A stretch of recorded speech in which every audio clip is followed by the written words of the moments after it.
What is that I smell? It's Tina. No, I believe it's a sweet smell of spring. Yeah, I kind of smell it too. And spring is the time of birth and renewal, flourishing, if you will. Where are you going with this, Scott? Well, just that there's some new video games coming out in March, and we're going to preview them on today's show. Yeah, but what is that smell? I think you're right. It is Tina.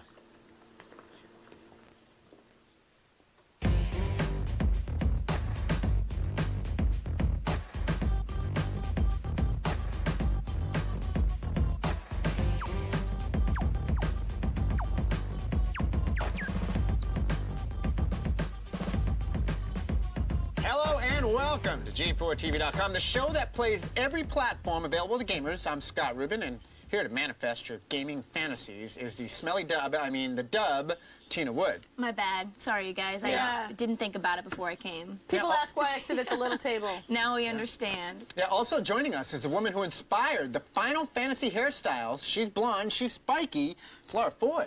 And you must be old. Girls like this, naturally. Yeah, and they ripped you off. They sure did. But it is spring. Yes, it is, yeah. And already beautiful weather here in Southern California. The rest of the world, maybe not so much. It's beautiful everywhere. I was just covered in snow. Snow is beautiful. Snow is beautiful, but not when it's 75 degrees and sunny. New games! New games! That's right. There are lots of new games coming out. Just like March, April is like game release. It's like after New Year's, there's kind of a lull. We had a drought for a while. It was kind of a drought. But there's people a drought. Were starving. No longer. No. We're going to, bring you guys 7 or 8 games that are coming out this March and April? Yeah. Some of Let's you want to kick it start? off. Yeah. What do you want to start highly with? I want to games. start with one of the biggest action game releases of the year. It's an Xbox exclusive. You must be talking about Ninja Gaiden. It is Ninja Gaiden, and people here at G4 are freaking out over this game. People have been playing a demo version that have been kind of out there in game stores, but the full version is here, and it's really good. Yeah, GameSpot gave it a 9.4.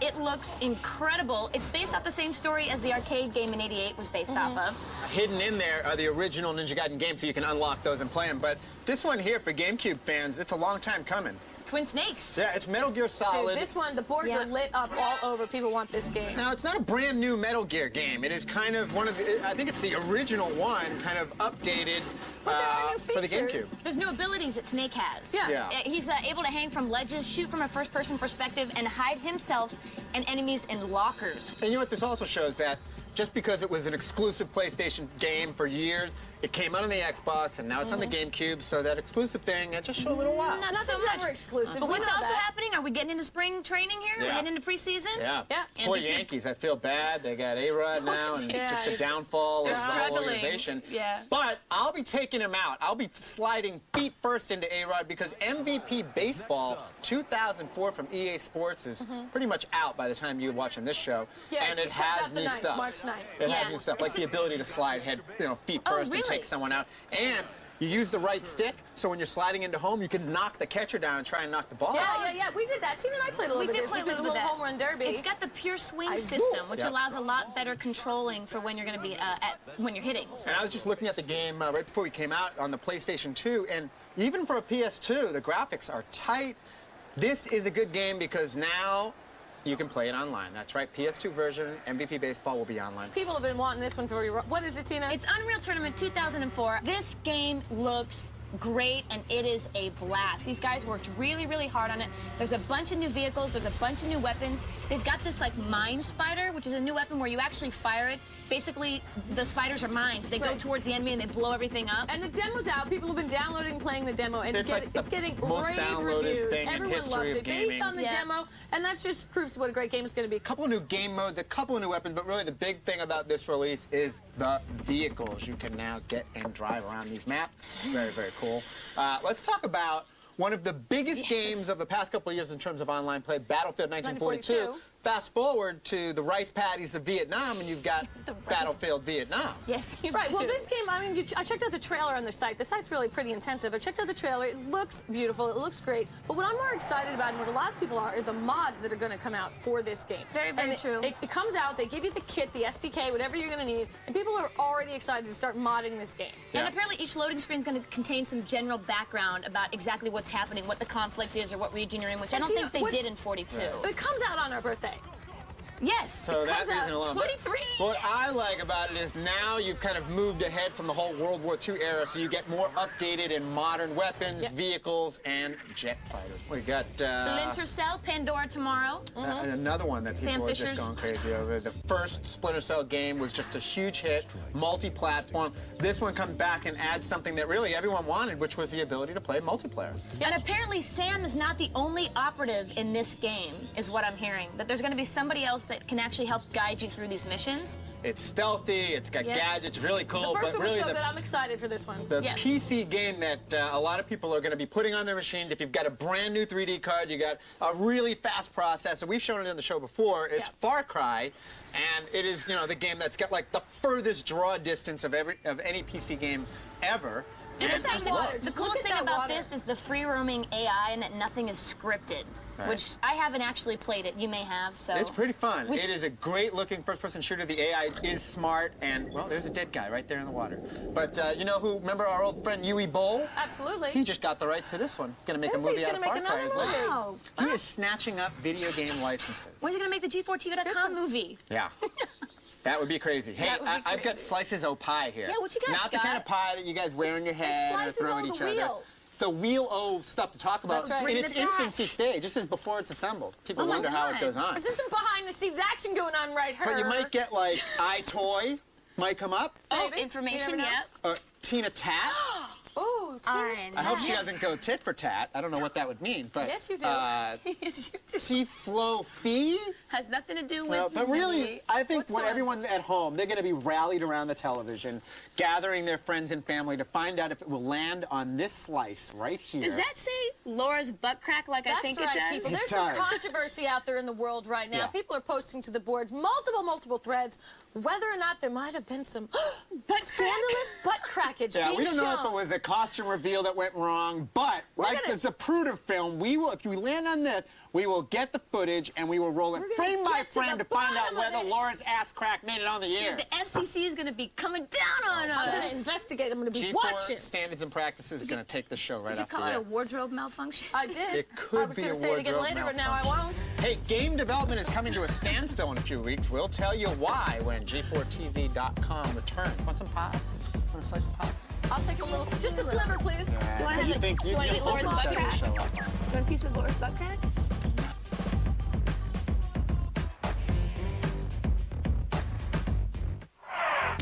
Hey, check out G4TV.com at our new time, Sunday at 10, where we're going to be talking about gaming addiction. And don't forget to watch G4TV.retro every day at 4.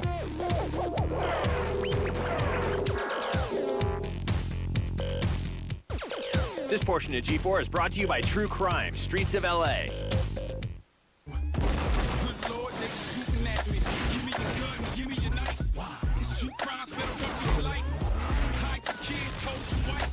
It's true crimes, better tuck your ice. Flex your purse, stash your cash. It's true crimes, I'm about to blast. Call the cops and lock the door. It's true crimes and I'm taking yours. To the store in a pickup, masking guns. Guess what? It's a stick up. Give me all your money, honey. True Crime, Streets of LA. Rated M for mature. Winter Fresh. It's icy cool bread. It's Winter Fresh, icy cool bread, 24/7. Network, where icy cool bread is always on. All right, people, let's go. We got free masks for you today. Free mask. Get your free masks, people.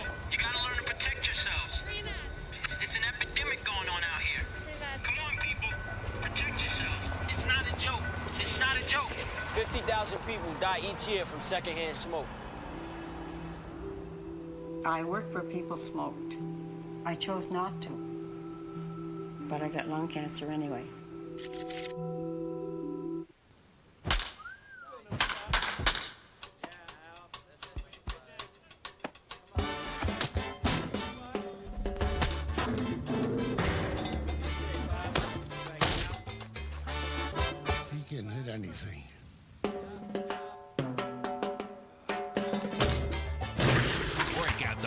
outstanding and punished pitchers. MVP Baseball 2004. Rated E for everyone. EA Sports. It's in the game. Finally, Destructo is now complete.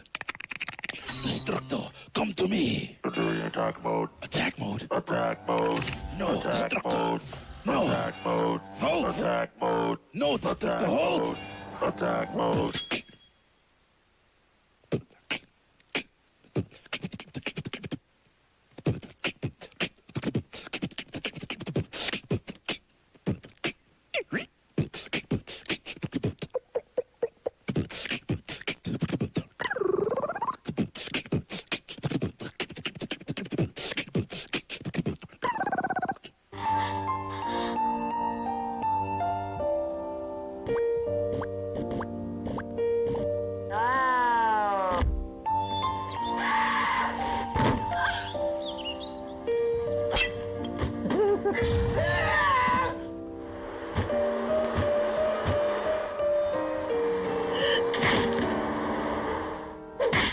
G4 owns you, noob.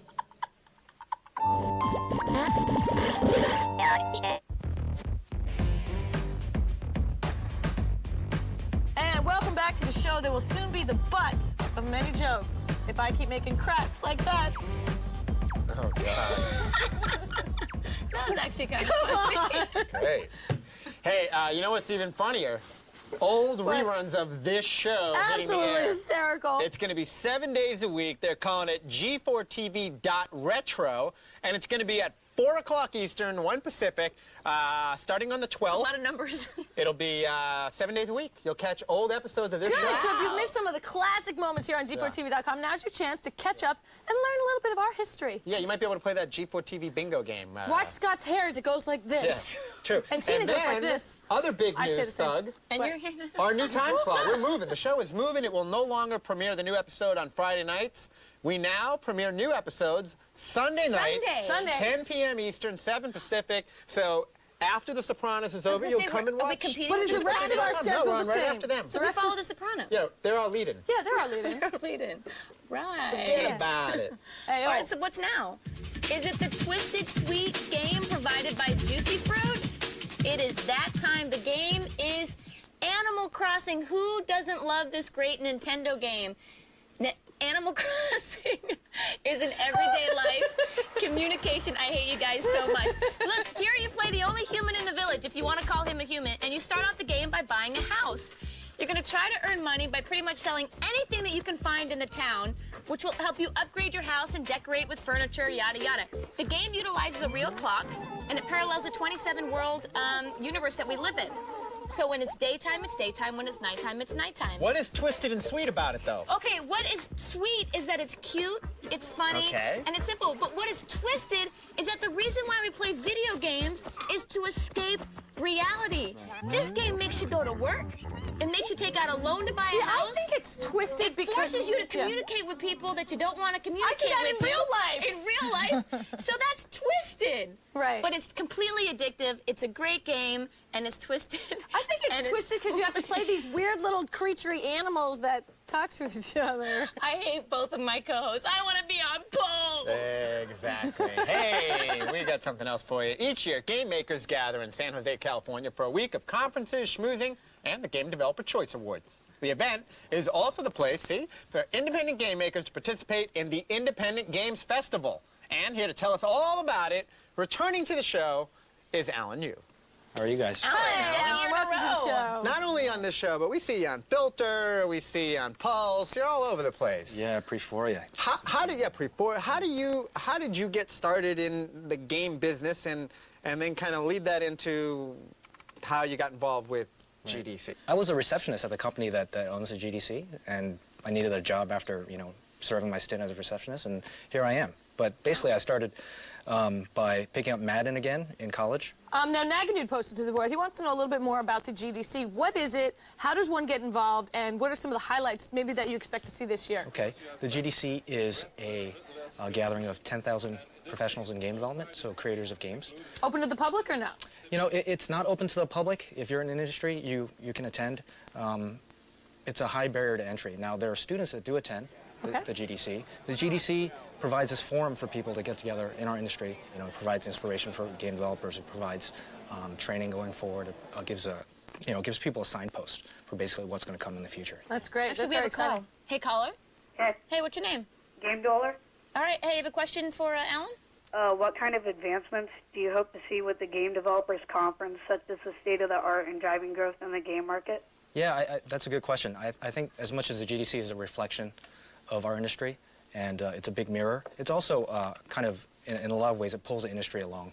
I think now you're getting people talking about how do we improve the AI in our games? How do we improve gameplay, writing, audio, all these other things. Did that answer your question? Yeah, thanks. Okay, thank you. Thank you. But that, just real quick, that makes an interesting point, because you take a game like Animal Crossing, like we just showed, and it really shouldn't have done well. It had mediocre graphics, okay sound, and it was like an unknown license, but it did incredibly well. So we can see that are innovative, that will continue to do well, that aren't based on graphics and billions of dollars in technology. Yeah, at GDC we also have a conference within a conference called GDC Mobile, and you know, this maybe not quite the sexy thing right now, but you carry a cell phone, I'm sure. Everyone in this room right now has cell phones, and always talking. And, you know, those machines aren't just, you know, it's not the big Motorola thing you just carry around and you have to crank up and talk on. Now, these things are pretty sophisticated, right? And you can play games on them. Yeah.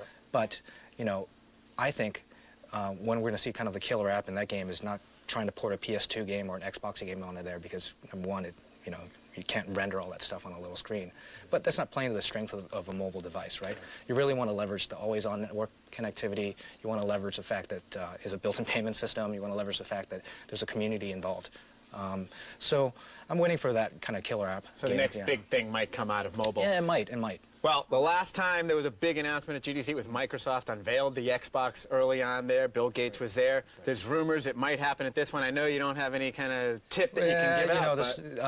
It's rumor, you know, I can't really comment on, but the reason people do things like that at GDC in 1999, Sony unveiled the PS2, their first American announcement. Miyamoto came that year, also gave a great speech. Sega showed the Dreamcast there. The reason they do that is because the creators and developers are the start of the value chain, right?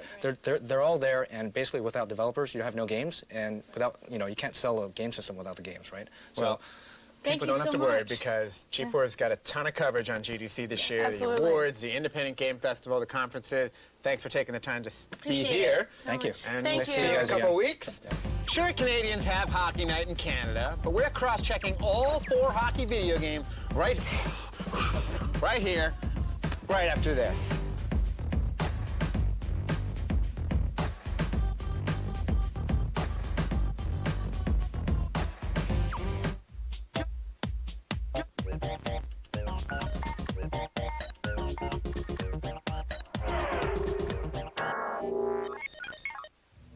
Dear Richard, this is really hard to write.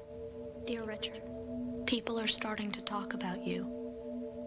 I'm sorry, but I have to say something. Hey. Call me later, okay? Dear Richard, please, just listen.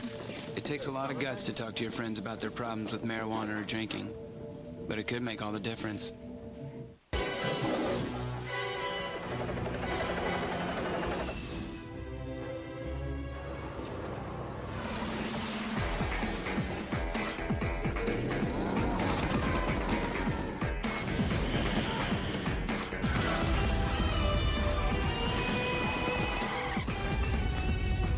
Hollywood blockbuster, 007, Everything or Nothing. Rated T for Teen.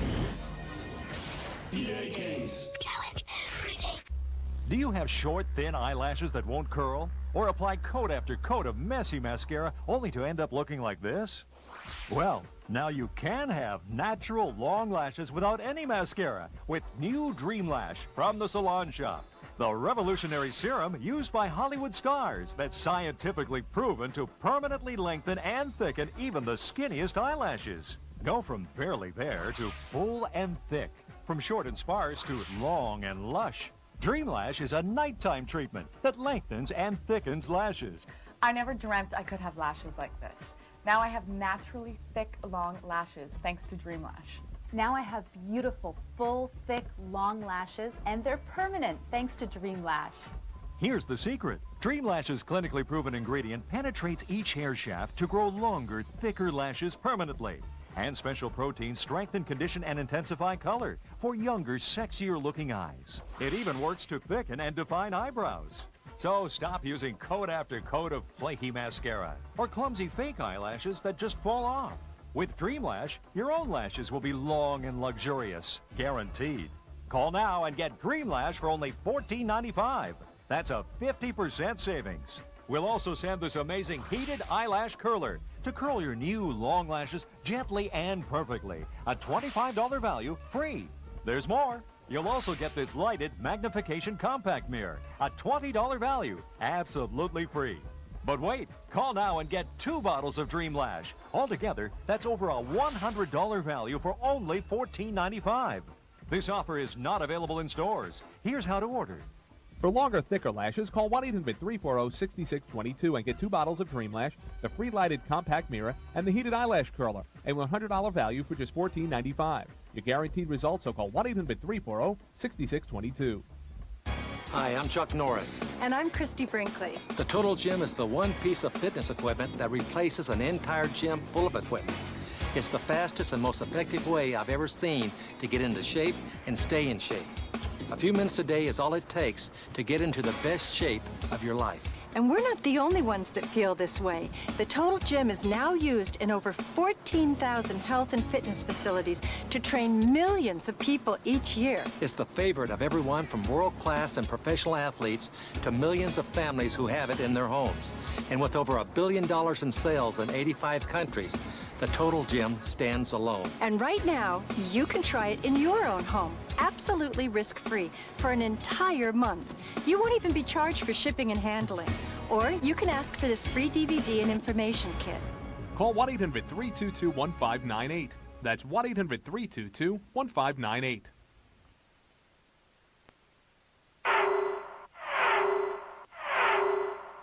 Next week on G4, see Hoop's hottest stars as Sweat takes you to the 2004 NBA All-Star Game. You gotta see this.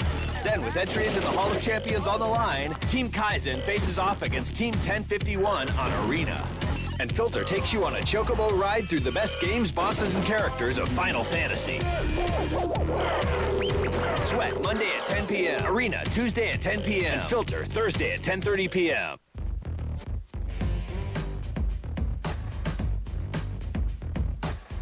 Hey, welcome back to the show. You know, hockey's been a video game staple since the early days of 8-bit consoles, when a couple of paddles and a dot represented the action on the ice.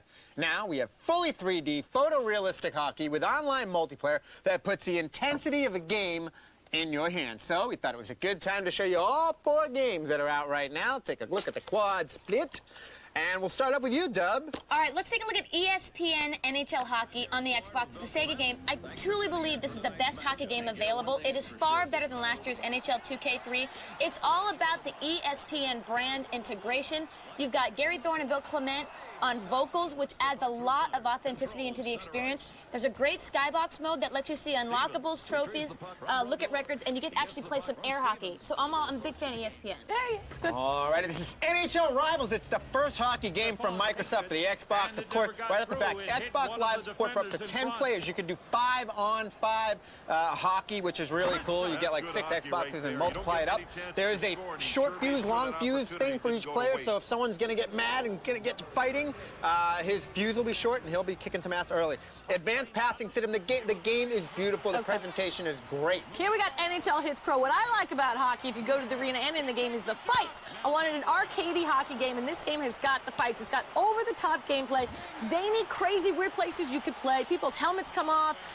People go on fire. You can fight right there. There's a kill him, slug him, get him. Ouch. See, you can, after the whistle blows, you can still fight. It's been toned down a little bit from the previous games, but it's so much fun. So much fun. Despite what the dub says, NHL 2004 for the PlayStation 2 is the best hockey game out.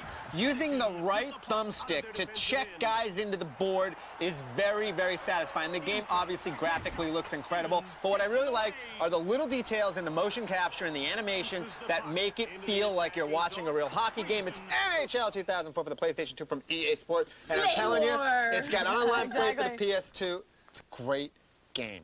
But now it's time for... Yeah.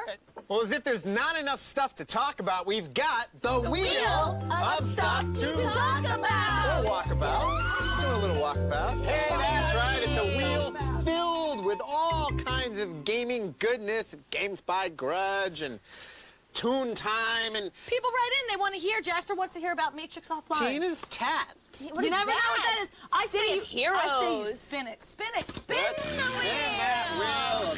Stop spun it too hard. Almost your butt crack. It is the eye toy, though, from Karen. It's not. It's the iToy, and basically the PS2 has announced the second game for the iToy, and it's called iToy Groove. It's a dance game. 28 incredibly established artists, including Madonna, Elvis, Fatboy Slim, Jamiroquai. Coming out spring 2004. It's going to be $50 if you want it with the iToy, $29.99 by itself, roughly. All right, thanks to Carrie for that. Tina. Spin it again. Spin it again. And Laura's butt crack. Tina's Tat. Toon Time! Mr. Rubin.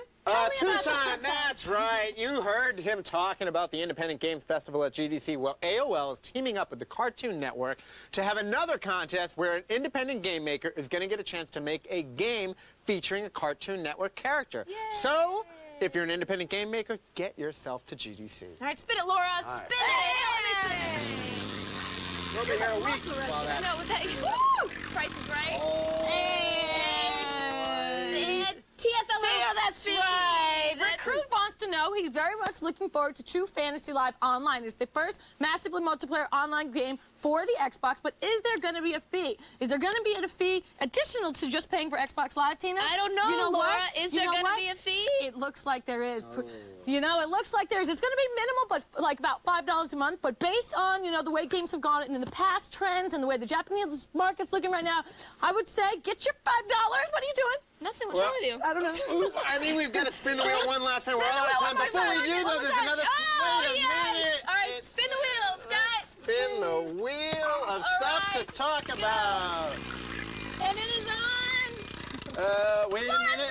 It's Laura's butt crack. What the heck? Well, let's find out. Let's review the tape and finish this problem. Yeah. Where are you? Finish this once and for all, and I'm going to show to you if there was some butt crack, because there's no butt crack. Good looking, too.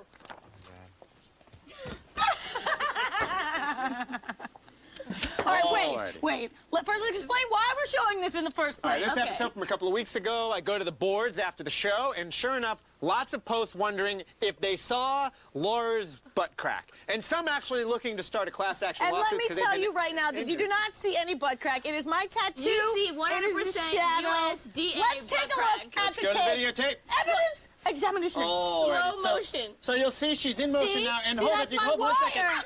Here's the wire. Here's the tattoo. That's my tattoo right there. There's the crack right there. And now in it's light. always on the up. It's on. There we go. And right there. Stop right there. There's a little underwear. A little underwear right there. She's wearing Fruit of the Loom tighty whities. Nudity. Can we bring it back? There's more. Dude, that's my tattoo. Right there. Right there. That's Go my back. tattoo. There. You have an ass crack tattoo. Yes, that is my tattoo. And that is not right there. Look at it's winking at me for God's sake. All right, move it forward, please.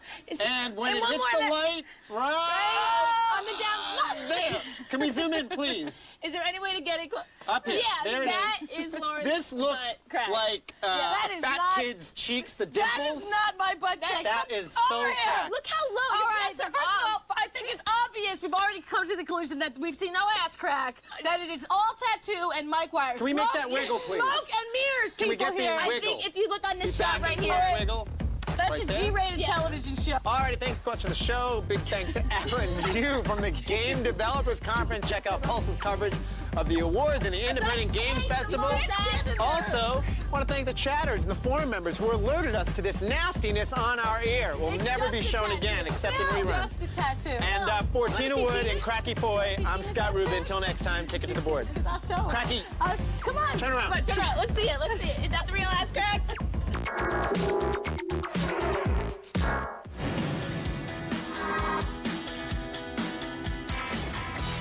Hi, I'm Tommy. I'm Florian. And I'm Andy. I'm James. And we're in Palo Alto. So we're gonna do a little gaming. It's like they want the TV shows on. Hi, I'm the champion. The hottest new bands playing the hottest new titles. Check out more of Levi's original music on Players, Monday at 8:30 p.m.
Hi and welcome to Templay. We'll be looking inside the industry that's taking over the world. Which games are most influential, most controversial, what the best looking games are, and the worst. You'll find out all you need to know on Templay.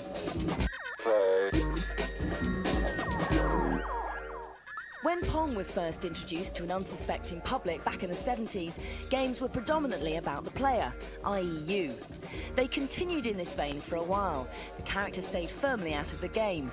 That was until games like Gunfight came along, and suddenly you weren't just a games player, you were a cowboy. The adventure had begun.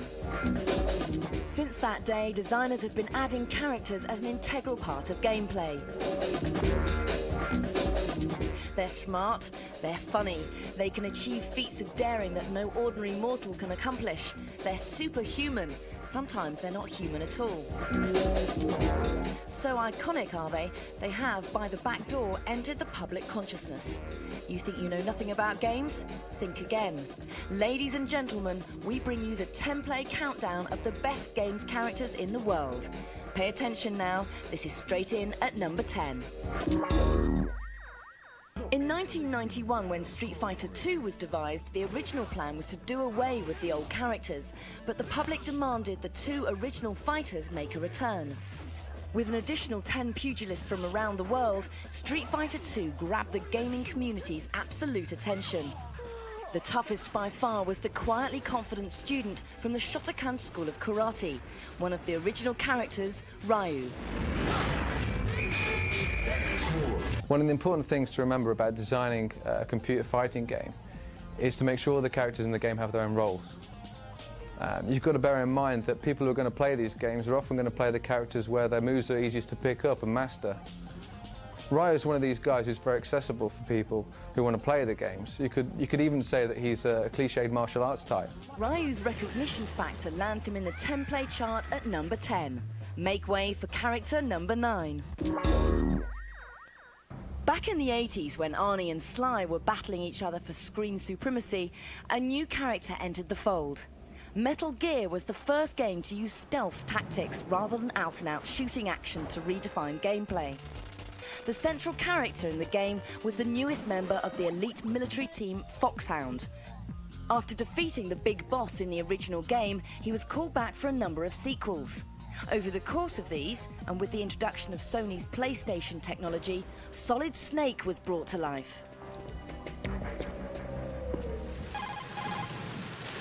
This is Snake. Solid Snake is a commando. He is one of the oldest characters in the Japanese game industry. He started on computer like MSX. With PlayStation 2, he had emotion. He had psychology. Forget the psychology. This bloke just looks like a psycho. His principal weapon is actually stealth.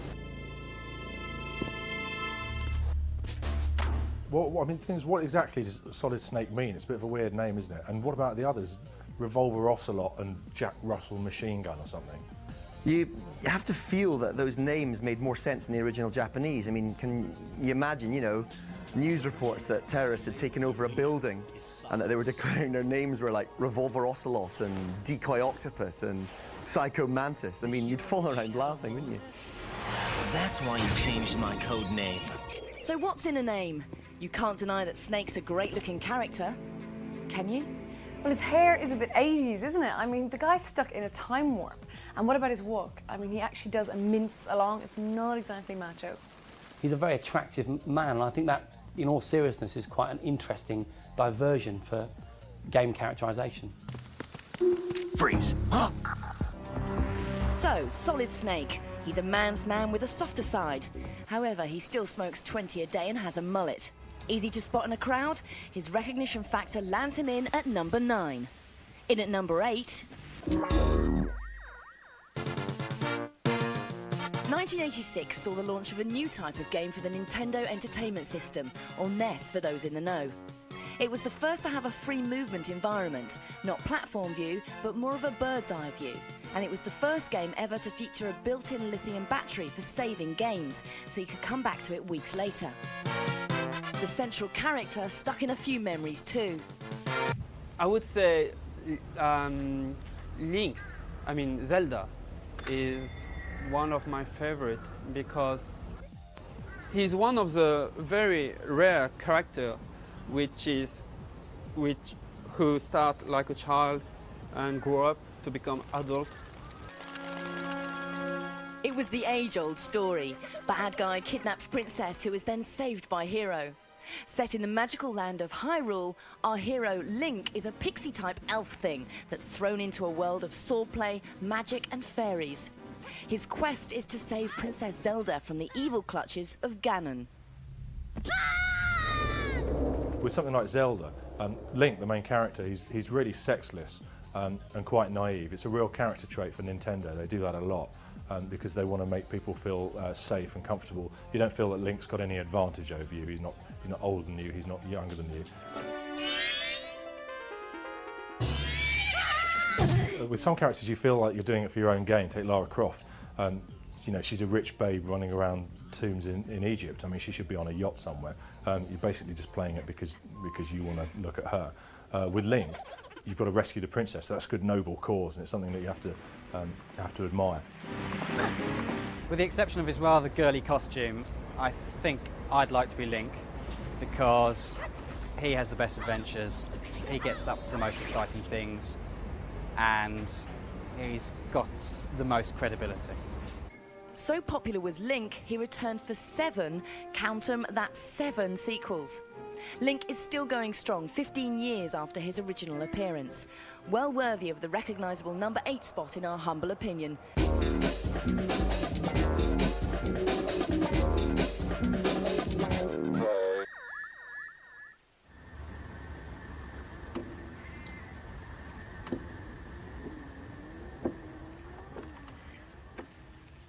Are you ready to prove who's the best? Join the ultimate mobile gaming community in the N-Gage Arena. With the exclusive shadow racing feature, wirelessly download your opponent's fastest lap, beat their time, and show the world who's number 1. Take on the world in the N-Gage Arena now. Rated T for teen.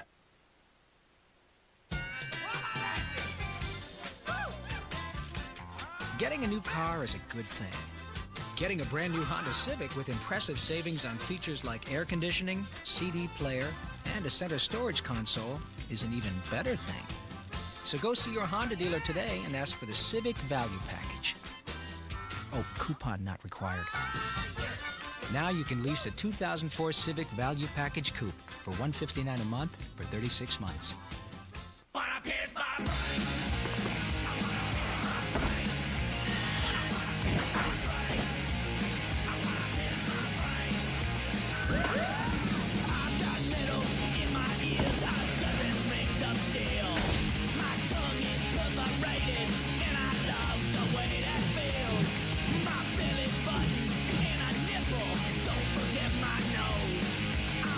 Tony Hawk's Underground, rated T for teen. My name is Joel Barish. I'm here to erase Clementine Krasinski. They went into his mind. This is a hoax, right? I assure you no. To erase his bad memories. Is there a risk of brain damage? Technically, the procedure is brain damage. But a harmless procedure He's off the map. is about to go haywire. You don't scare me anymore. Jim Carrey, Kate Winslet, Kirsten Dunst, Elijah Wood. I love being bathed in the sink. Eternal Sunshine of the Spotless Mind. I want my mommy. Rated R. Starts Friday, March 19th at theaters everywhere.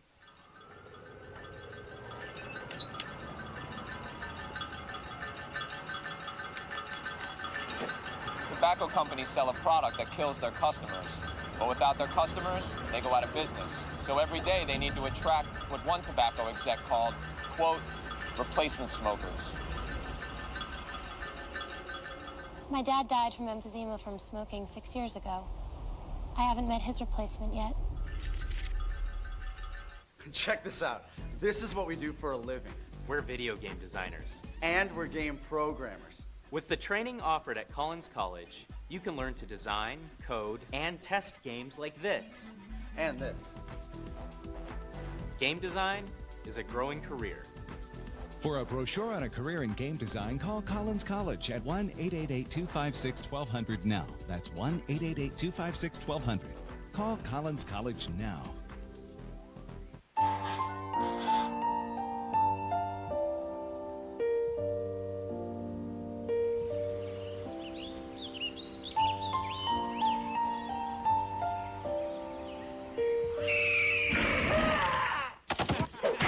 The rabbit owns you, noob.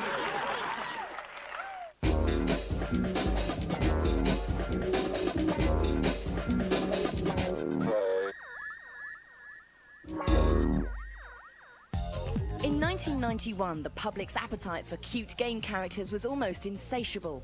Nintendo's rotund plumber, along with his ever-present supporting cast, were leading the field when Sega decided to enter the race. A competition to come up with a palatable hero was devised, and Sonic the Hedgehog was born. Quick, electric blue, and resplendent in red running shoes, the journey had begun. Sonic was great. The thing that I remember about Sonic is it's the first game I remember that I lost big chunks of time to. You always had to get just beyond that next level. You had to get to that secret area. You had to uncover that bit. The thing about Sonic was he was designed to move really, really fast, but if you moved as fast as he could go, then you missed half of the game because you couldn't see what was going on around you.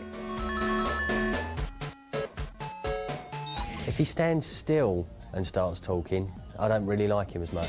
Talk about low-budget flights, no food or movies. I'm out of here. It was almost disappointing. Yeah, the American accents were a bit of a letdown, weren't they? It was like you had this really cool blue hedgehog, and you know, when we talked, it was like, yo, bro. Yeah, exactly. It was like he was trying to sell you jeans from the Gap. I like running better. Well, despite the annoying voice, Sonic has appeared in a massive 28 games, which isn't bad considering the average life expectancy of a hedgehog is just under a year, give or take a few carriageways. Okay, enough of cute. It's time to get tough with number 6. In the early 90s, the PC was introduced to the most un-PC character since John Wayne. Duke Nukem, released in 1991 as a 2D side-scrolling game, can proudly claim to be the game's world's first truly sexist character. Forget Arnie, the Duke had his own one-liners. Size definitely matters with this guy. It's big guns and even bigger attitude. I think the big influence for Duke Nukem is the characters in action movies like John Wayne and Arnold Schwarzenegger. These are just iconic action heroes that I think we all grew up with, and Duke is sort of like a melting pot of all of them. This world is so nicely built. It's a very realistic, although very cartoon comic book kind of world. It's very much built around his personality, what with the strip joints and so forth. And the other factor is that the sound bites, well, they're really nicely done, and they're very funny. Just point me in the right direction. I'll have this settled in no time. The great thing about Duke Nukem was his interactivity. A player could interact with the world in many different ways. For instance, in one level, you could actually demolish an entire skyscraper, then go inside a strip club, play a game of pool, then go in and watch the dancers and hand them money. One of the things that we're always going to stay true to is that you'll never see Duke's eyes. I mean, even in the movie that's being developed, that's one of the points that must be stuck with, is that you just never see Duke's eyes. If I need to contact you, I will do it via your Shades operating system built into your sunglasses. And of course, he has that immortal phrase, it's time to kick butt or chew bubble gum. And I'm all out of gum. One of the most recognisable PC characters blasts in at number 6. And it's over now to perhaps the oddest of all our characters, crashing in at number 5. Few had even heard of this animal until this character burst background kicking onto the scene. The decision to cast a bandicoot in the leading role seemed to be spot on, however, with over 22 million games sold for the PlayStation worldwide.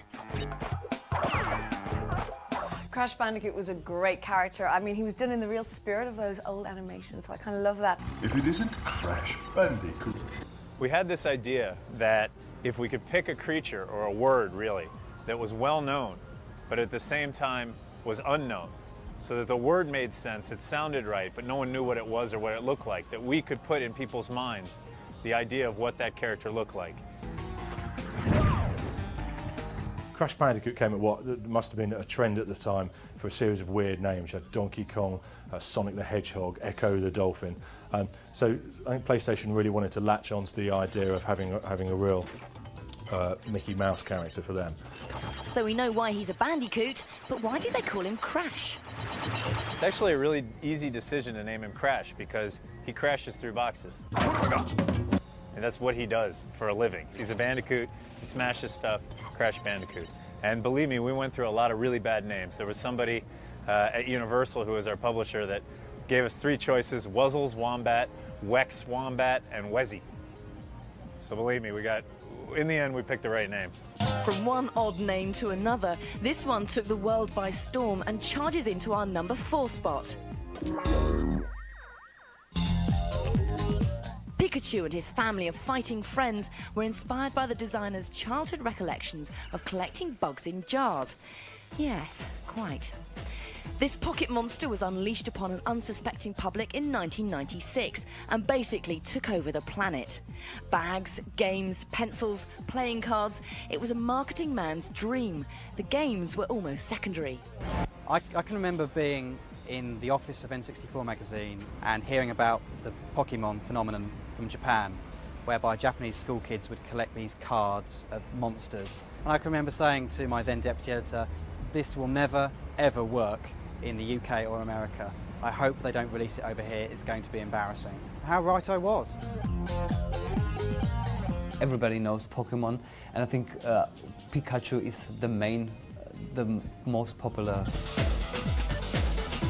Pikachu is possibly the most annoying one of them, the little yellow one that shoots the electric bolts out of his tail.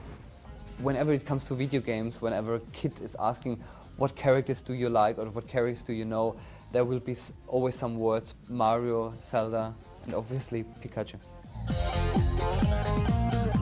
Ah, sweet. Blech. Moving on to probably the most recognisable of all in our rundown, and he was inspired by leftover junk food, biting into number 3.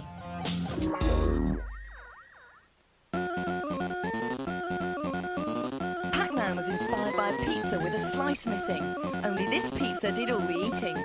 From humble origins, this game character has since been licensed to over 250 companies for over 400 products.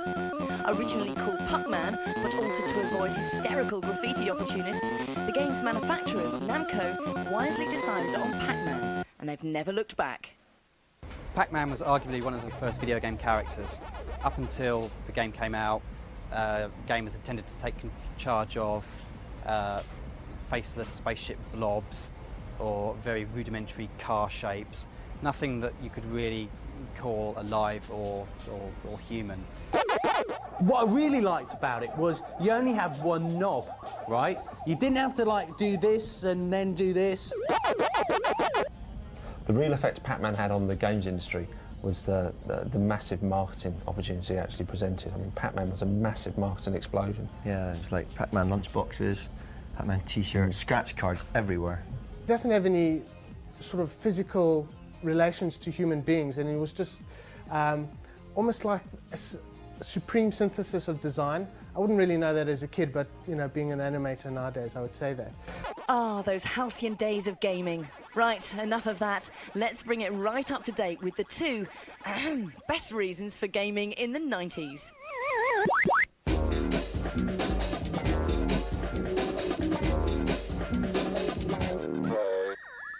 Rated E for everyone. At Rainbow Studios, we wanted even the most dangerous stuff to look realistic. So we brought in our intern, Toby. Are you ready? Go! Go! Thanks to him, you can do things in this game you've never done before, like go head-to-head with a monster truck, outrun a biplane, or jump a helicopter.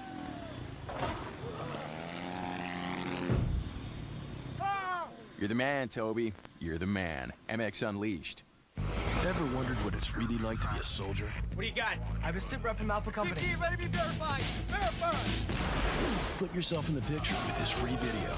You'll see over 200 great jobs in the Army and over 180 in the Army Reserve.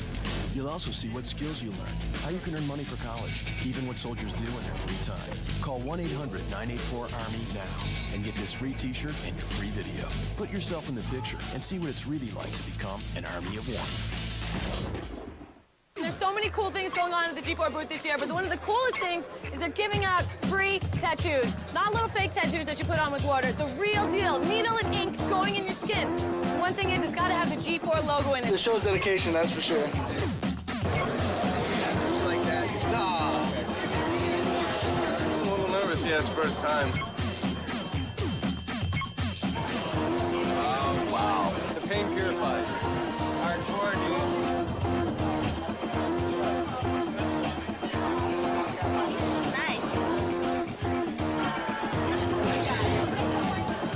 My devotion to video games. Yeah. They were like free tattoos, and I was like, well, that sounds good. They were like G4 logo, and I was like, that sounds even better. They gave that to me, dude. G4 is a great station. They usually leave it on 24/7. It was just insane the first time I saw it. It's awesome. I need to call my cable provider. I watch it all the time. I'll start watching it now. Watch G4 TV for gamers. Buried Treasure is brought to you by EB Games. I'm here at EB Games, and I've got a little bit of a dilemma for you. How do you go up against a powerhouse like Tony Hawk's Pro Skateboarder? It's pretty hard, and I think everybody that's tried has had a lot of difficulty with it, including this game. This one's called Grind Session. It was published by Sony first party for the PlayStation 1. It's a little bit different than Tony Hawk. It shares some similarities, obviously. It's another skateboarding game. There's some real-life skate parks in there that are based in Atlanta and London and Vancouver and San Francisco and Huntington Beach. There's real-life pros in here. My favorite one is Pigpen. Anyways, you got all kinds of really cool style and moves that you can pull off. The grinding is a really big deal in here. And grinding throughout the game is a lot of fun and very easy. And comboing and linking up the tricks actually work quite well. This one's called Grind Session. It's Sony first party for the PlayStation 1. Go check it out. Check out this and other buried treasures at EB Games. We take games seriously. Next week on G4, see Hoop's hottest stars as Sweat takes you to the 2004 NBA All-Star Game. You gotta see this. Then, with entry into the Hall of Champions on the line, Team Kaizen faces off against Team 1051 on Arena. And Filter takes you on a chocobo ride through the best games, bosses, and characters of Final Fantasy. Sweat, Monday at 10 p.m. Arena, Tuesday at 10 p.m. And Filter, Thursday at 10:30 p.m.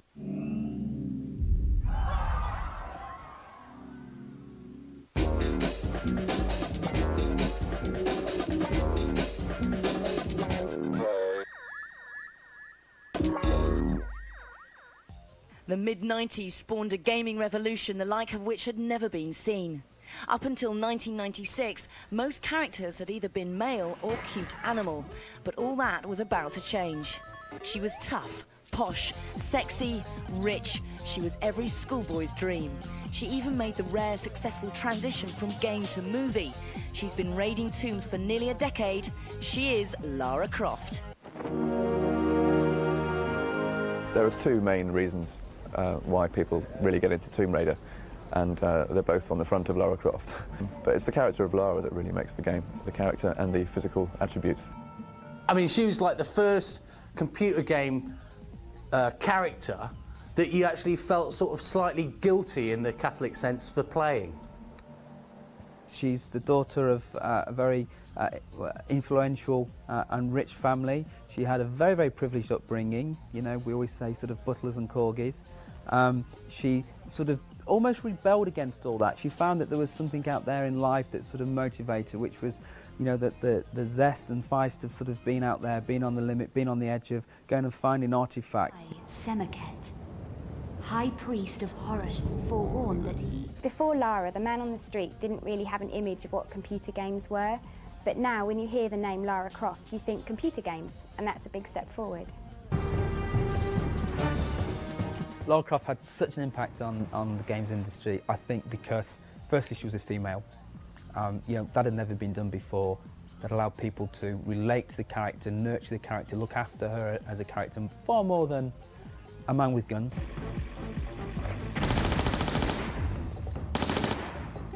What scares me about Lara Croft is that everything that walks, crawls or flies hates her with a passion.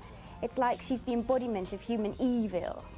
The impact Lara's had on the industry, you know, outside of the video game, I think is you know, singly down to her as a character. She's made that transition from video game onto the big screen, to the movie. You know, people wanted to know more about Lara as a character. They wanted to have the action figures. So, what's our favourite game girl up to right now? Your hand, Lara. Give me your hand. She's had a near-death experience at the end of the last Revelation where, you know, she was missing, presumed dead, and that's allowed her to focus on some new things. Maybe she's come out of that and said that maybe finding a husband is the most important thing in her life. Lara looks set to continue her reign as Queen of Games characters with the release of Angel of Darkness for the PS2. But before we crown our king, let's run down from 10 to 2. At 10 was everyone's favourite street fighting martial artist, Ryu. Creeping stealthily in at number 9 was the stunning Solid Snake. At 8, the hero of Hyrule, Link. Blue was the colour at number 7 as Sonic the Hedgehog rolled in. Number 6 was un-PC on your PC, Duke Nukem. At 5, we crashed the party of the world's favourite Bandicoot. We had to pick and choose this little guy for our number 4 spot. At 3, we went back to the arcade for a quick bite with Pac-Man. Showing off her impressive polygons, Lara Croft raided the number 2 spot. But who managed to plumb the depths of our chart and make the number 1 spot? The legend of Mario has gone down in gaming history. Named supposedly after an Italian plumber called out to Nintendo's US office, our star first made an appearance in 1981 in the arcade game Donkey Kong. Who would have thought a short, fat Italian plumber originally named Jumpman would get to star in his own series of games with such stunning longevity and success? My favourite video game character is, well, the best video game character ever created, and that's Mario. Mario. Mario. Mario. Mario. Well, growing up, I was definitely in love with Mario. He's a great character. He's a wonderful character from a gameplay standpoint. Everything about Mario we still see today has been based around the functional character. There wasn't much you could do in those days to make them look like a real human, so graphics were designed around making that easier to do. He wore dungarees so you could see his arms move, because he was a very little sprite in those days, and his moustache was designed so you didn't actually have to draw a mouth. He was not really charismatic at the beginning of the series. I mean, graphics were not very evolved.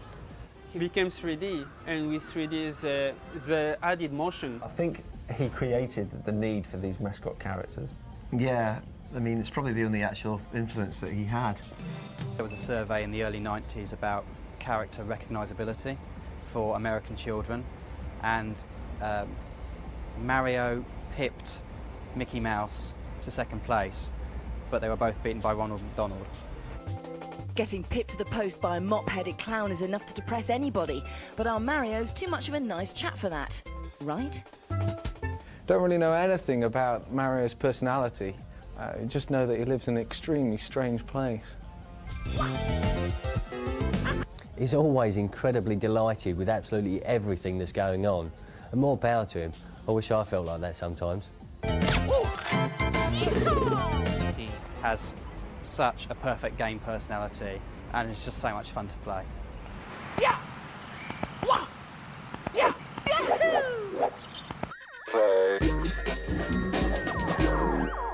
We've been bowled over by a hedgehog, gobbled up by a pizza, sucked up by a plumber, flattened by a bandicoot, and been stunned by our very own sharpshooting game girl Lara Croft.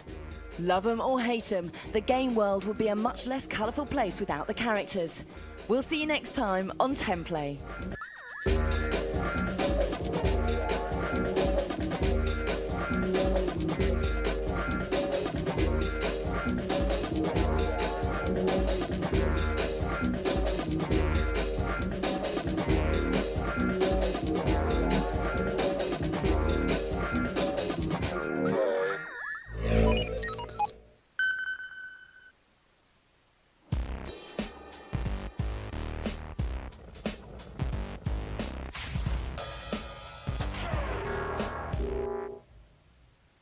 Hey, we're going to World War II, and then we're going snowboarding in this episode.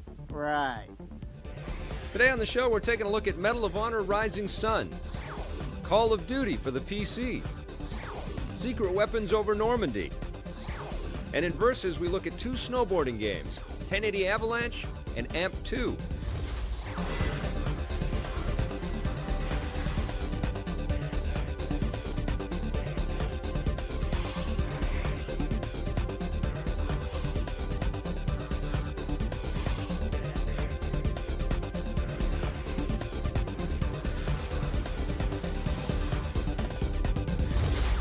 First up, we're going to take a look at Medal of Honor Rising Sun. It's from Electronic Arts for the PlayStation 2, the Xbox, and the GameCube. And what'd you think of this one? Well, I gotta tell you, Medal of Honor Rising Sun was one of my most anticipated games, and this game did not disappoint. The emotion that you go through in this game completely just brings you there, and you feel for all these soldiers. The opening scene starts in Pearl Harbor, right, and the sound is some of the best sound design I've ever heard in any video game.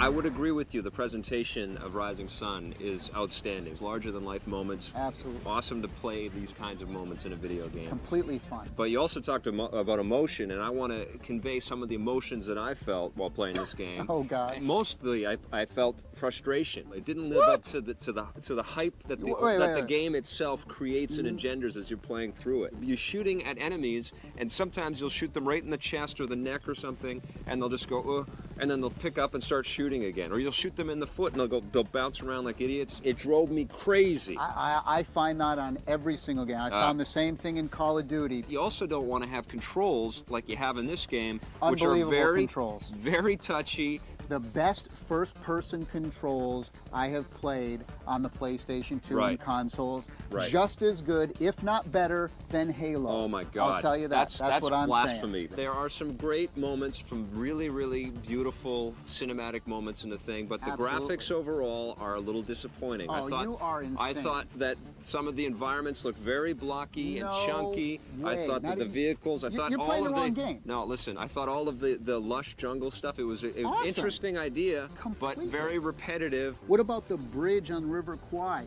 What about when you go up? I've seen better looking stuff on the PlayStation 2. When you go up in Pearl Harbor and you see literally hundreds and hundreds of planes in the skies. Those are some of the good moments. Unbelievable. You tell me in what game where you've ever gotten on an elephant and started shooting guys. This game has a two-player co-op as well, which is split screen. It was the frame unbelievable. rate's brutal on first with single player, not true. And then when you split it up, especially in the GameCube. Not true. Oh my God, I was horrified. I didn't play the GameCube version. It's online as well. And that's a good PS2. thing on the PS2. I played it online. It's fun. It's a little bit light in terms of first-person shooters in an online experience. It's definitely no SOCOM 2. Now, one of the things I didn't like, I thought they could have improved on, was the load times. I thought the load times were extraordinarily. Is that a word? Extraordinarily long. It's right in the Tallarico dictionary. It's right there now. So what are you going to give it? I'm giving it a 9.5. I'm going to average my score out about a 7. I'd say that the GameCube is the worst. Xbox is sort of in second place, and the PS2 is the best version to get because you get the online play. On the positive side, this game has some of the most amazing gameplay presentation I have ever seen. They've added two-player co-op and online versions of the game. And overall, to me, it was just an amazingly fun experience. On the negative side, this game features all kinds of technical problems, things like a choppy frame rate, weak enemy AI, and controls that are a little bit too twitchy may pull some people out of the experience. All right, now we're going to talk about Call of Duty. Before we do that, I'd like to give you some of my canteen, because that was a very intense review we just Want me to cool down a little bit? had, and we should probably cool down going into our... I did get a little emotional. Yeah, going into our next thing. I know you might be parched. It's good. Yeah, it's all right. What is that? I peed in it. Call of Duty.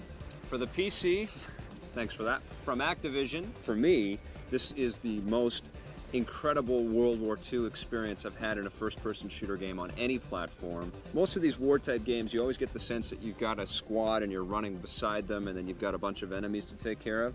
This game, you get the sense that you're immersed with hundreds of other participants. You've got a whole bunch of people on your side and a ton of enemies that are all firing at you. Plus, you've got planes dive bombing you.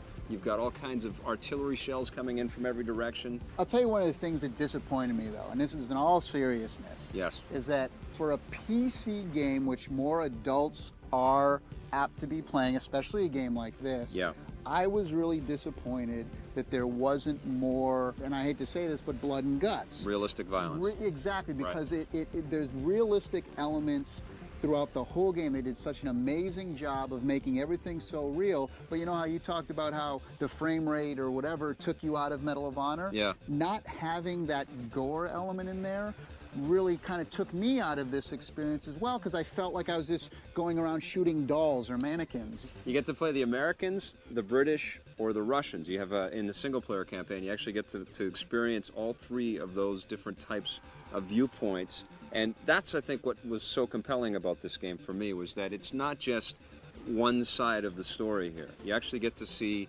what the battles were like for America, for British people, and for Soviet soldiers. And it's so different. One of my favorite moments in the game is when you're playing on the Soviet side and you're rushing up this riverbank and you've got Germans sort of entrenched and they're shooting down at you. And you get off of this boat and you find that you're not given a gun.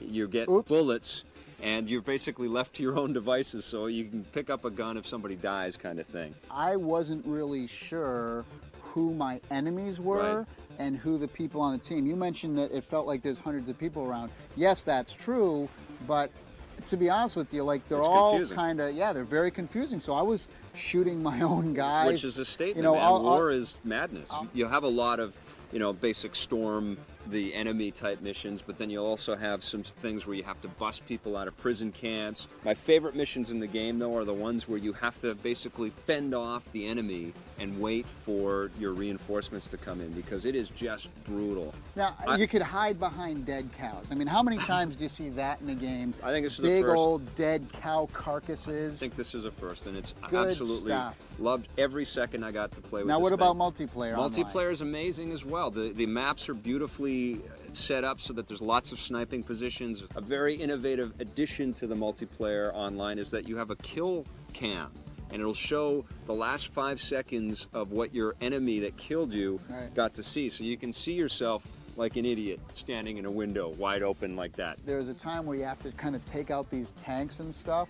I had the guys, my troop members, get up on top of the tank.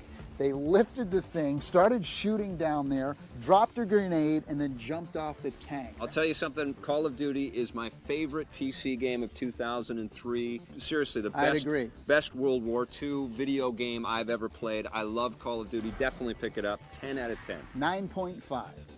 On the positive side, the scale and scope of this game is mesmerizing. In the single-player campaign, you get 3 different viewpoints on the World War II experience. And multiplayer is absolutely stunning as well, with a very innovative kill cam feature. On the negative side, it's sometimes hard to tell who the enemy is. And for me, I wish there was more realism in the blood factor. Stick around, we're going to be right back with more WW2 action with secret weapons over Normandy. See what this is? What's that? A World War I helmet. It's called the Tommy helmet. The Tommy helmet. Matches your Tommy gun. Right. And the Tommy helmet. Right. They used to sharpen these up and use them at close combat. They'd hit the guy in the face and then slit their throats with it. What do you think of that? That's why I've got this flak jacket on. It's true. Hey, check out G4TV.com at our new time, Sunday at 10, where we're going to be talking about gaming addiction. And don't forget to watch G4TV.retro every day at 4.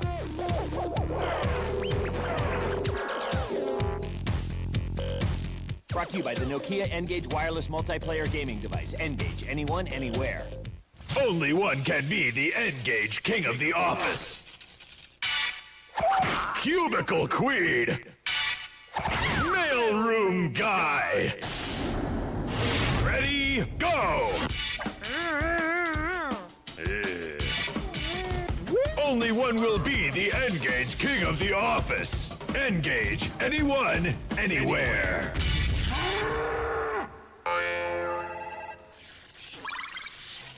Winter Fresh. It's icy cool bread. It's Winter Fresh. Icy cool bread. 24/7. Winter Fresh Network, where icy cool breath is always on.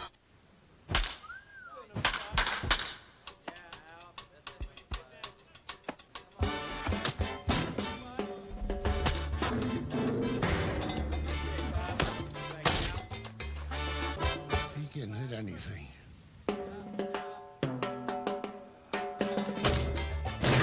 Break out the whip and stick and punish pitchers. MVP Baseball 2004. Rated for everyone. EA Sports. It's in the game.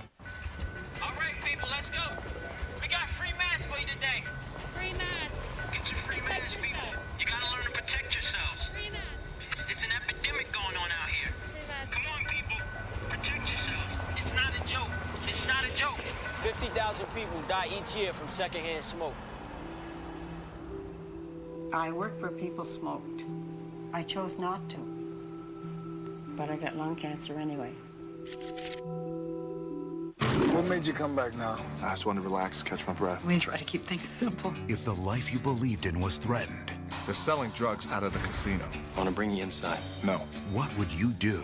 I'm not going to let this stand. Whoever did this left him for dead. How far would you go to save the people you love? You have to know who you can go up against. It's not a threat. The Rock, Walking Tall, rated PG-13. Starts April 2nd. Ted, Barbara? something's missing. Missing? In the bedroom? In the where? Trojan Man. What are you doing here? I'm here for Her Pleasure. Her what? Trojan Her Pleasure condoms. They're new, uniquely engineered to satisfy a woman's anatomical sensitivity while helping to protect. You like this idea? I love it. On there. New from America's most trusted condom, Trojan Her Pleasure. The pleasure she wants, the protection they trust. My job is done here.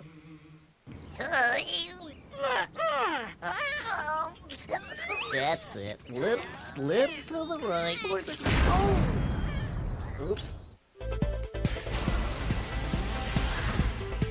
Medal of Honor Infiltrator. Now I gotta tell you something, this game knocked me dead. Now, Medal of Honor Infiltrator kind of follows the same storyline as Allied Assault and Frontline did last year, where you start by, storming the beachfront at Normandy. I gotta tell you, this game is really, really good. Now, it's not a first-person shooter like those other games. It's a completely top-down view. The thing you'll realize off the top is they have all these amazing video clips, like actual World War II video clips. I'm looking at this thing going, is this my Game Boy? Now they also have kind of a first-person mode where, things are coming out on screen and you have to shoot them. You can't really move in that mode. Now you can also connect this to the new Medal of Honor Rising Sun game, which is out on the GameCube. Now the competition in these war games is pretty stiff around here, so this is definitely the one you're going to want to pick up. Medal of Honor Infiltrator, I'm giving it a 9. Hello?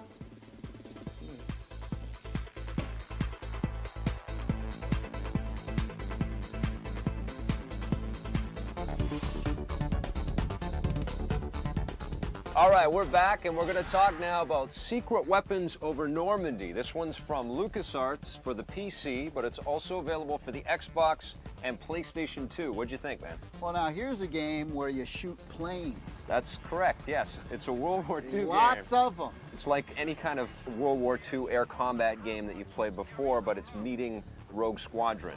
Now they have a wide variety of World War II planes to choose from. Awesome amount of planes, Like really they got cool. my favorite, the P-40 Warhawk, but you can also choose the markings and insignias as well. So once you grab like the P-40, you can choose the Flying Tiger insignias if you'd like, or you know, the German markings and stuff. And then you fly like stealth missions as well in a German plane with other German people around you. Now, That's really cool. I like all that stuff too. another great thing that you can do in this game is that you have lots of wingmen Right. and things, and you can send those guys off to do what you want as well. They can cover you, or they can go off and do their own dogfight. So you always feel like there's this massive air battle It really felt like going on. Yeah, absolutely. It really felt like Rogue Squadron or the Starfighter games to me. Sometimes you're bombing battleships, other times you're doing dogfights, and you really get a good sense of where all your enemies are at. If you have long stretches of sky to fly through, you can speed up the time and get through there very quickly and get right back into battle. I love that option. Very That's cool. probably the best thing in this game.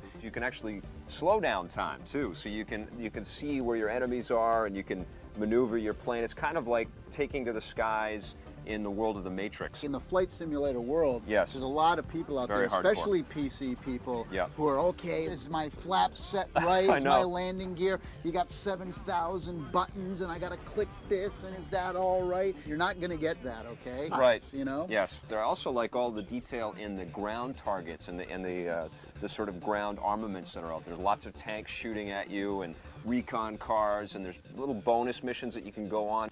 Now, there's also a great two-player mode as well, like Right. split screen, where, you know, you can just dogfight with each other, or you can choose to bring guys with you as your wingmen Which and is cool. fight like teams against each other. But here's my problem. We're talking about a PC game and also a game for the Xbox and PlayStation 2. We all want to play online, especially on the PC. There might be some kind of patch or something that gets distributed later on down the road, or you know, I know on the Xbox, with the Xbox Live, it Now, has there's that. the Xbox Live logos on the box. Yes, and you can download new planes. Like right away, you can download an extra plane and add it to your hangar, which is kind of nice. But when you compare like the Xbox version to Crimson Skies, there's no decision to be made there. You know, people are going to want to play these games with other people. I'll tell you, the other thing that's great is the music. Now, the music Amazing. was done by Michael Giacchino, actually, and they used a live orchestra recorded in Hollywood. The one thing, though, I will say about this game is that it does kind of start to get a little repetitive after a while, because all you're really doing, as we said earlier, is really shooting planes. You got to be into that. But an enjoyable experience nonetheless. I'm going to give Secret Weapons over Normandy 8 out of 10. I'm giving it an 8.5. On the positive side, the action arcade elements are phenomenal. The music, voiceovers, and sound design are really well done. The stunning visuals and overall production qualities in this game are all top-notch. On the negative side, the fact that you can't play online is a big detraction from the fun. The gameplay can get a little repetitive if you're not super hyped on this genre. And although Tommy and I love the simplicity of the game, if you're a flight sim freak, you might not be too happy about that.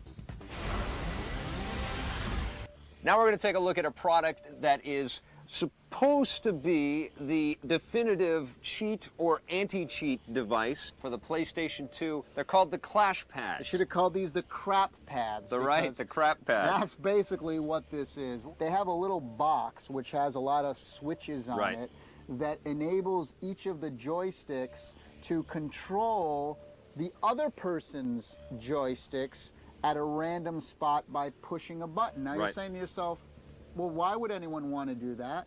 And I say back to you, I have no idea. Why the heck would anyone want to control? I guess they're supposed to be used for like fighting games. You can take over the other person's character. Right, and there's But see, if I'm winning, why would I want to take over the other person's Well, I think it's for character people anyway? that are losing. I think it's for people that are having a This real tough time. controller is for losers. This is the message that we're spreading here today. The other problem, aside from the entire concept, is that the actual pads themselves are some of the worst designed and cheap piles we've ever had the displeasure of looking upon. I got an idea. What's that? Save your $40, right, and just pull out your opponent's controller. Perfect. And great. I'd recommend that over these Clash pads. I definitely will not recommend the Clash pads. Nor I. On the positive side, this is an interesting idea. On the negative side, the controllers themselves don't really feel that well designed. Now, Vic mentioned this was an interesting idea. I'd like to substitute interesting with bad. And the controller is so clunky and confusing that you don't even know if this stuff's working or not anyway. Not that you would care. Stick around. After the break, it's 1080 Avalanche versus Amp 2.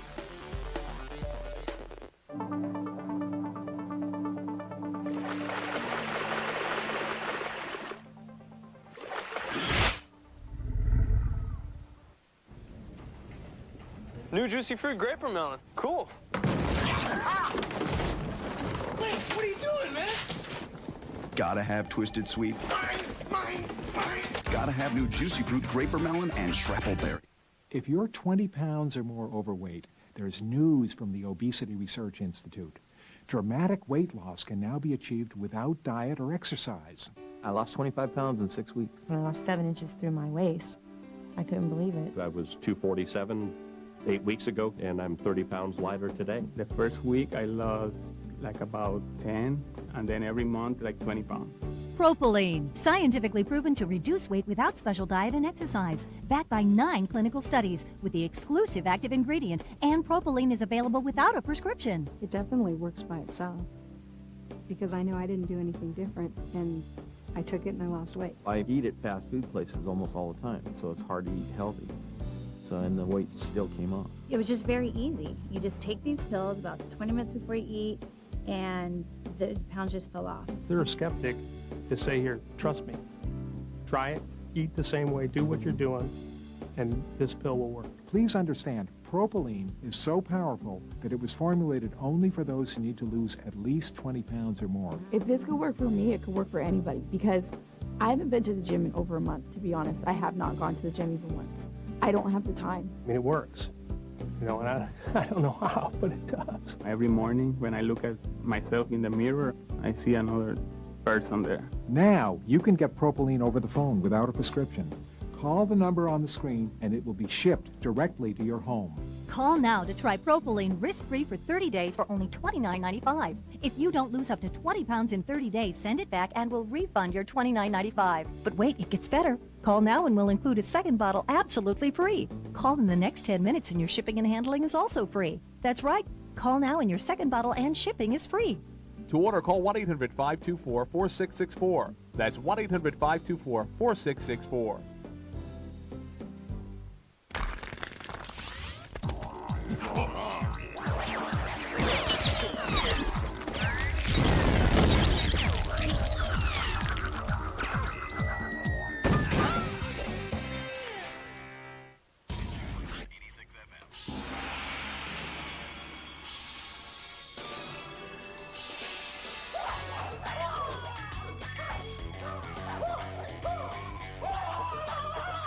From the makers of Dead or Alive comes the greatest action game of all time, Ninja Gaiden. Rated M for mature. Unleash your inner ninja. Oh, I'll take a pound of that. Xbox, it's good to play together. Next week on G4, see Hoop's hottest stars as Sweat takes you to the 2004 NBA All-Star Game. You gotta see this. Then, with entry into the Hall of Champions on the line, Team Kaizen faces off against Team 1051 on Arena. And Filter takes you on a chocobo ride through the best games, bosses, and characters of Final Fantasy. Sweat, Monday at 10 p.m. Arena, Tuesday at 10 p.m. And Filter, Thursday at 10:30 p.m. Buried Treasure is brought to you by EB Games. We take games seriously. Hey, I've got an old classic here from Electronic Arts. It's called Future Cop LAPD, and it's basically you're in control of this RoboCop type robot. It's a very dark story for the game, but it's actually a lot of fun playing as the cop. Lots of really cool special effects in the game. The explosions look amazing. There's hordes of little bad guys that run at you and you can blow them all away. There's lots of little special weapons that the big robot guy has. This is also a great game in multiplayer. There's sort of this real-time strategy type element to the multiplayer. It's split-screen, two-player. All the action takes place from an overhead perspective, isometric view, and you're looking at your little robot guy as he moves around the mazes of the city. He's got heavy weapons, he's got sort of machine gun ammo. Very fun, very fast, and it looked great on the PlayStation 1. Go check it out. It's called Future Cop LAPD. Hey, welcome to Versus. Today it's all snowboarding games. We've got 1080 Avalanche from Nintendo for the GameCube versus AMP2 from Microsoft for the Xbox. Well, I thought the graphics overall in AMP2 were done a lot better. Yes, overall, I agree. They're a lot more realistic. You get the little sparkles in the snow and stuff like that. 1080 seemed to have a little bit more cool effects. The snowdrops melt on the screen. You've got deer and squirrels running around all over the place. But I agree with you. AMP2 looks much cleaner to me, much more realistic, especially in high resolution. The graphics are phenomenal. The characters look great. The stunts look really cool. AMP2 has much more of a realistic looking flair. But what about the gameplay? That's the most important part of the game, right? Obviously. Yeah, well, 1080 is more, I think, of the arcadey style game, similar to SSX, although I don't think it's better than SSX. Well, most of the 1080 experience is about racing, except you're only racing against one other opponent, one computer-controlled opponent. You can do some multiplayer gaming in there as well. But it seems a little bit thin when you compare it to an SSX, which has a lot more effects going on. Or an AMP2. And AMP2, it feels more like a realistic, more realistic. Yeah, trip to the mountain. You've got different modes, but you know, and you're trying to get media sponsorship and things like that. More hardcore snowboarders are definitely going to like AMP2 a lot better, I think. Absolutely, and the thing that really makes AMP2 shine, even though both games have a multiplayer component, the online play of AMP2 on Xbox Live is unbelievable. I love the King of the Hill mode where you actually have to do tricks and stunts and possess sections of a mountain as you go down. There's also a racing mode online. Both games have a bit of a career thing where you can, you know, increase your stats and make your riders better. You can collect boards in both games. Now, what about the audio in both of these games? Well, because 1080 is more of the arcade style, you also get those cheesy arcade voiceover. Yes, you do. What's up, yo? Yeah. What's up, yo? They also have a lot of good ambiance sound effects, like the train passing over and the helicopters and things like that. The avalanche effects are beautiful. I mean, they look great and they sound great. They got a really good sense of ambience there for sure. Now, the music in 1080, they got about 20 licensed songs, including some, you know, bands like Finger 11 and things like that. Which fits the style of the game. But doesn't compare at all to what AMP2 delivers, which is 300 pieces of music that you can snowboard to, and they all are completely different. You've got slower tunes, you've got faster hard rockin' tunes. You can also load your own soundtrack in for AMP2 as well on the Xbox. Yeah, if you can't find the music that you like in AMP2, you can actually load in your own soundtrack and listen to that, which is amazing. Which you could actually load in the soundtrack to 1080, right, including Finger 11. So there you go. They both sound good, but I think AMP2 definitely takes the cake, and it's from 5.1 surround if you've got that set up at home. So overall, which snowboard game do you think brings more value and fun to snowboard gamers out there? I got to give my nod to AMP2. Right. You know, I think SSX is a better game than 1080 in the arcade style. Right. And AMP2 is the most realistic, you know, snowboarding game out there. I got to say I was a bit disappointed with 1080. I don't think they upgraded this game enough. It definitely doesn't compare with SSX3. And AMP2 is my favorite snowboarding game of all time. I think that game is absolute genius, especially on Xbox Live. So what would you give 1080 Avalanche? I'd give 1080 a 7. I'd give it a 7 as well. What about AMP2? AMP2, an 8. 9.5 from me. This is a fantastic game. So in the snowboarding wars, it looks like AMP2 triumphs over 1080 Avalanche. Most definitely. Today on the show, we looked at Medal of Honor Rising Sun for the PlayStation 2. This is a great-looking World War II shooter with some technical problems that get in the way. On the PC, we looked at Call of Duty. That has so much action, sometimes it's hard to tell who you're shooting at. Also on the PC, we looked at Secret Weapons over Normandy. This is a very clever arcade action flying game, but it's missing online play. In Versus, we looked at 1080 Avalanche for the GameCube. This is a fun arcade-style snowboard game with some cool environmental effects. And we also looked at AMP2 for the Xbox. This is an awesome, much more realistic snowboard game with a great collection of online modes. Tommy and I both thought that Amp 2 was a much better game. In hardware, we looked at the Gamester Clash Pads. You can affect your opponent's controllers with these things, but the pads are clumsy, uncomfortable, and the idea is just plain silly. On the Game Boy Advance, Tommy reviewed Medal of Honor Infiltrator. This is a great top-down shooter with some really cool production values. Well, that's the end of the show. We're all done with World War II games. We'll see you guys next time. Thanks for watching. Okay, so Sphincter, the way this game plays is that what it is like a 3D game. Right. Excellent. Thank you. Okay, what are you going to give it? Thank you and good night.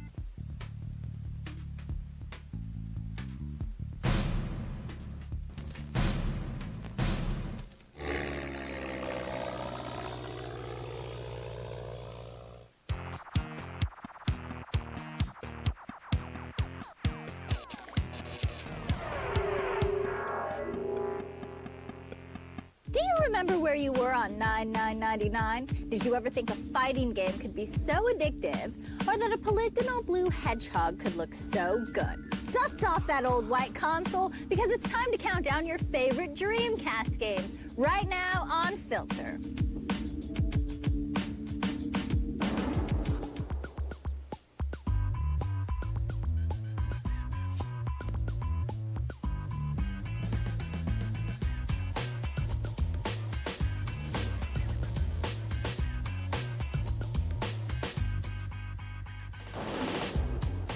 I'm Diane Mizota, and welcome to Filter. A hand-picked top 10 video game countdown is voted on by you, the viewer, at G4TV.com.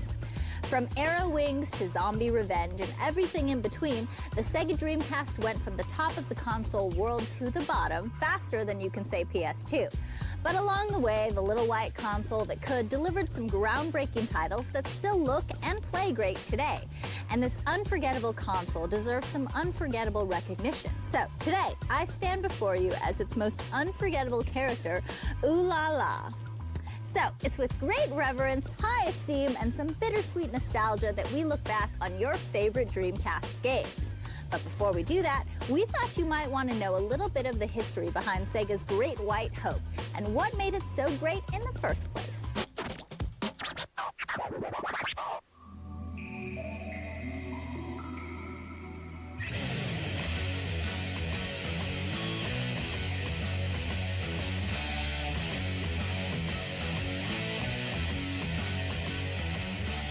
The Dreamcast was a Sega console that was put out in the late 90s. I thought the system was going to do really well. I was really excited about its release. It had really good hardware for the time. It was Sega's next big console after the Sega Saturn. The Sega Saturn was a miserable failure for Sega, and they really wanted to get back into the race, so they put out the Dreamcast way before any of these next generation systems came out. Unfortunately, they might have been a little bit too early. It came at a sort of awkward time and right before the release of the PlayStation 2. So unfortunately, it didn't build the fan base that it could have. It kind of has a special place in a lot of gamers' hearts because there were a lot of great games for it. A lot of very, I guess you could call them gamers' games. It wasn't selling as well, I guess, as the other platforms. Because some of the other consoles were doing better, they could make more mediocre titles, and lots of them, but the Dreamcast had this small library, and a lot of the games were actually really excellent and original.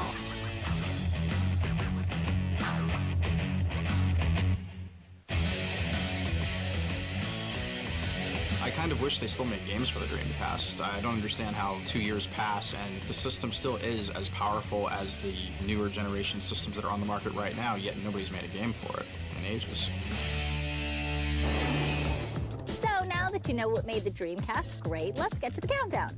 We begin with a title that proved country club members aren't the only ones who can enjoy a little racket action. At number 10 is Virtua Tennis.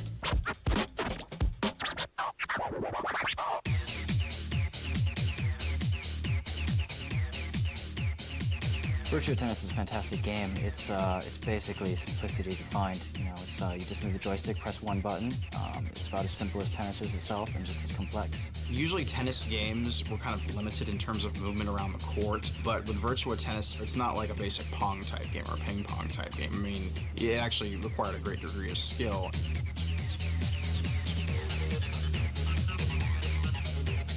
That was like the very first tennis game that I played that was actually realistic. The player models looked really real. The speed for the game was just right, you know, it seemed really realistic.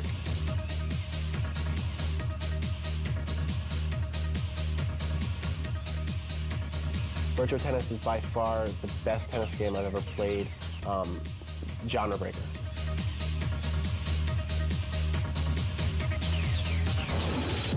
While Virtua Tennis helped take you off the couch and onto the court, our next game helped bring the arcade to your living room, which inevitably put your ass right back on the couch. For that faction of the population who enjoys hunting the undead, House of the Dead 2 is for you.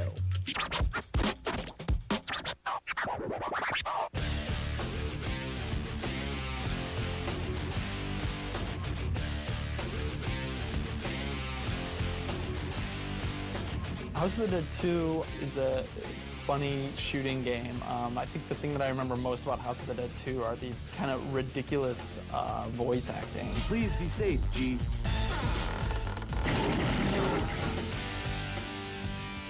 It was a very fast-paced game, but it also had some really amusing dialogue. I don't want to die! The voice acting was terrible, but that made it cool. It made it funny and fun. Unfortunately, House of the Dead 2 came out right after the Columbine shootings, so Sega was like, you know what, we can't release the gun. There's no way we can release the gun peripheral. Of course, everyone went ahead and bought the import version so you can use a light gun.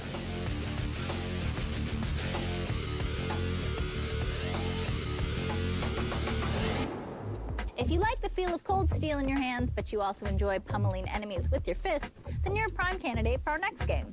Utilizing power-ups, weapons, and interactive environments, Power Stone was a fighting game that broke new ground for digital pugilists, which is exactly why it comes in at number 8.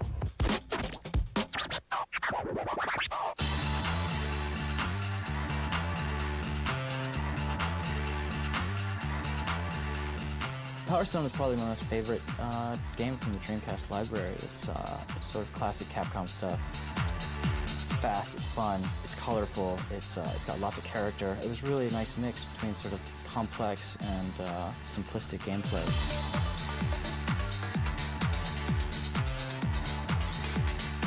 Power Stone is a cool type of game that's a 3D fighter, but for up to 4 people, and throwing not just punches and kicks, but also throwing items, and you have to watch out for things in the environment attacking you and all sorts of stuff. It was a crazy fighting game. I mean, you could throw stuff around and throw stuff at each other, you know, even throw each other. And it probably, in many ways, it could also be seen as kind of a precursor to Super Smash Brothers. So, Power Stone is the first fighter to appear in our list, but I have a strong suspicion that it won't be the last. Anyway, we need to take a break, but when we come back, we'll continue our countdown of your top 10 Dreamcast games of all time, and we'll see what some Dreamcasts have been up to since retiring.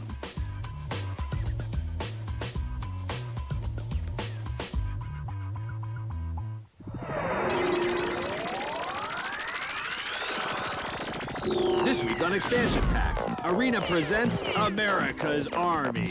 That's all coming up, and it's right here. Sunday at 7 p.m. Chris Vaughn spent years serving his country. Did you really kill people? Yeah. Pretty cool. No. Now, a man who's seen enough fighting. I just wanted to relax, catch my breath. Yeah, we'll see about that. Will fight a new war. It was close. Where'd you get the drugs? From the casino. I'm not gonna let this stand. Picked a bad day to do that.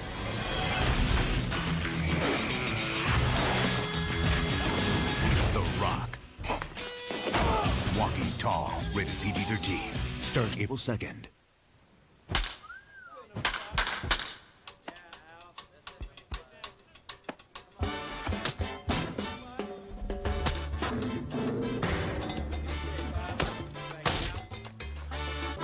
He can hit anything.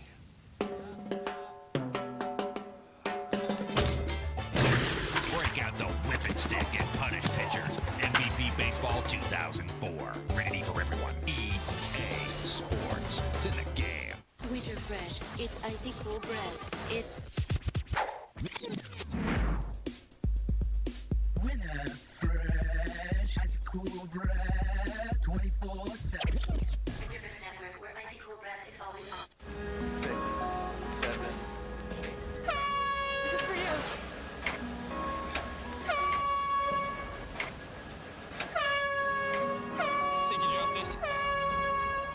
seconds, someone in the world dies from tobacco. In 1990, a tobacco company put together a plan to stop coroners from listing tobacco as a cause of death on a death certificate. Now, why would they try to do that? Ted? Barbara? Something's missing. Missing? In the bedroom? In the where?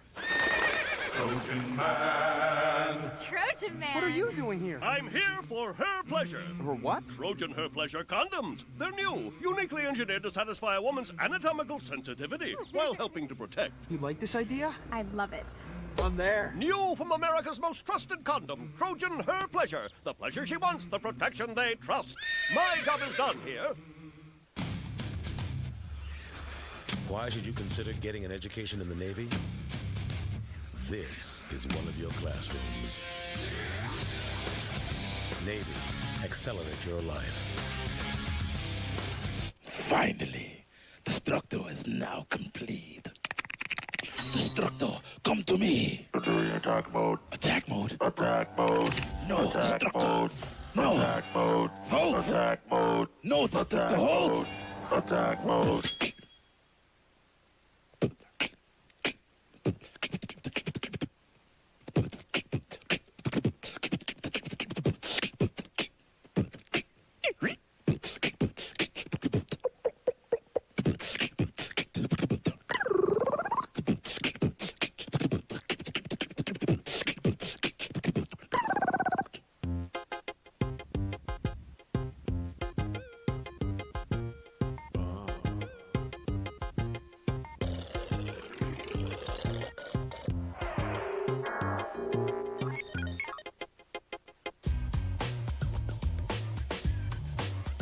Welcome back to Filter. I'm Diane Mizota, counting down your favorite Dreamcast games. The rankings for Filter shows come directly from the responses you post on the G4 website. To make your vote count, log on to g4tv.com/filter and select the Filter Rater. Then choose a category, vote on a scale of 1 to 10, and we'll take care of the rest. While you're there, be sure to post your suggestions for topics and games you'd like to see covered in future episodes. But let's get back to this episode. Coming in at number 7 is an RPG that takes the art of piracy to new heights. Literally. You play a cloud-faring scurvy dog who sets sail in the skies of Arcadia.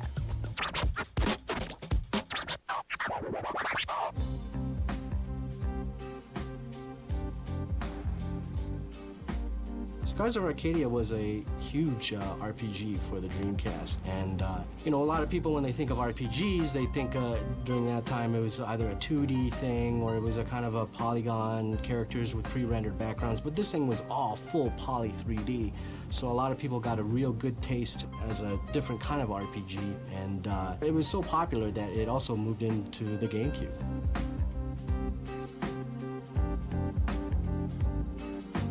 Big Dreamcast RPG that introduced a cast of pirates who are actually good pirates, and you can take your ship around and have these really cool ship-to-ship battles, which is probably the best part about the game.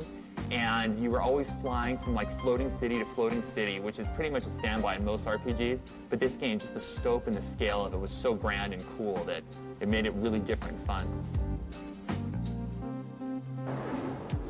Okay, so the pirates and skies of Arcadia don't exactly make your neck hair stand up, but they sure know how to dress.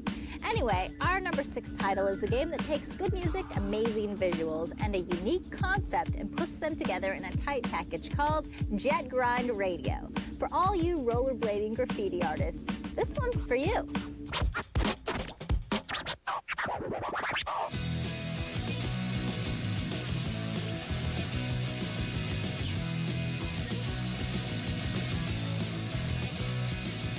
Jet Grind Radio was probably one of the first games that put cell shading onto the map. It had a really cool art style. It had a unique combination of gameplay, and that whole graffiti thing and the look of the game really complemented each other. Just the overall style of the game, from the music to the design of the characters to the plot of, you know, you're this group of kids that's going around spraying graffiti all over Tokyo. Definitely had a huge impact on the industry as a whole. For the first time I saw the trailer, I couldn't believe they were making a game based on something like this. You know, when you booted up the game, it had a little warning, you know, please don't do this, or graffiti is art. So it's just another thing that Sega kind of did differently compared to the competitors. The Dreamcast made its U.S. debut on September 9th, 1999, and showed a lot of promise. But a mere 4 years later, the system was virtually forgotten thanks to the release of its 3 next-generation console competitors. So where'd they all go?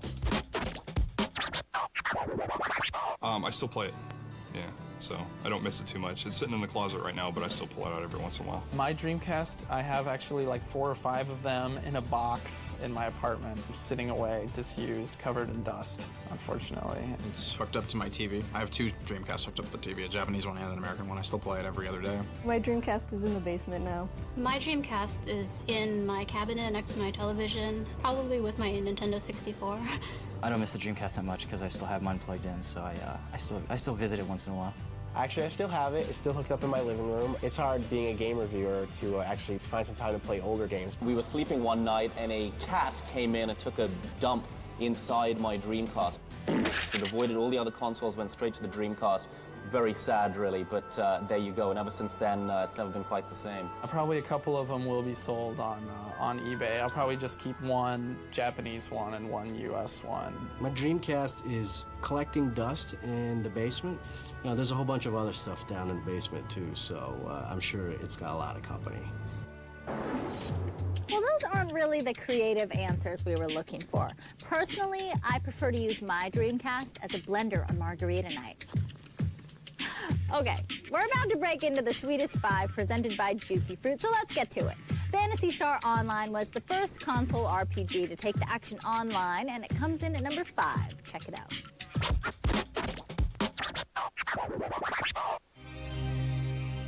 Phantasy Star Online is one of the Dreamcast's greatest games. This is a game that took the multiplayer online RPG and brought it to consoles, and it did it completely different from how people were doing it on the PC. And people have lost friends, wives, girlfriends, you know, to that game. Like any great addictive online game, that game has caused a lot of trouble.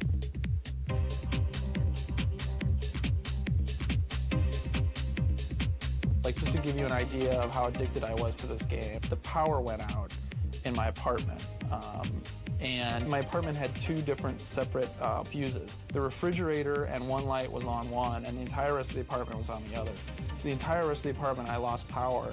I unplugged the refrigerator, like dragged my TV and Dreamcast over into there and plugged it in just so that I could continue playing. Because there was no way I was gonna stop playing Phantasy Star Online. While the seminal sitcom from the 70s, Taxi, put a human perspective on cab drivers, it wasn't until Crazy Taxi came to the Dreamcast in 2000 that people realized how much fun being a hack could be. And that's exactly why it comes in at number 4.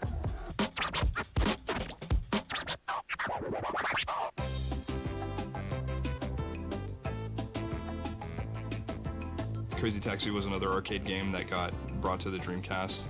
It was basically a game where you would drive around and pick up passengers and take them places and get money for it. It was a score-based game. Just kind of crazy. It was downtown San Francisco. I mean, kind of modeled after that. And it was awesome music, and just basically it was like something you could play for 5-10 minutes and be satisfied with. You're able to take that fantasy and, you know, just run through everything and get them out of your car as fast as possible. And you get to listen to some pretty cool music. Offspring's soundtracks in the game. Crazy Taxi was probably the best arcade to console transition that I've seen. I mean, it really captured the whole craziness of the arcade game, and they had all these brand stores in there, like Tower Records and like Kentucky Fried Chicken and stuff like that, so it's a crazy game, like the name says. If you're a serious Dreamcaster, then you already have a pretty good idea of what our top 3 games are. But come on, what's the fun in knowing everything? Stick around, because after the break, you may be surprised at which title claimed the number 1 spot. And we'll also take a look at some of the weirdest Dreamcast games of all time. That'll happen when Filter returns.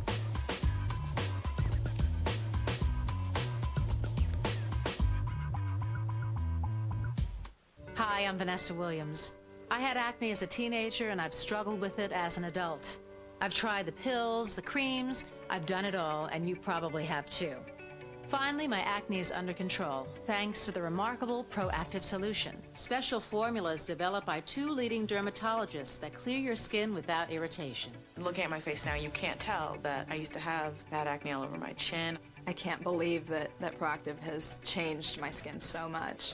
What if your acne could disappear without making your skin irritating or dry? If you've heard acne promises before, Proactive is ready to prove it by sending you a risk-free 60-day trial of the easy 3-step system. Call 1-800-789-6800 to find out how you can get a risk-free trial. Proactive combines multiple medications with soothing spa-quality botanicals to create a powerful acne-fighting system. You can heal acne today and prevent outbreaks tomorrow. Within 3 weeks, I didn't have another pimple. If it could help me, it could help anybody. You'd be shocked to know how many celebrities and models use Proactive. I've been using Proactive for 6 years. It's actually the only thing that's ever worked for me. Proactive is the best-selling topical acne system in America, named Best Acne Treatment by Allure magazine. I would say no more than 3 weeks, my skin was completely cleared up. The moment I used it, it got better and better and better. To get your risk-free 60-day trial of Proactive Solution, just call 1-800-789-6800 and you'll become a believer. You really have nothing to lose and everything to gain. I was convinced this would not work for me, and it did. You do have beautiful skin under your acne. Let Proactive prove it. Call 1-800-789-6800. 1-800-789-6800 to find out how you can get a risk-free trial.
Next week on G4, see Hoop's hottest stars as Sweat takes you to the 2004 NBA All-Star Game. You gotta see this. Then, with entry into the Hall of Champions on the line, Team Kaizen faces off against Team 1051 on Arena. And Filter takes you on a chocobo ride through the best games, bosses, and characters of Final Fantasy. Sweat, Monday at 10 p.m. Arena, Tuesday at 10 p.m. And Filter, Thursday at 10:30 p.m.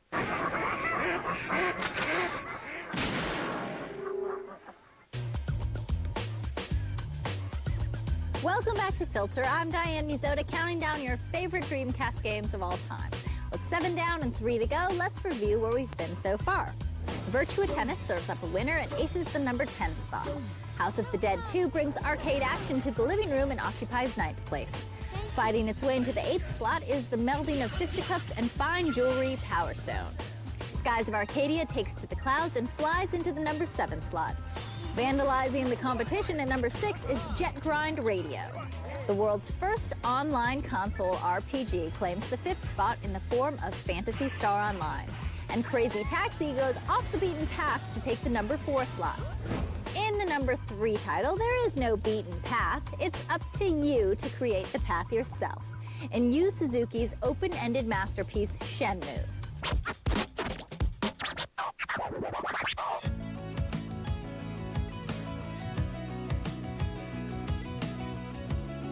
Shenmue is a still incredibly controversial game. You either love it or hate it. It was an interesting game. I think it was a little bit too much like real life. Sometimes the dialogue was a little crazy and you didn't understand it because of through the translation. What do you know about the incident? The incident? Yes. What do you know about the incident? You should ask the old lady. Ask the old lady about the incident. The day of the incident. The day of the incident? So it's really stunted, long-winded dialogue where I'm just like hitting the button like, okay, let's go, let's find the old lady now.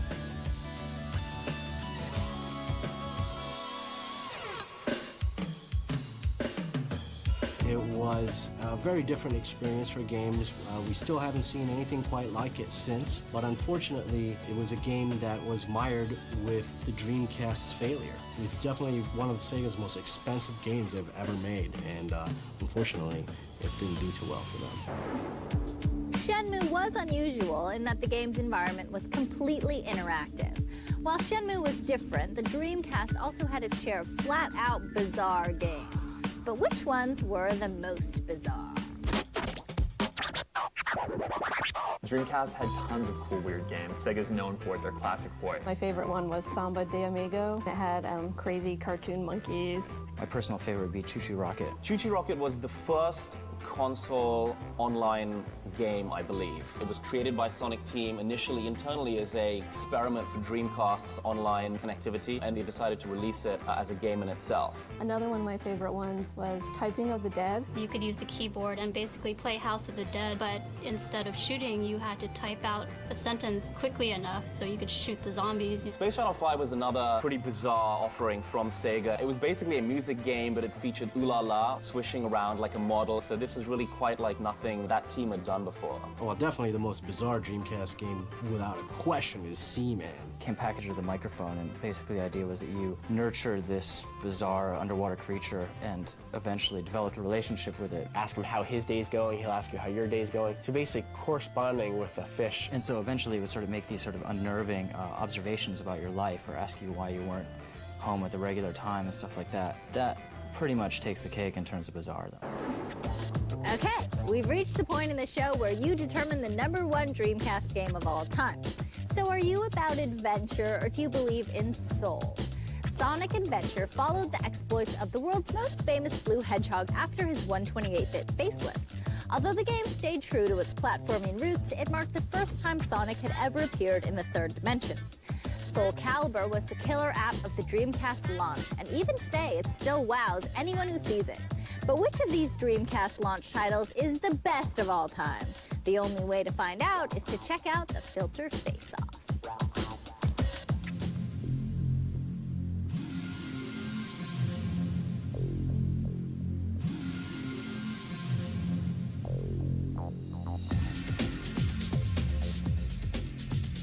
Well, Sonic Adventure is, I think, what everyone bought the Dreamcast for when it first came out. They wanted to see Sonic in full 3D.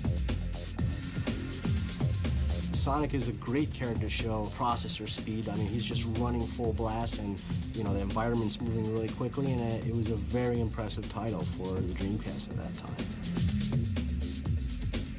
Oh, that game was sweet. Sweet graphics, sweet levels, especially the courses. Most of the loops and stuff they have on it, so it makes it fun. It was just fast and furious when you played the Sonic character. You could play as other characters, from the series. Just kind of a fun game. Some people didn't like, the open environments, kind of the adventure part of the game, but I thoroughly enjoyed it.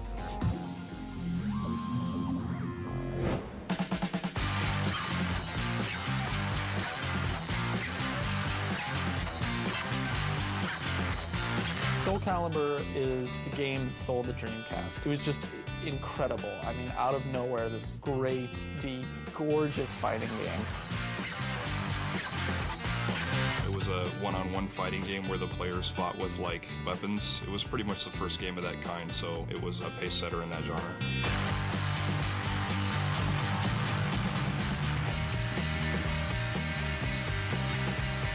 In a certain sense, I think the original Dreamcast version of Soul Calibur was more impressive than the sequels that came out last year for PS2, Xbox, and GameCube. If there's one game that people still have the Dreamcast and they're still playing it on, it's probably Soul Calibur. People even probably have that super glued into their Dreamcast and they never take it out.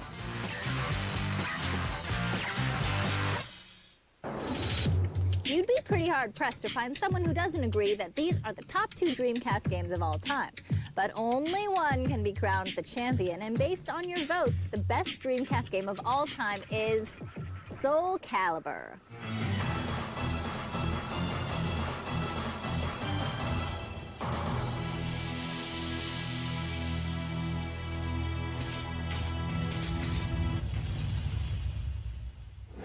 The best part of this countdown is that you can buy most of these games for less than 20 bucks.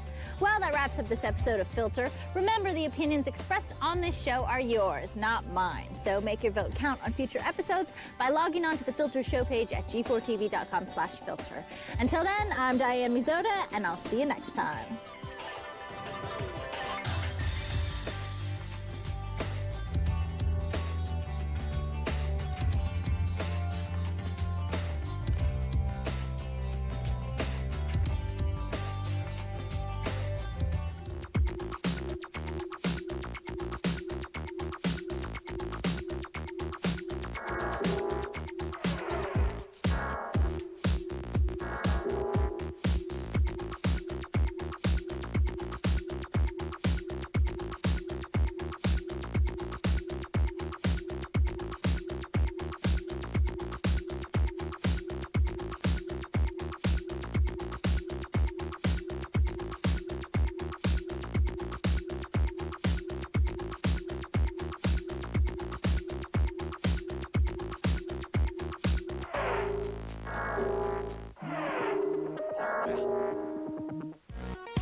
What the hell happened? I'll tell you what happened. What happened? We're here to do Game on Hawaii and we're shipwrecked because you had to drive the boat. Because, oh, I'm going to get seasick. Oh, I got to drive. And look where we are. Don't yell at me. I got bad equilibrium. I don't know where the hell we are. You know, I'm calling my agent. Where's the arcade, dude? I got to do some gaming. Where's the babes? Where's the games? We got nothing. I had to listen to you once again. Oh, I gotta drive the boat. I gotta drive the boat because my equilibrium's bad. That's it. I get bad equilibrium. It's not my fault. I'm calling my agent. You're calling your agent now? You're an idiot. Yeah, I can't work with you. You're an idiot. You're all Hollywood, dude. I get no reception. I need 2,500 points and I'll be the king of Dance Dance Evolution. Let's do this. You got no chance, chump. You gotta press start. You know how it works. You freaking moron. What start? There's no electricity. Don't be an idiot. Press start. I'm not playing. Just press it. Okay. Pick a song. Oh, dude, the same song every freaking time. Oh, Pick fine. a character. I want to be the girl. I always want to be. You always have to be the girl. I want to be the girl. Dude, you are acting like a girl. Now, come on. Okay, here goes. Dude, that one was good. Don't be an idiot. Good. Somebody didn't eat lunch Perfect. today. Yes, I did. I had a lovely algae casserole, you idiot, and some mollusk soup. You're moving as fast as that dead seagull. Shut up! It's missing. Not a miss. That was good. Perfect. You failed. You're an idiot. Where did you go? BS. Get back here. You're a bag. How about some fist?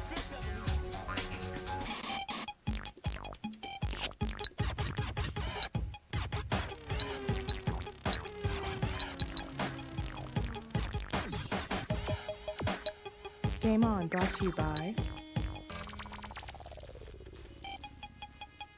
EB Games.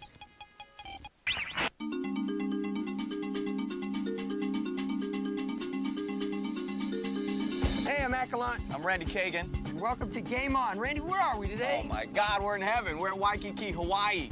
We got some good stuff today. We're gonna go get wet with some serious gamers, right? And we're gonna find some hot losers. That is to say, luscious yet losers. And when we mean loser, we don't mean in life, we just mean in gaming. And we can't forget the big competition at Hawaii and Bryant's. Yeah, there's gonna be a dance contest. It's gonna be dance, and there may even be a revolution of some kind. Yeah. And let's not forget the loser gets the tattoo. And Matt, you do not want to lose this round. If Matt loses, he's got a tattoo, I love Randy, on his booty. And if Randy loses, it's I love Matt. And you know what? We should probably hop in the Jeep because I'm kind of working on my hula thing. Okay, let's go to Maka Laka Laka Laka and I'll try.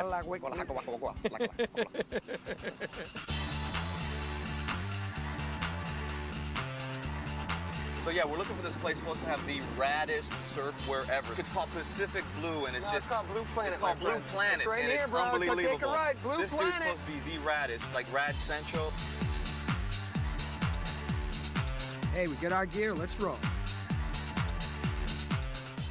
Well, we made it, Randy. Sea Life Park here in Hawaii. Beautiful, right next to the ocean. Sea life next to the ocean. You can save the $30 and look left, or you go in here and they got the baddest gamers known to man. We're going inside. It's going to get a little wet, Randy, so we're going to change into our trunks, our suits, and let's go. Get some surf gear, because it's going to get watery, man.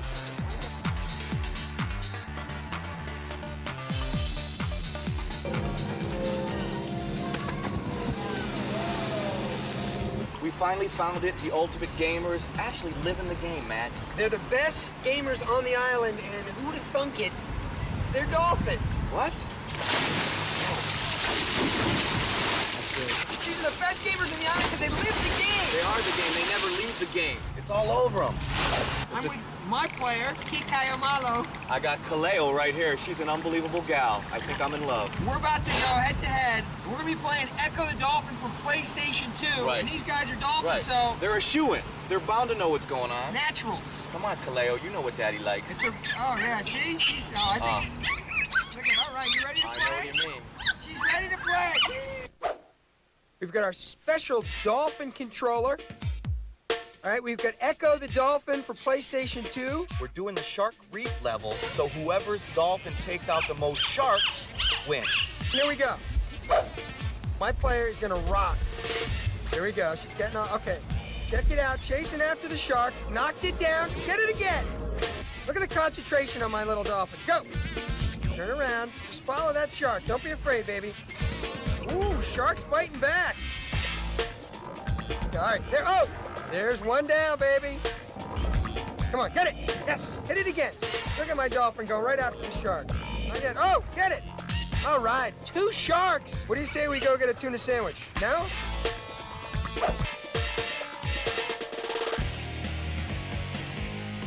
All right, Matt's dolphin got 2 sharks. Now it's time to see how my girl Kaleo can do. Just rammed a shark. Does not care that that shark actually eats meat. You know what? I'd rather co-host with Echo. I'm gonna talk to my boss. Oh, nice job, Echo. Smash the shark. Oh, hit him in the gills. Sweet. He flipped him 3 times. Nice. Nice. He's doing some tricks. He's celebrating the victory. Okay, Echo, focus. Focus. Now get back under there and kick some booty. Way to go, Echo. Kick some shark booty. Oh, Echo. Echo, you just got rammed by a shark.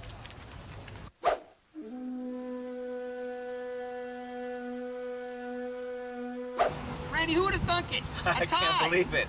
Kikai Malo. Kaleo is beautiful and smart. Everything I've always wanted in a woman, and she likes the water. Hey, when we get back, we're going to go to Hawaiian Brian's to meet some hardcore gamers. Yeah, they're not as good as these guys, but they probably smell a little better. Nothing personal, Kaleo, sorry. Because if I pick you and I lose, I have to get his name tattooed on my you-know-what. You don't want to see that, do you?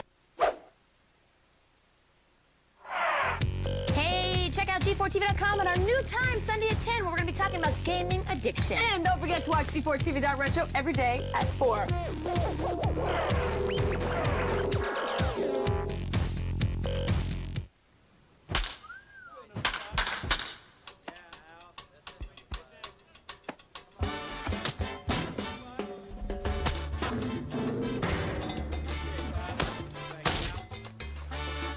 He can hit anything.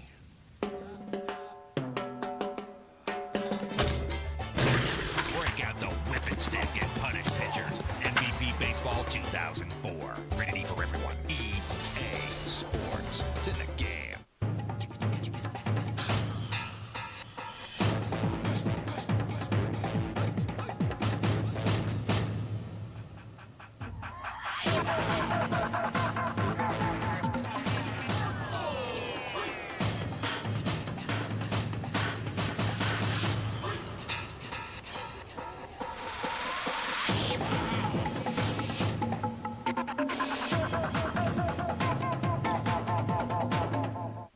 It's Ashley's 10th birthday. Give me some. Oh, cool. New Juicy Fruit Strawberry. together. All right, I think he wants it back. Off. Stay. Gotta have Twisted Sweet. Gotta have the twisted fruit combinations of new juicy fruit, graper melon, and strappleberry. No! It's my juicy fruit! Rated everyone.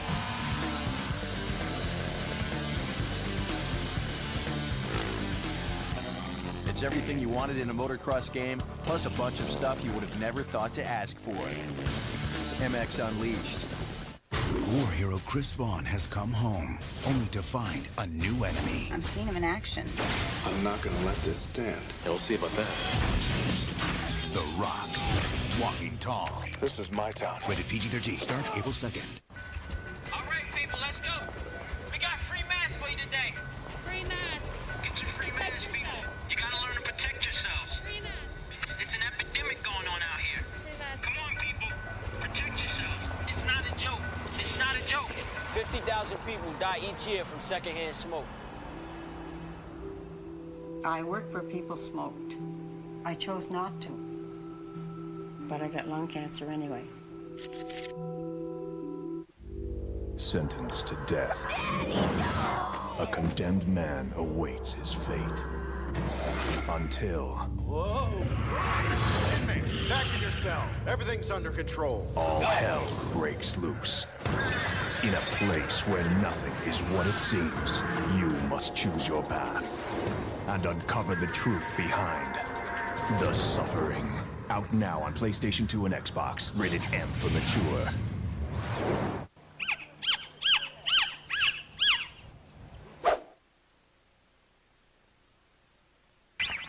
You know, Randy, after working with those dolphins, I don't think I'll ever eat sushi again. Yeah, you know, I don't mind marine mammals, but land mammals, they smell a lot better. I hear you. Well, hey, speaking of people that smell good, we're here at Hawaiian Brian's for the big Dance Dance Revolution contest. These guys are hardcore. I mean, we've been around, but these people live Dance Dance Revolution. Once a month, they have a hardcore competition for prizes, for cash. I hear it can be pretty fierce. Here's what we're going to do. There are 4 contestants. Randy and I are each going to pick 2 contestants to represent our teams, and you know how it goes from there. You're going down, G. Hey, let's meet our contestants, shall we? See what they're all about.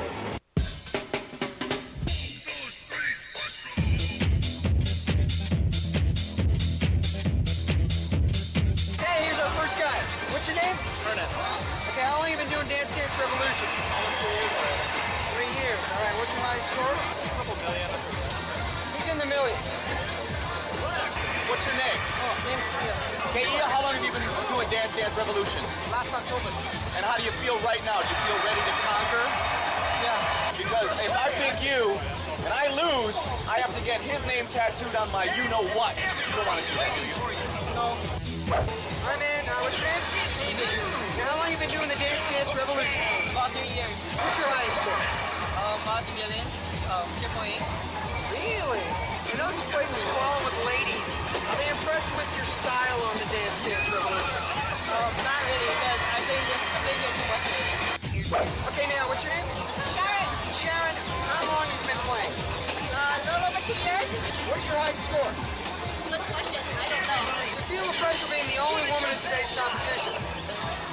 Yes and no. All right, Randy, we did the interview process. Right, now it's time to decide who's going to be Team Kagan and who's Team I Gallant. think I know who I want to pick, so we'll paper, scissors, stone. Okay, ready?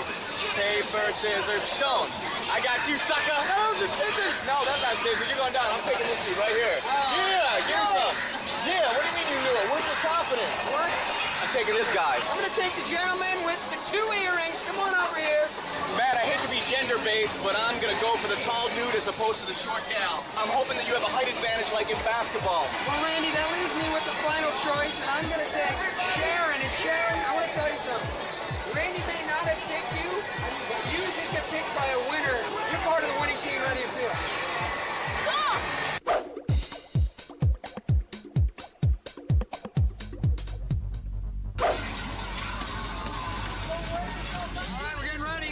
Matt, the anticipation's building. It's David. What he lacks in height, he has in confidence, Matt. Here we go. Any kid, you know what I'm saying?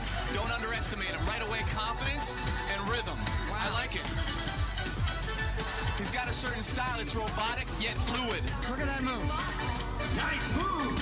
I like the spin move, Matt. Oh. He's got some flavor. I'd like to see your boy do that. Another spin move. See that? He's got confidence and rhythm.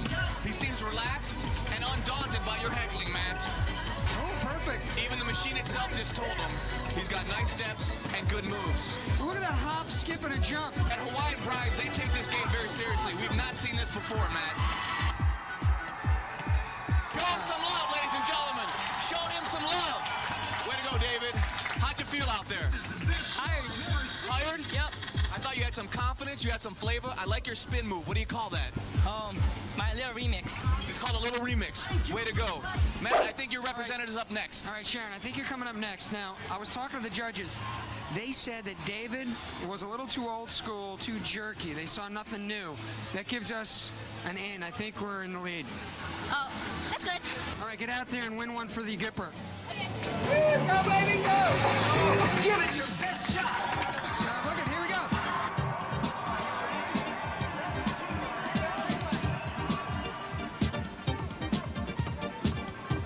I gotta say, Matt, I liked her approach. It was unique. It's almost like a symphony out there.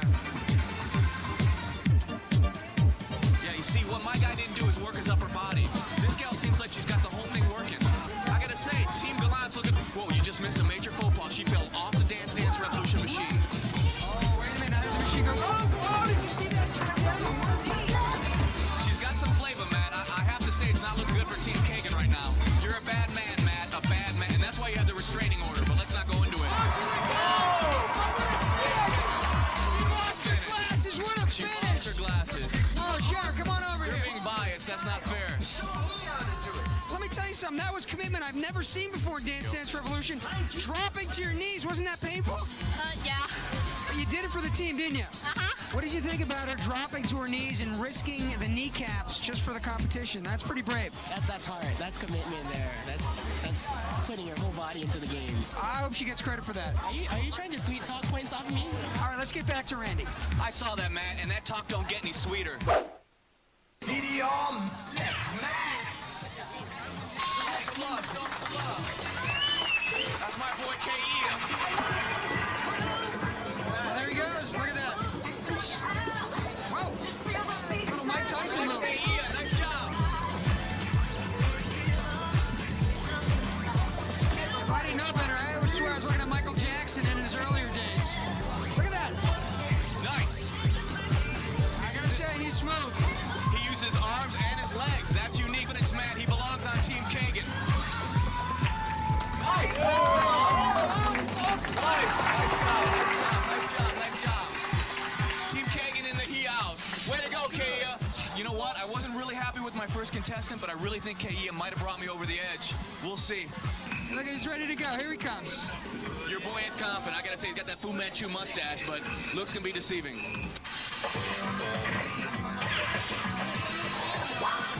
Show me your performance! Oh, look at the arms. Oh, yeah, baby. Look at the arms. That's not fair. His loafers don't weigh much at all. You know what I'm saying right now? Whoa, whoa! How do you spell winner? Ernest?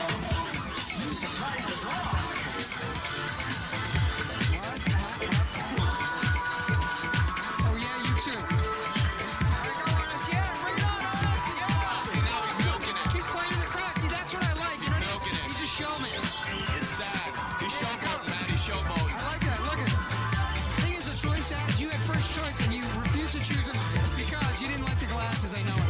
You know, look at the movement. Move on. He moves like a... Oh, yeah! Showboat. Oh, the crowd goes wild. Ernest. Well, Randy, it's all coming down to this, brah. You know, the judges are thinking about it right now. I can only imagine what's going on in their minds. I think it's going to be close. I don't, but I'm going to go, yeah, I think you're right, Randy. Here comes Randy. It's the moment we've all been waiting for. Overall, what do we got? We got, for Team Kagan, 410 points. You got 457. Oh, yeah, Team Gallant with 457. Randy, you know what I think that we're going to thank the judges. Thank you guys very much. Thanks, Hawaiian Brian's, for having us. Thank you, judges. Show me some love. You do what you could, though. I think you're buddies with Ernest, and that makes me nervous. Randy, let's remember this. We tied with the Dolphins. Right, even up there. I won here. Now it's time to hit the beach and find the hot loser.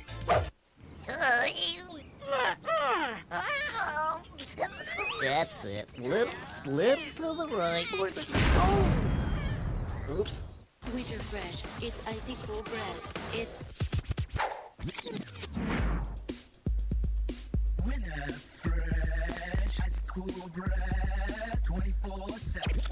Winter Fresh Network, where icy cool bread is always on. An ancient evil has returned, greater than any the world has ever known. 60 years ago, they tried to destroy the world. They're back. Now, one secret government agency. Welcome to the Bureau for Paranormal Research and Defense. Has been called upon. Hellboy. To stand against them. There are things that go bump in the night. And we are the ones who bump back. Are you gonna be okay? How big can it be?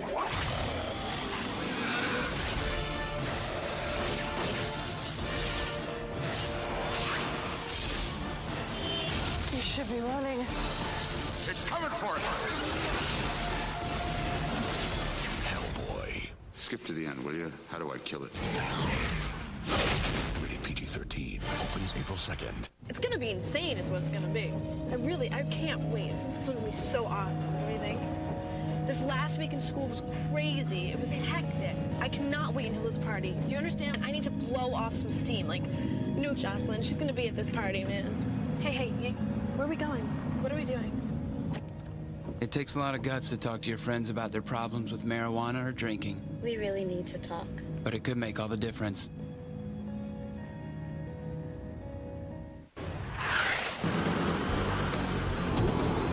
Okay, I got a lot. Lift them away.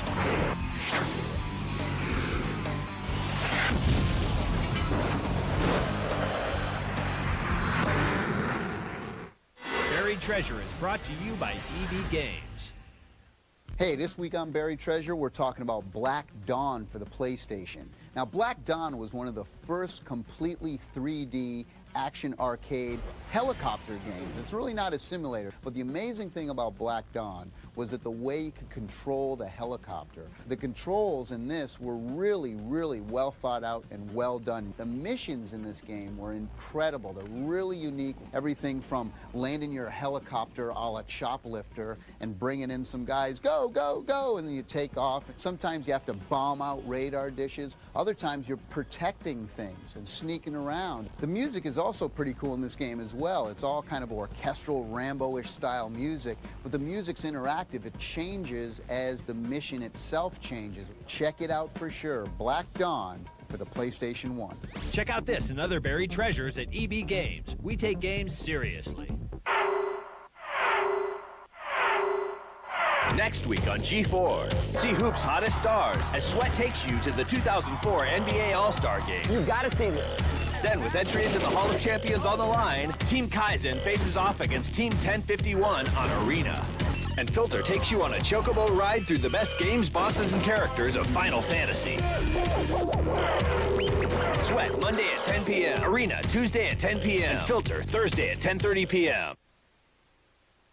Well, Randy, here we are at the beach. It's come down to this. I can't believe it. It's kind of neck and neck right now in Waikiki. We tied with the Dolphins. Yeah. And then we came to the Dance Dance Revolution, and Ernest brought me to the title. So here's where it comes down to. 1-0. We pick the hot loser. I have to pick a very hot, attractive woman, preferably in a bikini. Right. For Randy, she has to be a bad gamer. I pick a luscious loser who I think's got like maybe a sleepy eye and astigmatism. For you, my man. I say we go find some hot losers. Good idea.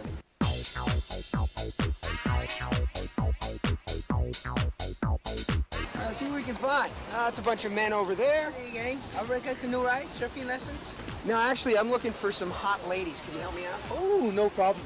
All right, I'm roaming around Waikiki looking for babes. It's like looking for sand. There's pudding everywhere. Hey, wait, ready? Hey, you want to be, what do you say? Will you be a hot loser for me and Randy? I mean, this is like the pudding capital of the universe. Come on. Don't run away from me. Not only are there babes, but they're greased women. I'm gonna ask this girl right now if she maybe will game for me against Matt. I think I've seen 3 hot losers. Well, we're not gonna call them losers when we see them because then they're not gonna want to be, oh, that girl's kind of hot. She's wearing her headphones. Excuse me, sorry to bother you again. But are you a gamer? Nope, I'm not. How do you feel about going to the Fun Factory and gaming for me against Matt? No, Okay, that's a no. Okay, it doesn't bother me because women saying no to me is not a shock. It's nothing new. Pardon me? Excuse me? Pardon me? Hi. And we're looking for somebody to go across the street and play a video game. Would you be interested in doing that? Maybe. Okay, here's a babe right now reading a magazine, the International Cosmo. How you doing today? And how are you? Are you a gamer at all? What's that? Oh, that's beautiful. So listen, I need you to just lose. Yeah, I need you to stink it up real bad. Okay. All right, Becky, here's what's going to happen. I've chosen you as the lovely lady that is going to represent Team Kagan. Now, you really don't know how to play video, am I correct? Yes, I do. You do? I don't play video games. Okay, then I need you to lose. Okay, you need to lose. You need to play poorly because I do not want the consequence on the show. And where's Randy? Does anybody know where he is? Anybody know where? Shake the sand off, come on in. Dude, it's Hawaii, doesn't matter. Randy, I don't know about you, but there's nothing I like to see more than 2 hot girls fighting. I can't think of anything. So here we are at mocap boxing. What's going to happen is Becky and Rachel are going to go head-to-head, and I guess the one who wins makes us a loser. Sorry, Matt, you're going down.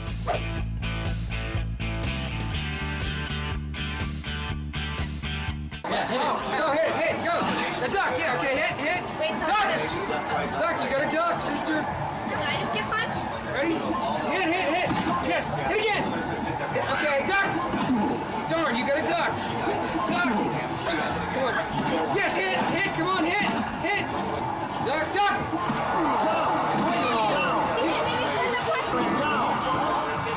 Okay, hold on. Okay, you get knocked out. Well, let's see what your score is and what place you came in. 3 minutes, 21 seconds. You ranked. This is important. You came in 99. That's not good. Good job. It's not bad. All right. So remember, you got a duck and combination punch. So get ready. Go ahead. It says hit, so you want to hit every time it says hit. Yeah, there you go. Don't forget to duck. See, you got to duck. Or move. You got to remember, don't forget to duck. It's going to come at you. Good duck. And hit. Good. That's good. To duck and hit. Good job. Here it comes. Duck. Extra. Stay. There you go. Good combination. Nice job. Get him. Don't get to duck. Nice job. Good duck. Oh, see, you got to duck. Oh, this could be over. This may be it. It's over. It's all right. It's that duck. Where's her final? Where did she finish? Oh, well, she didn't do that bad. She didn't even qualify.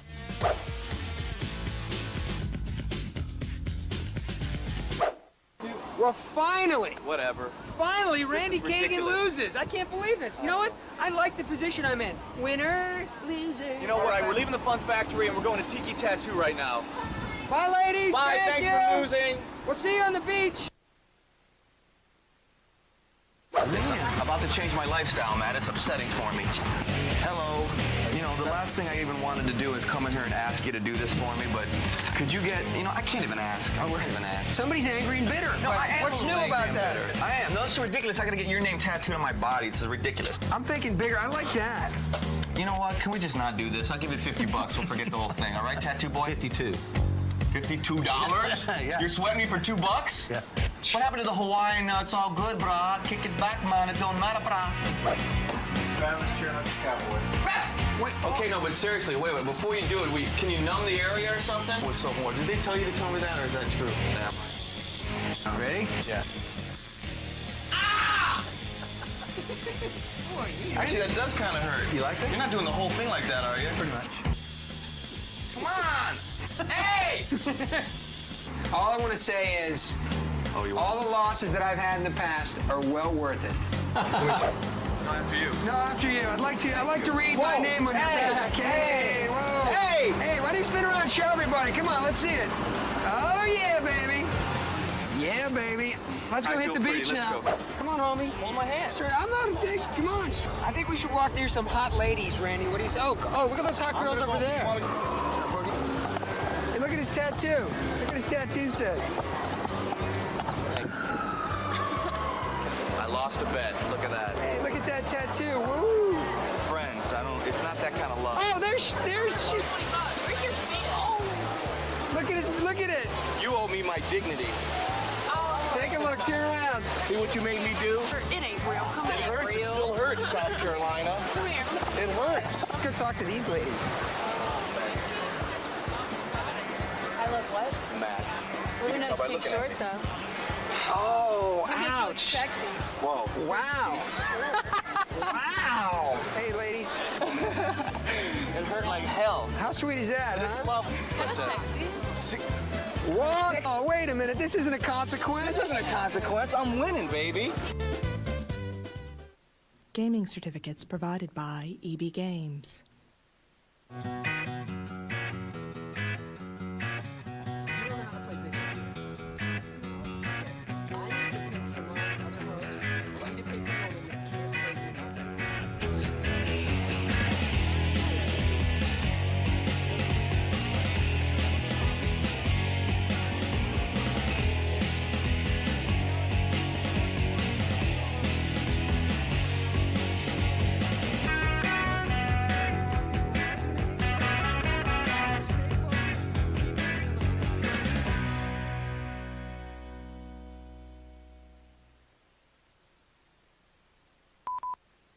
Hey, I'm Matt. I'm Randy.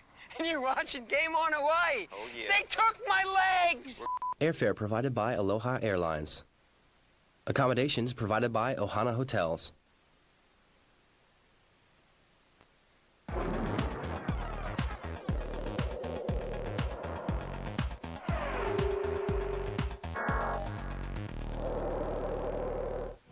Today on Electric Playground, we're taking a look at Need for Speed Underground, Rainbow Six 3 for the Xbox, Wrath Unleashed, and The Simpsons Hit and Run.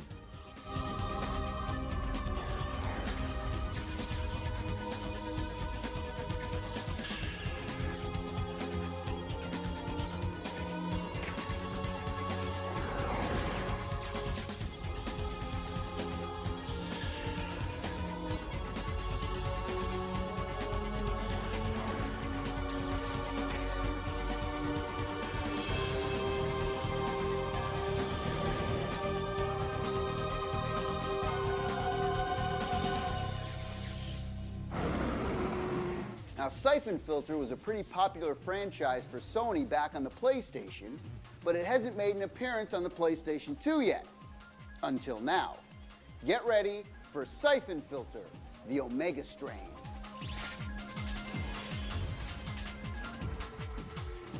We're talking about Siphon Filter, the Omega Strain. Can you walk me through the storyline of the game?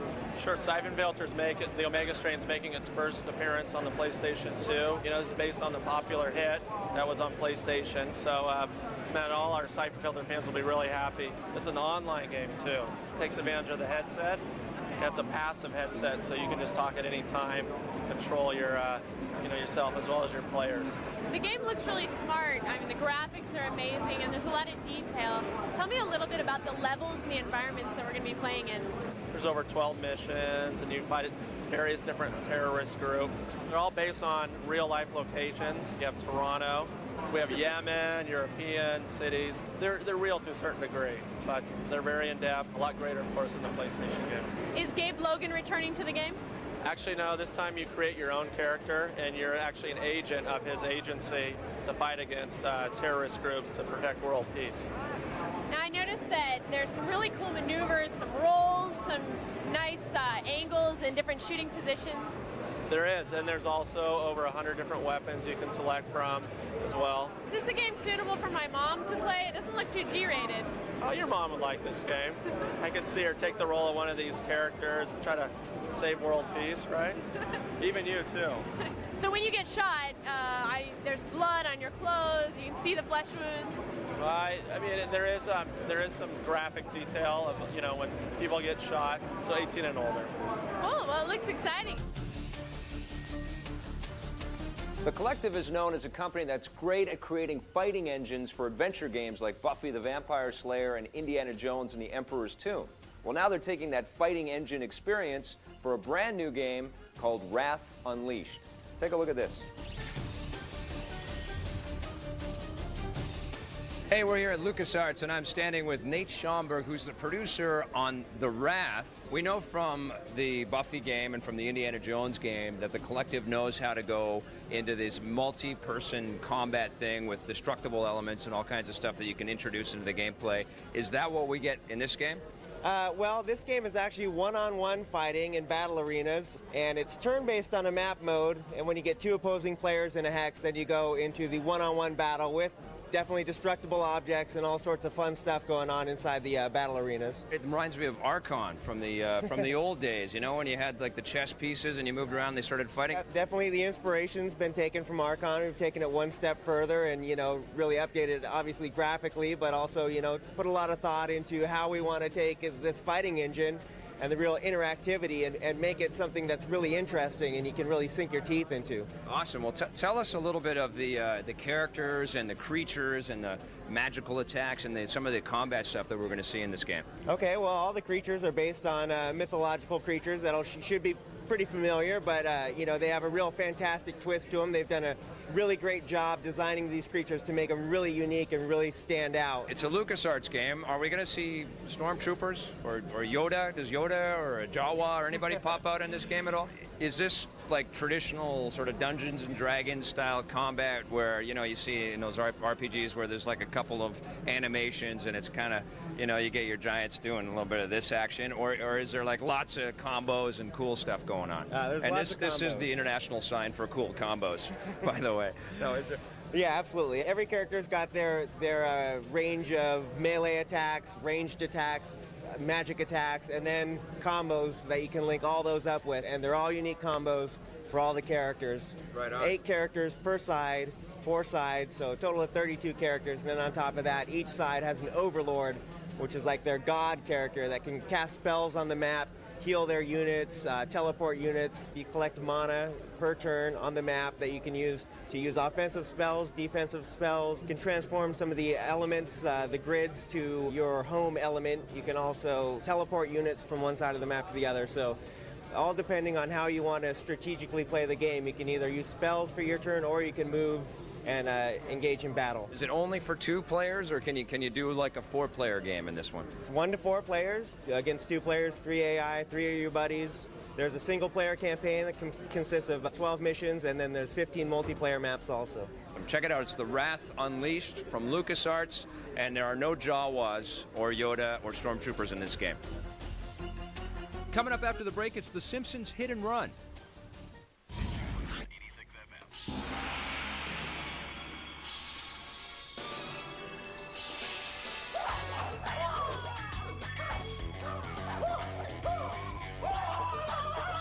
From the makers of Dead or Alive comes the greatest action game of all time, Ninja Gaiden. Rated M for mature. Unleash your inner ninja. Oh, I'll take a pound of that. Xbox, it's good to play together.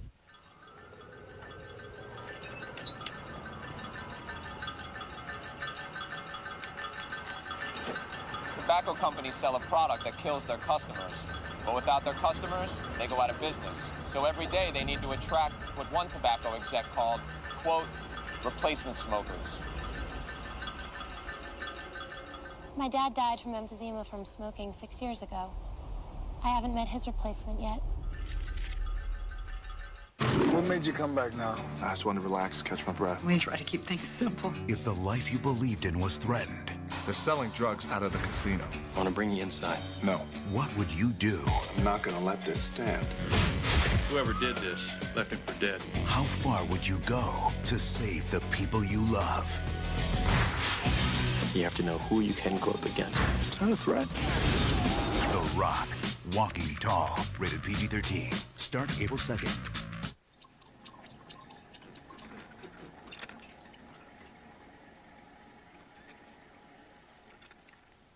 FIFA Soccer 2004, rated E for everyone.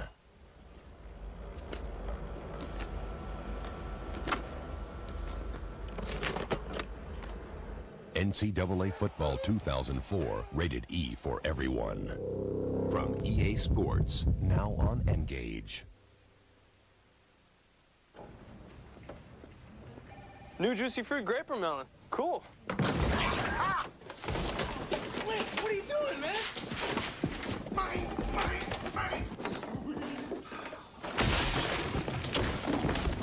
Jackets. Gotta have Twisted Sweet. Yeah. Gotta have the twisted fruit combinations of new juicy fruit, grape or melon, and strappleberry.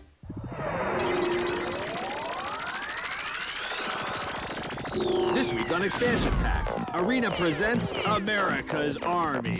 That's all coming up, and it's right here. Sunday at 7 p.m.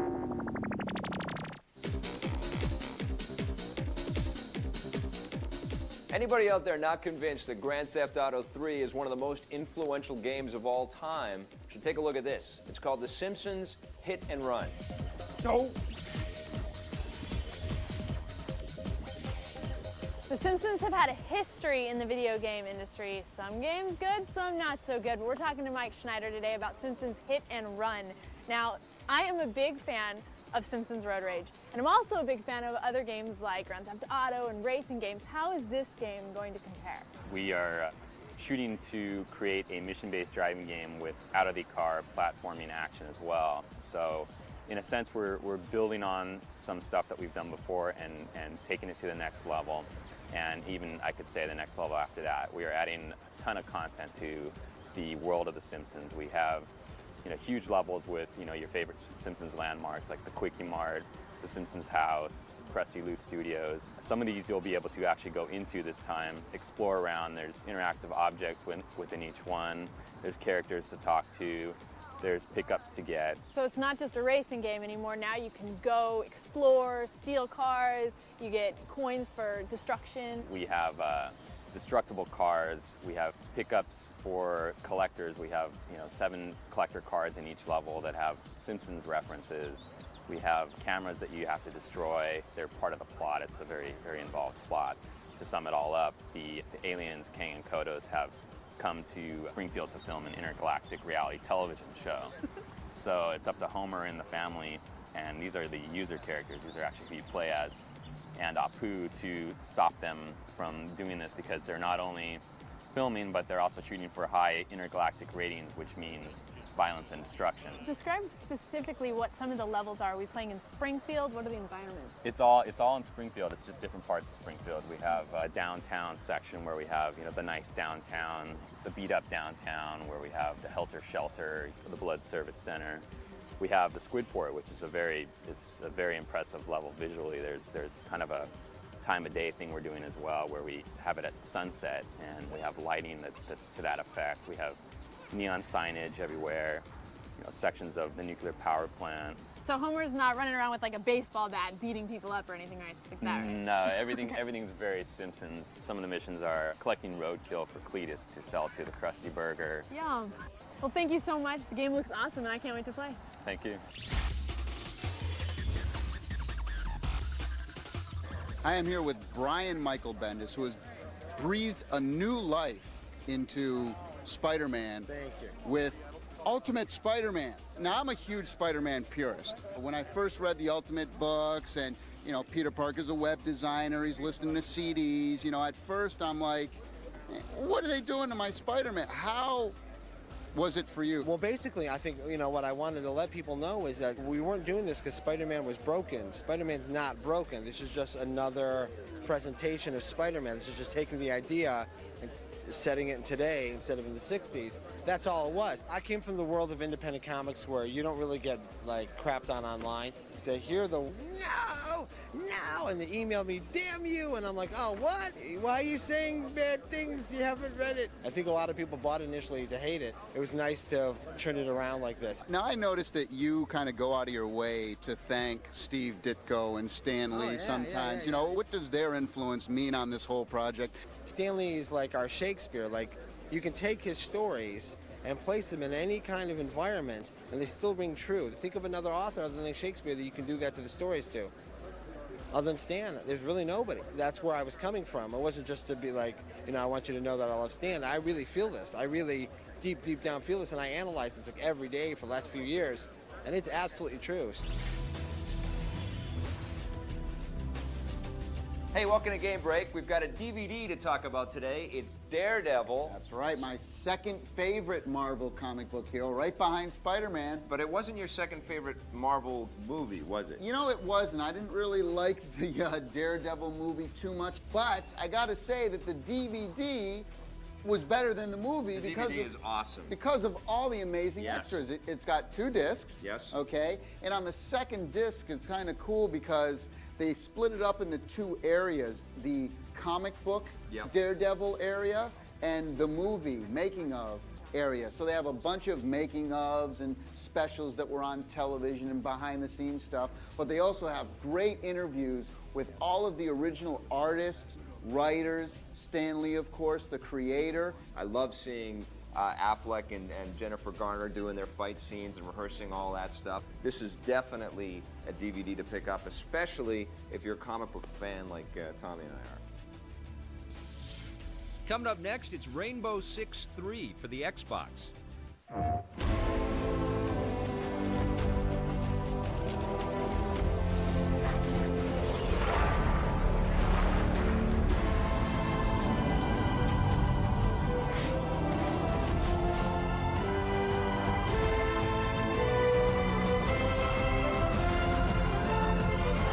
Final Fantasy XI Online.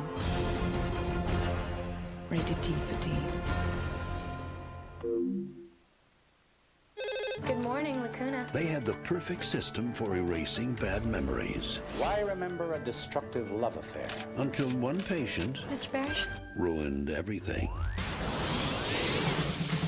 Can you hear me? What's going on? Stop from that. We've seen you have lost him. This is not good. Jim Carrey, Kate Winslet, Kirsten Dunst, Elijah Wood. Are you nuts? It's been suggested. Eternal Sunshine. Rated R. Starts Friday, March 19th at theaters everywhere. Hi, I'm Chuck Norris. And I'm Christy Brinkley. The Total Gym is the one piece of fitness equipment that replaces an entire gym full of equipment. It's the fastest and most effective way I've ever seen to get into shape and stay in shape. A few minutes a day is all it takes to get into the best shape of your life. And we're not the only ones that feel this way. The Total Gym is now used in over 14,000 health and fitness facilities to train millions of people each year. It's the favorite of everyone from world-class and professional athletes to millions of families who have it in their homes. And with over $1 billion in sales in 85 countries, the Total Gym stands alone. And right now, you can try it in your own home, absolutely risk-free, for an entire month. You won't even be charged for shipping and handling. Or you can ask for this free DVD and information kit. Call 1-800-322-1598. That's 1-800-322-1598.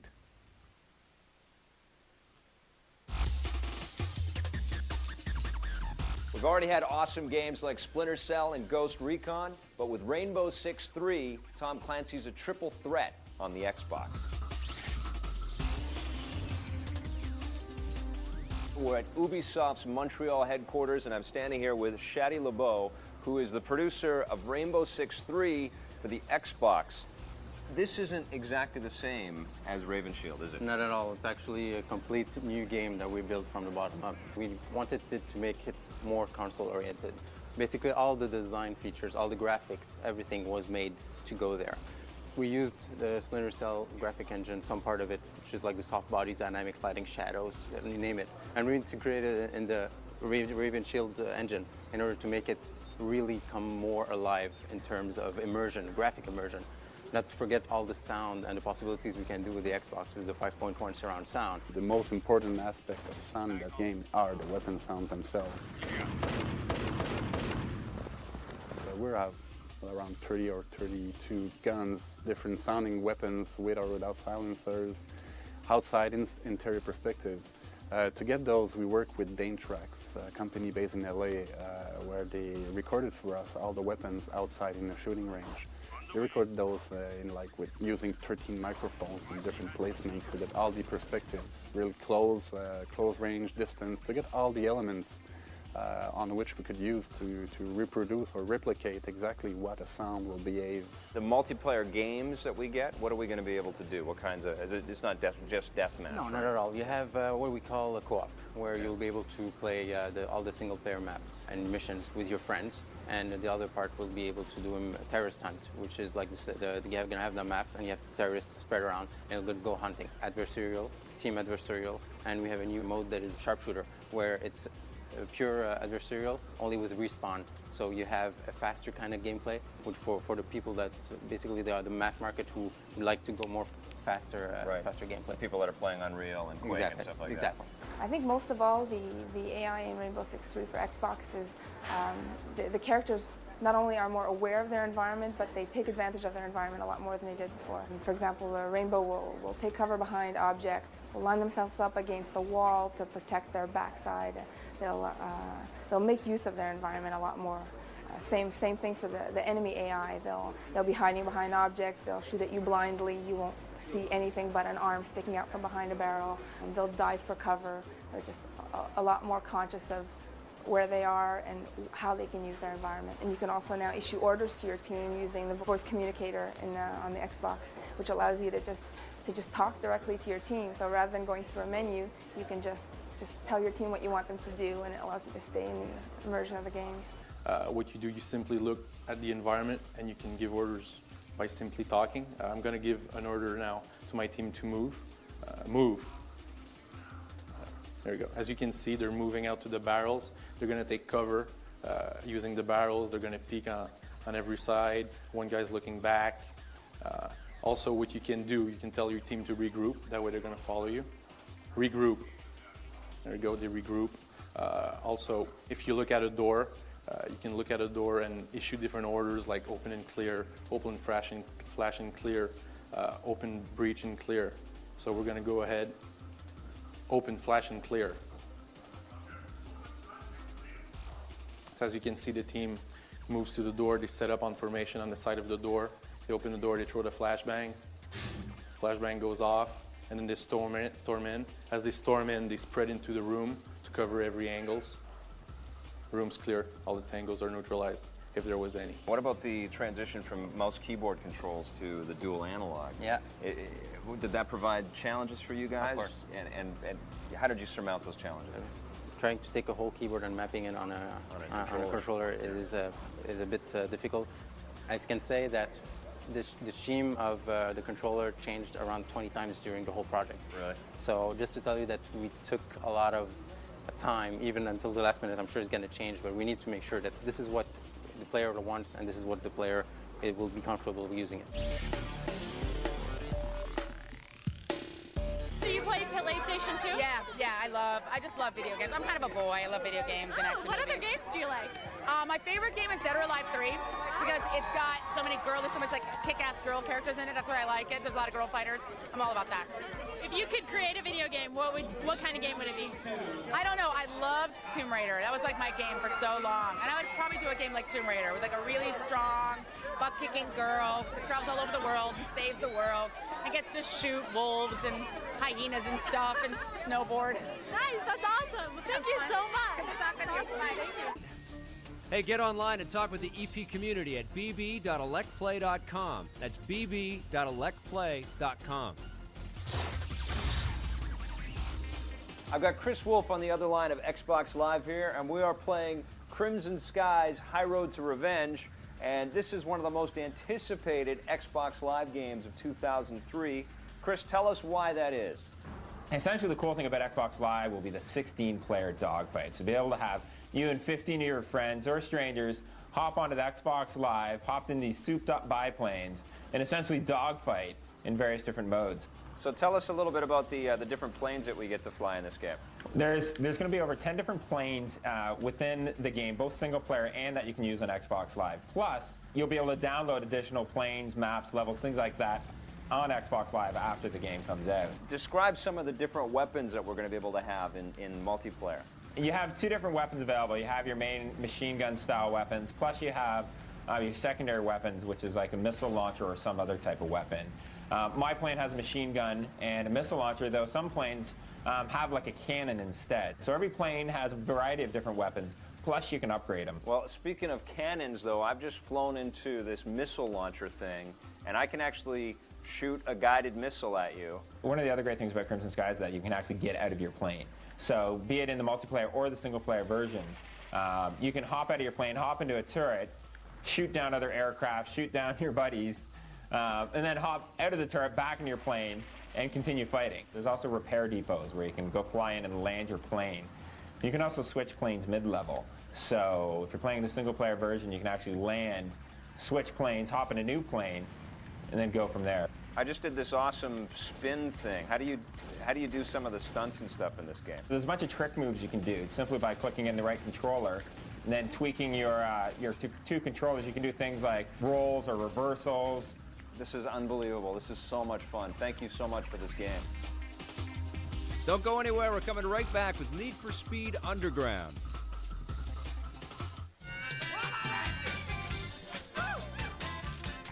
Getting a new car is a good thing. Getting a brand new Honda Civic with impressive savings on features like air conditioning, CD player, and a center storage console is an even better thing. So go see your Honda dealer today and ask for the Civic Value Package. Oh, coupon not required. Now you can lease a 2004 Civic Value Package Coupe for $159 a month for 36 months.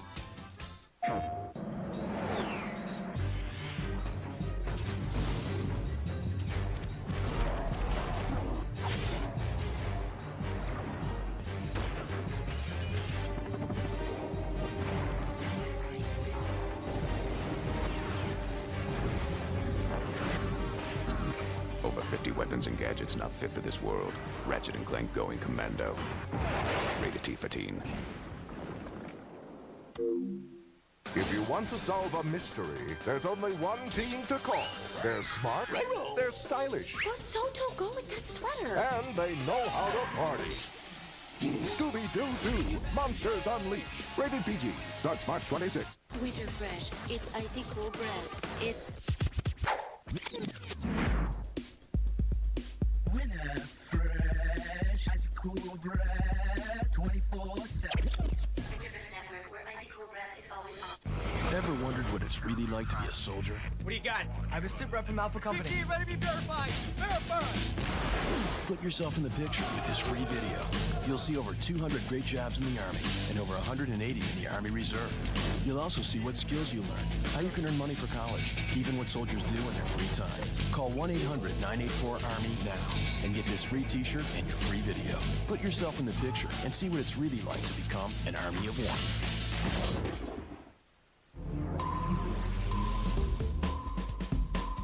Here's what's happening on Pulse. If you like fast cars and fast women, we can help you with one of them. Acclaim is set to unleash Juiced on the import racing community, and we'll give you a first look. Plus, Kevin Pereira laces up the gloves and the funny-looking boots to go a few rounds in his preview of the next groundbreaking game from EA Sports, Fight Night 2004.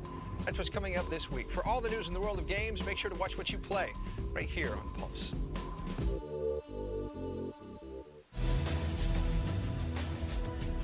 EA might be shifting its focus away from Italian sports cars for the new Need for Speed game, but don't think for a second things are slowing down. All right, we're ready to hit the streets here with Need for Speed Underground. Chuck, what's Need for Speed Underground all about? It's a little different than traditional Need for Speed. So if you've played the other Need for Speed games, they've always been about Italian exotic cars and European exotic cars. What we did this time is we took a look at what kids are actually into, and it changed a little bit. So everybody aspires to have a Ferrari sitting in their garage, but the reality is most of us can't afford it. What kids are doing today is they're taking their mom's hand-me-down Focus or Neon or something like that, basically a soccer mom car.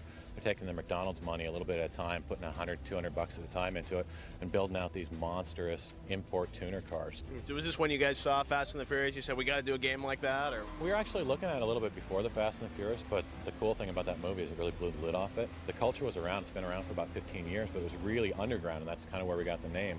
So kids were building sleeper cars, basically cars that looked no different than they come off the showroom floor, but they had really monstrous upgrades under the hood.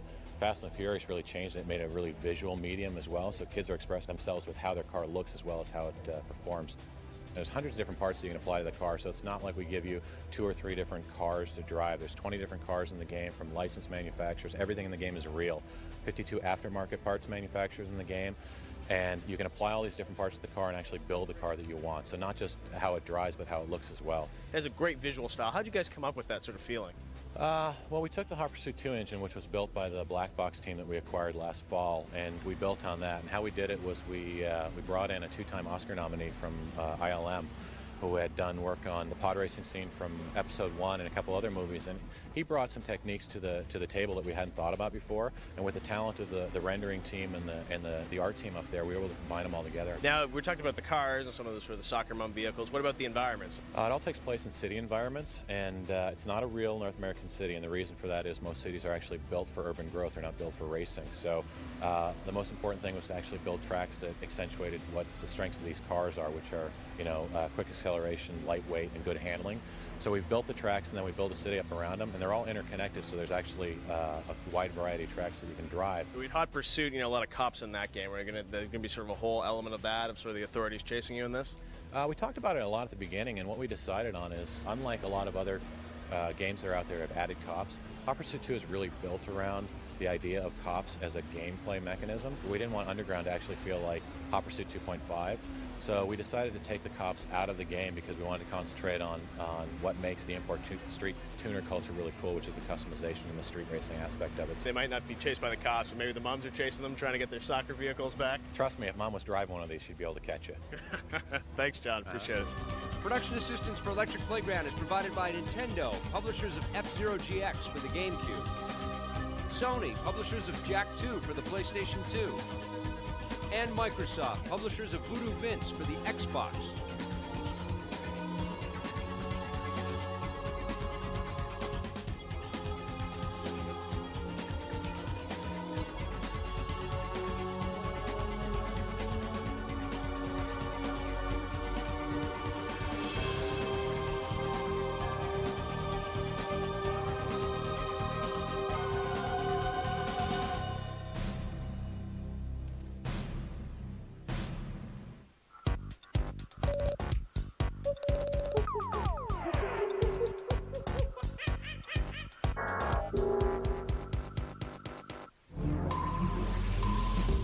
Coming up on Pulse, we got the experts' opinions on the state of the industry at this year's DICE Summit in Las Vegas. Plus, Naughty Dog's Jason Rubin raised some eyebrows with his impassioned speech at the event. And has Midway turned its fortunes around? We found out at the company's Gamers Day. That's all coming up right now on Pulse.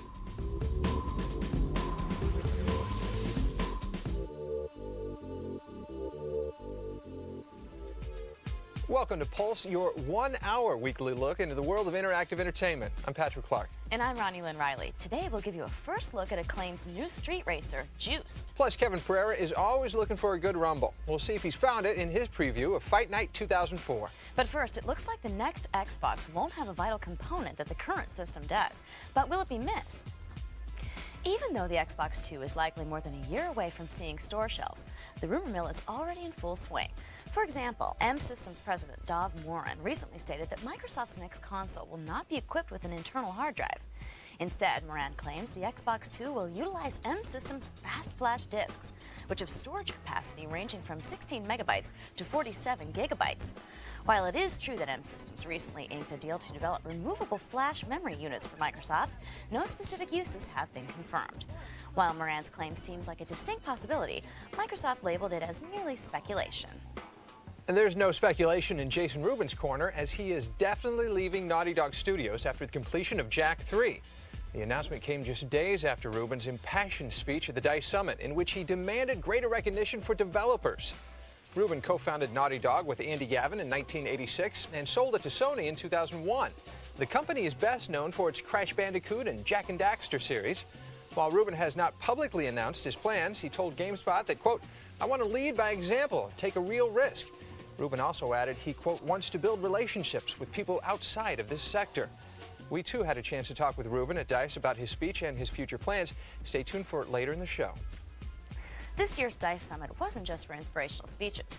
They also handed out the 7th Annual Interactive Achievement Awards, which recognized the best in the business in 36 categories. Prince of Persia: Sands of Time took home the most hardware with 8 awards, but Call of Duty took home 2 of the most coveted awards, Game of the Year and Computer Game of the Year. The World War II sim also took home top honors as the Computer First-Person Action Game of the Year. Of course, the Interactive Achievement Awards are a lot more than just pomp and circumstance. They represent the best of the best in the world of interactive entertainment, and this year's ceremony was no different. We were in Las Vegas to check it out.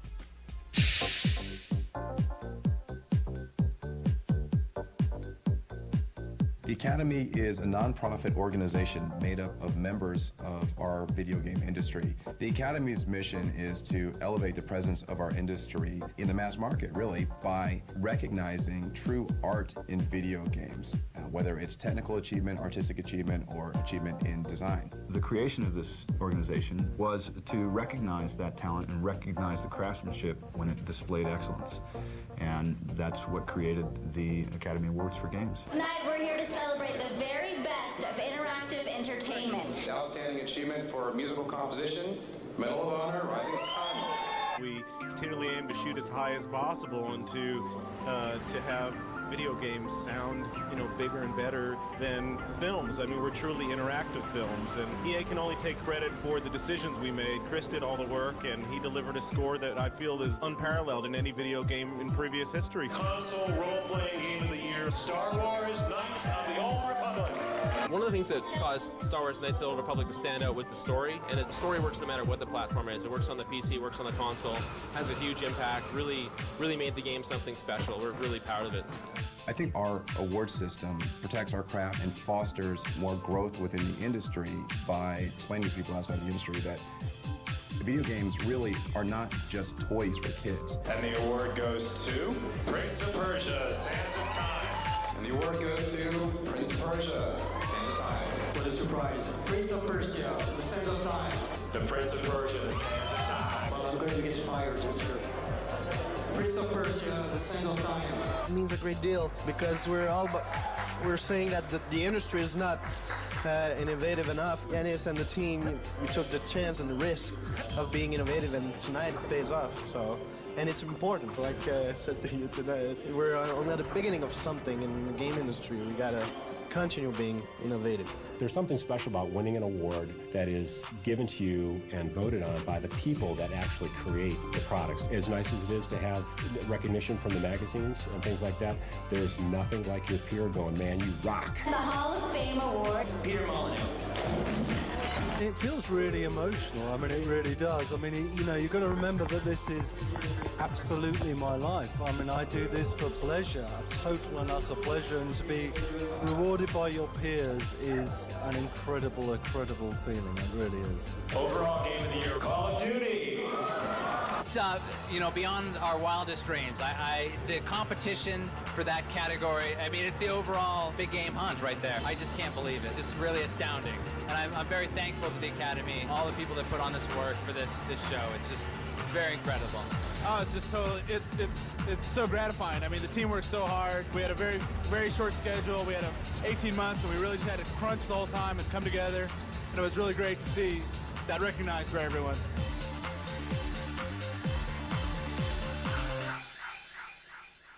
While there's no question that winning an Interactive Achievement Award is a high point for anyone in the industry, we wondered what you think deserves the Game of the Year, which is exactly why we presented that question to gamers in this week's Players Pulse. I would say my favorite game has to probably be Star Wars Knights of the Old Republic. You get so immersed in the game, and it's so open-ended that you can make so many different choices that the game isn't linear. This year, my favorite was probably the new Legend of Zelda game for GameCube. That was an excellent game. Great gameplay, great story, just very entertaining all the way through. I like Tenchu, the Wrath of Heaven, because I like all the things that it has that you can do. I like the stealth mode. It's real cool. Dark Alliance 2, the second of Baldur's Gate for the Xbox. And that's the one I'm playing right now, so I guess I'm partial to it because of that. Soul Calibur 2, I really like it because it's kick-ass fun, so for real, I mean, I think I play with my friends so much, Soul Calibur 2 is good.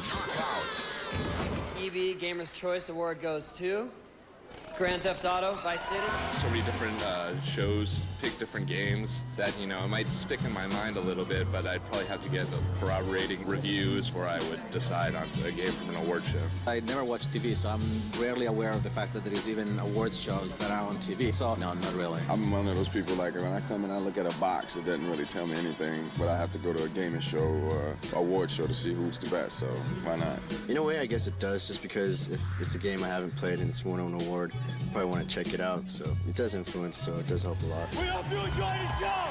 See you next year!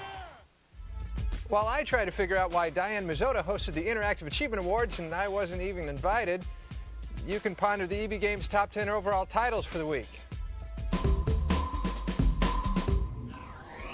It's Super Mario Bros. 3 disguised as Super Mario Advance 4 on the Game Boy Advance. Either way, it comes in at number 10. It's a Nintendo fantasy, finally, as Final Fantasy Crystal Chronicles for the GameCube winds up at number 9. Swing your sword online in the EverQuest world with this week's number 8, Champions of Norath on the PS2. In the number 7 spot is Samus Aran's original adventure, which makes its GBA debut with Metroid Zero Mission. Release your inner daredevil with this week's number 6 title, the Motocross Mayhem, better known as MX Unleashed for the PS2. James Bond is back once again for more espionage, gadgets, and girls. At number 5 is Everything or Nothing for the Xbox. If you prefer using your fists as weapons, maybe you'd prefer Rise to Honor for the PS2, which kicks its way into the number 4 slot. Dragons? Check. Evil Empire? Check. Fearless Hero? Check. Sounds like an RPG to me. At number 3 is Drakengard for the PS2. It's deja vu all over again. Everything or Nothing takes the number 2 spot, this time on the PS2. And closing out this week's countdown and slashing its way to the top spot, very stealthily, is Ninja Gaiden for the Xbox. Coming up after the break, while I try to figure out if it's a coincidence or intentional, we'll head back to Vegas for more DICE coverage. Plus, Kevin Pereira will lace up the gloves and go a few rounds with his preview of EA Sports Fight Night 2004. All that and more, only on Pulse.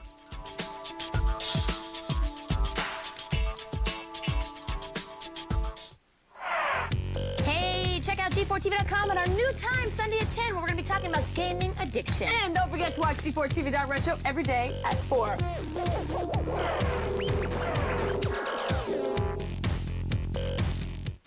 Scion, featuring the all-new XA and XB, customized to your individual style.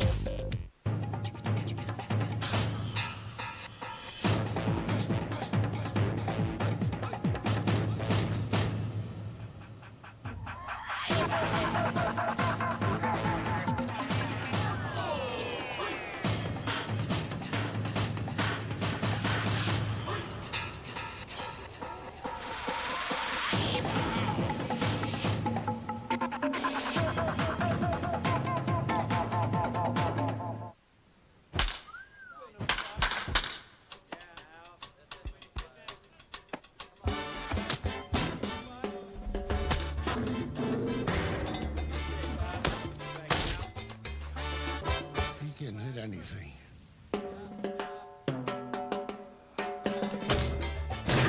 Break out the whip and stick and punish pitchers. MVP Baseball 2004. Ready for everyone. EA Sports. It's in the game. Ted? Barbara? Something's missing. Missing? In the bedroom? In the where? Trojan Man! Trojan Man! What are you doing here? I'm here for Her Pleasure. For what? Trojan Her Pleasure condoms. They're new, uniquely engineered to satisfy a woman's anatomical sensitivity while helping to protect. You like this idea? I love it. On there. New from America's most trusted condom, Trojan Her Pleasure. The pleasure she wants, the protection they trust. My job is done here. Chris Vaughn spent years serving his country. Did you really kill people? Yeah. Pretty cool. No. Now, a man who's seen enough fighting. I just wanted to relax, catch my breath. Yeah, we'll see about that. Will fight a new war. It was close. Where'd you get the drugs? From the casino. I'm not gonna let this stand. Picked a bad day to do that.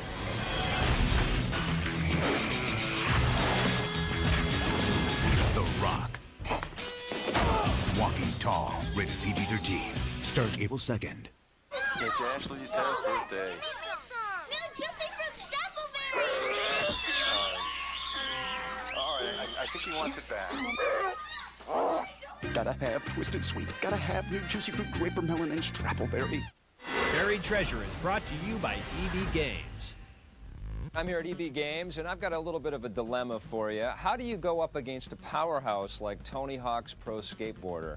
It's pretty hard, and I think everybody that's tried has had a lot of difficulty with it, including this game. This one's called Grind Session. It was published by Sony first party for the PlayStation 1. It's a little bit different than Tony Hawk. It shares some similarities, obviously. It's another skateboarding game. There's some real-life skate parks in there that are based in Atlanta and London and Vancouver and San Francisco and Huntington Beach. There's real-life pros in here. My favorite one is Pigpen. Anyways, you got all kinds of really cool style and moves that you can pull off. The grinding is a really big deal in here.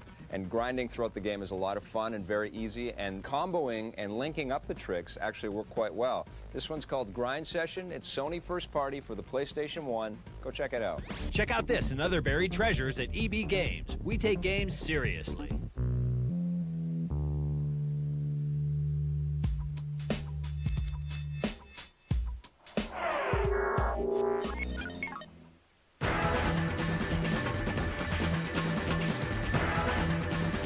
Ninja Gaiden has been well received by critics and consumers alike since it was released in the U.S. earlier this month.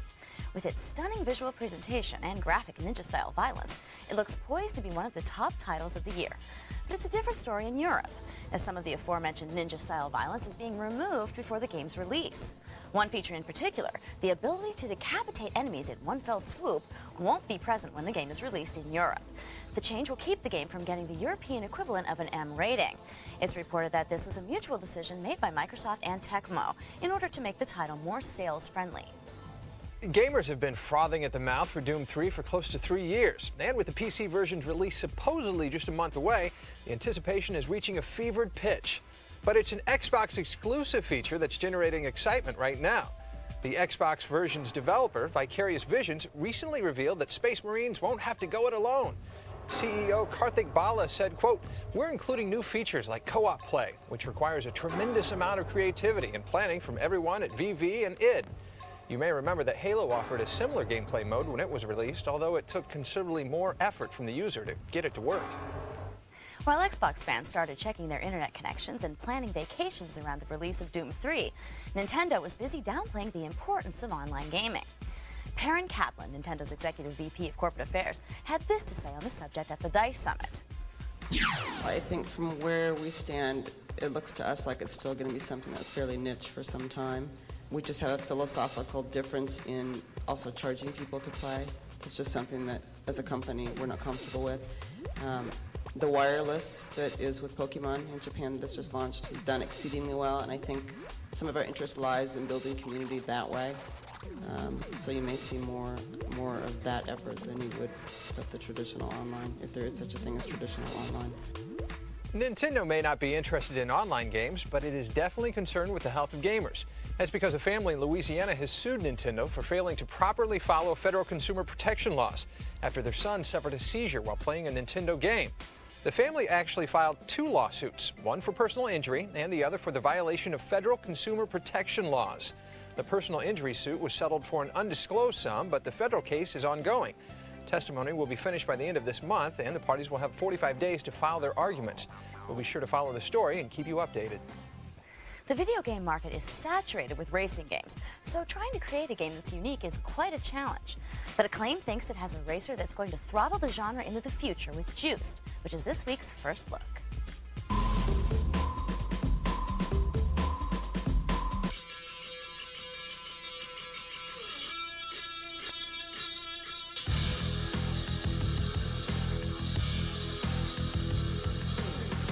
Juiced is a real mix between the arcade style of racing games that you've seen lately with different mods and tricking out your car, and the simulation-based games with all the correct physics and licensed cars that you have in something like a Gran Turismo.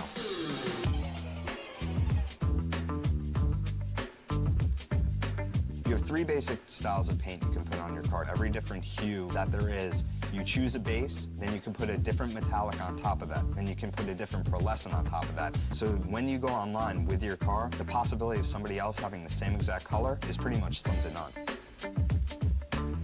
We have over 200 manufacturers for licensed parts in the game, and they all have their authentic parts in the game, which is great because you can really make the car you made in the game in real life, but it's going to cost you a lot more than $49.99. You earn respect throughout Juiced a couple of different ways. It's by winning races. It's by winning races with style. If you want to drift around corners, pull 360s, do 180s, boomerangs are really cool, where you flip the car one way and flip it right back the other way.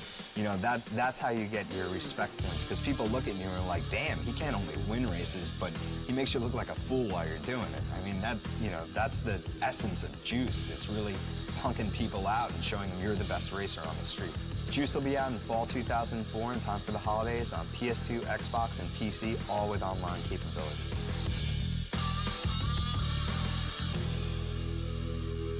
Boxing games have been around since the days of the arcade classic Punch-Out, but none have been as potentially groundbreaking as EA Sports' upcoming Fight Night 2004. Kevin Pereira laced up the gloves and stepped into the ring to go a few rounds with the game in his latest preview.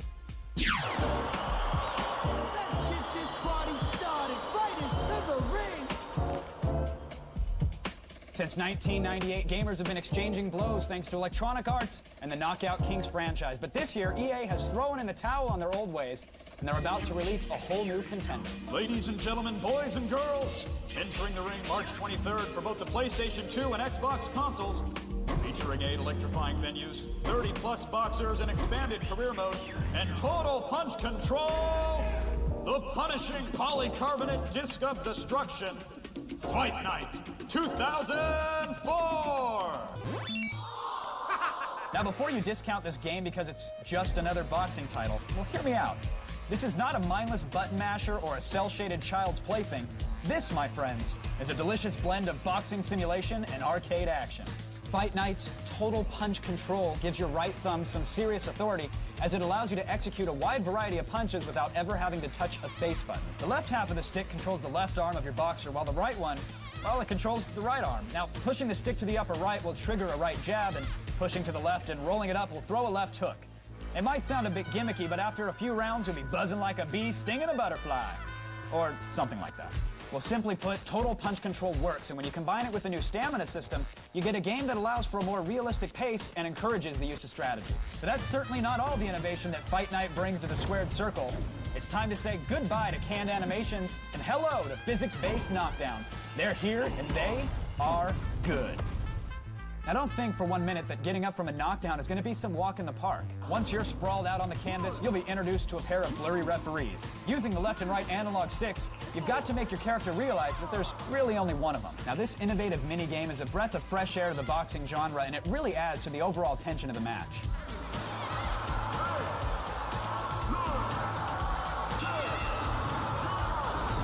That was a deadly knockout!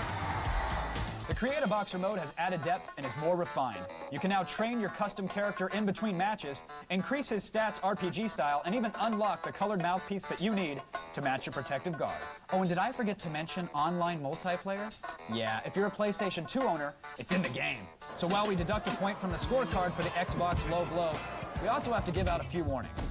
The knockouts are glitchy at times, the headbutts feel a little over the top, and I really wish they'd find someone other than a Chris Rock impersonator for the play-by-play. A nickel on the dime. Some fast hands.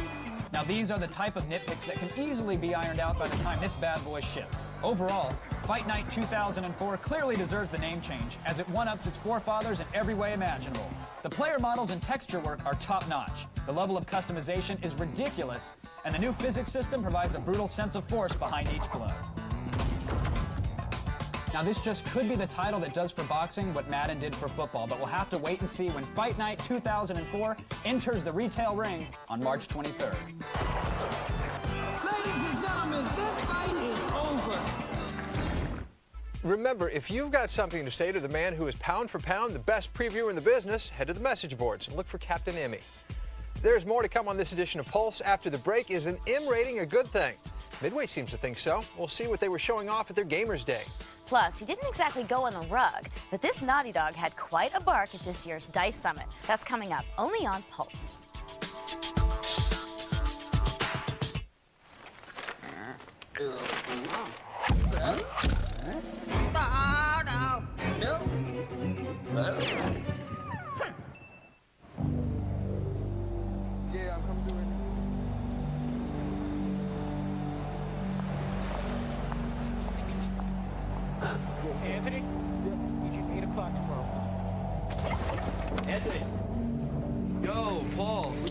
me?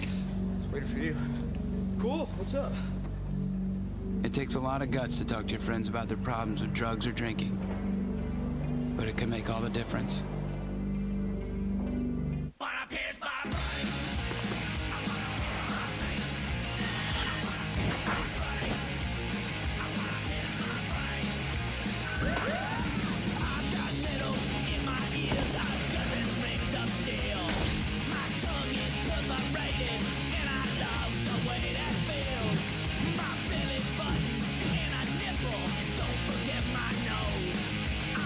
Tony Hawk's Underground, rated T for teen.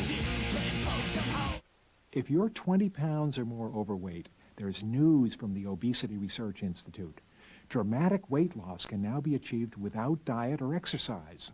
I lost 25 pounds in 6 weeks. When I lost 7 inches through my waist, I couldn't believe it. I was 247 8 weeks ago, and I'm 30 pounds lighter today. The first week, I lost like about 10, and then every month, like 20 pounds. Propylene, scientifically proven to reduce weight without special diet and exercise. Backed by 9 clinical studies with the exclusive active ingredient, and propylene is available without a prescription. It definitely works by itself because I know I didn't do anything different, and I took it and I lost weight. I eat at fast food places almost all the time, so it's hard to eat healthy. And the weight still came off. It was just very easy. You just take these pills about 20 minutes before you eat, and the pounds just fell off. If they're a skeptic, just say, here, trust me. Try it, eat the same way, do what you're doing, and this pill will work. Please understand, propylene is so powerful that it was formulated only for those who need to lose at least 20 pounds or more. If this could work for me, it could work for anybody, because I haven't been to the gym in over a month, to be honest. I have not gone to the gym even once. I don't have the time. I mean, it works. You know, and I don't know how, but it does. Every morning when I look at myself in the mirror, I see another person there. Now you can get propylene over the phone without a prescription. Call the number on the screen and it will be shipped directly to your home. Call now to try propylene risk-free for 30 days for only $29.95. If you don't lose up to 20 pounds in 30 days, send it back and we'll refund your $29.95. But wait, it gets better. Call now and we'll include a second bottle absolutely free. Call in the next 10 minutes and your shipping and handling is also free. That's right. Call now and your second bottle and shipping is free. To order, call 1-800-524-4664. That's 1-800-524-4664. Buried Treasure is brought to you by EB Games. I've got a buried treasure this week that's kind of confusing to me because this is my favorite Nintendo 64 game. It's called Jet Force Gemini, and when it was released, no one bought it. And I don't understand, because it's developed by Rare, and Rare was sort of known as one of the best game development companies in the world. And this game, I think, was their greatest effort. It had everything in it. There was flying levels, there was racing levels, all kinds of sort of 80s arcade shooting levels. The game is enormous. It takes a long time to play, and as you get through the different levels, your characters power up. And it is a very hardcore action game, and it's surprising to see these cutesy little characters, but then all of a sudden you'll see the aliens just splatter into big sort of clouds of green goo. Great playing game. Terrific Dolby surround sound. It's called Jet Force Gemini, and if you have an N64, this is essential.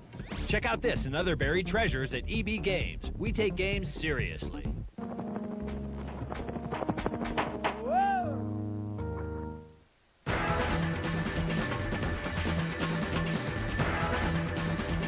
While Nintendo has recently reported a big jump in GameCube sales, several publishers have expressed concern over the financial viability of supporting it. And rumors are circulating that Midway has decided to stop supporting the GameCube with all of its future titles. But according to Midway PR manager Natalie Saltzman, this is not the case. She said that, quote, "We're still evaluating our products and will publish on GameCube where it makes sense." So Nintendo fans will still be able to get their NFL Blitz Pro fix, but Saltzman confirmed that the next installment in the Mortal Kombat series will not make its way to Nintendo's console. This news comes as a major blow to GameCubers, or is it a fatality? Midway is best known for its arcade-style games, from over-the-top sports to the aforementioned Mortal Kombat series. But in a move to broaden its appeal, the company is branching out into more immersive titles. One such game is PsyOps, and we got a chance to get a closer look. Okay, he's no Boy Scout, but Nick Scryer is MindGate's best.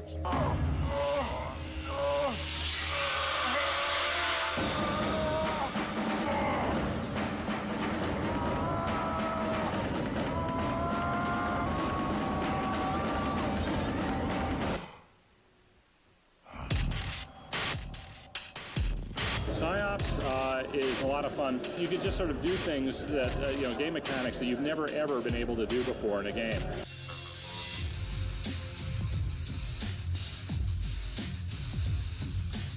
The coolest things about the game is that we combine a pretty new and innovative game feature into a genre that's getting a bit tired. By the ability of adding traditional weapons and the psionic powers, it's a great combination. It gives you a familiarity of weapons, but these cool new powers to use on all the different enemies.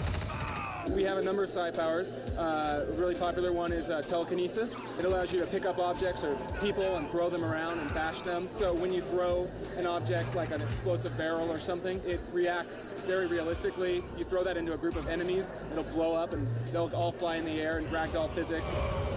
We also have another psychic power called pyrokinesis, where you can throw walls of flame and light things on fire. And if you had, say, a series of flammable objects next to each other, if you light one of them, it'll slowly light all the others on fire. The fire will actually propagate through them. We have Mind Drain. This is actually how you replenish your psychic powers. You can Mind Drain a dead person and get some psychic power back, or you can Mind Drain a live person and get a lot more psychic power, but it's harder to do because it's a stealth kill. We have remote viewing, where you actually go out of body and you can go and look into other areas, like say a closed door. You can go to the door and look at what's in that next room. You can see if there's an ambush or a trap. Another power that we have is called mind control. This is a really cool power because you actually take over the body of an enemy. So you're maybe a room with 3 enemies in it and they're ready to ambush you. You could actually mind control one of them, go over and take out the other guys, and they won't realize that that guy's been mind controlled until you start attacking them. It opens up a huge new realm of gameplay with the way that we've set it up, is that it's almost infinite ways to get by every situation in the game. Depending on what power you wanted to use, how you use them, there's so many different combinations that the open-endedness of the gameplay is really a lot of fun. And that's really one of the more amazing elements of the game. Because you can come into a situation and do so many different things and approach it in so many different ways, it's really amazing to watch other people play it, because you're like, wow, I'd never think of doing that. So, I may come into a room and there's 3 guys and I'll use telekinesis and throw them around. Another person will use mind control. Another person will stealth in and try to do stealth kills on them. So any given situation, any given puzzle, there's usually multiple ways to do it, which just gives the game like a depth that it's hard to quantify.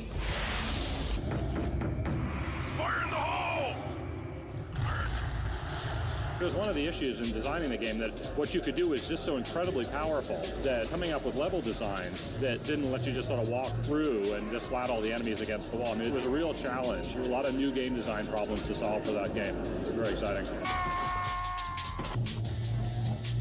We are using the Havoc physics engine. It's a great engine. We've worked very closely with Havoc to integrate it so we have very realistic physics. We have constrained physics where you have, say, a chain with a big ball on the end of it, and you can throw that around and it'll swing and smack into guys.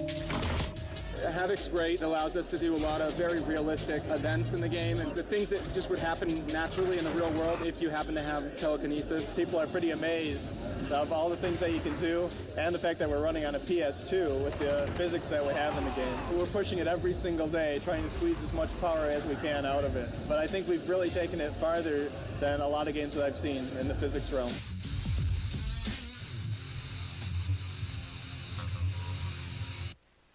PsyOps is just the tip of the iceberg in Midway's stable of upcoming titles. At their recent Gamers Day, we got to look at what else they've got coming your way in the near future.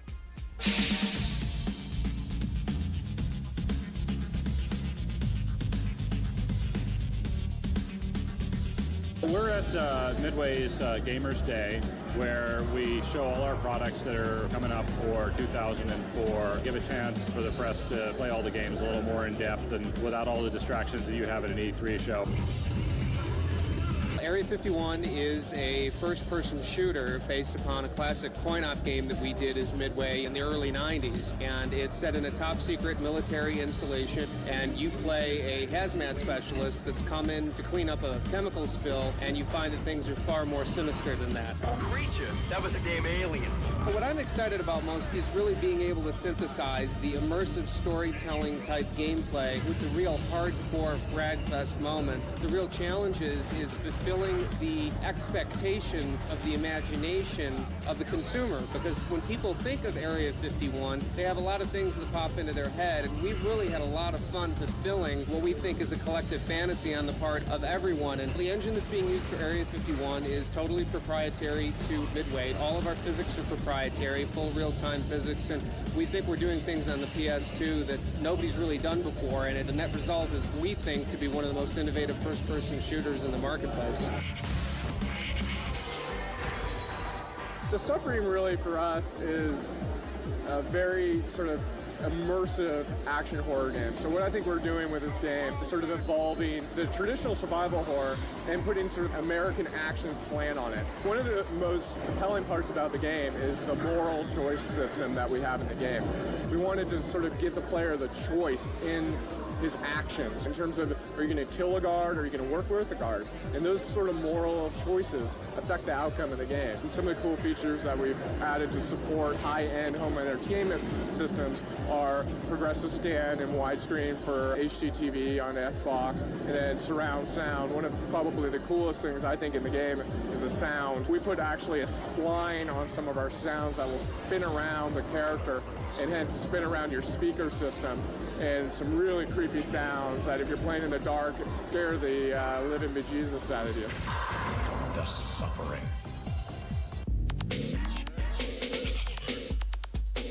NBA Ballers is going to blow people away. Right from the beginning on this game, people were skeptical. One-on-one, Mark, what are you thinking? What are you going to do? How are you going to overcome the lack of passing and this and that? So it's been a long haul and a tough nut to crack, but we totally nailed it. The thing that everybody is going to hit on with this game is that the graphics are stunning. The player models, their faces, the textures are just so far superior to any other sports game, basketball, football, no matter what.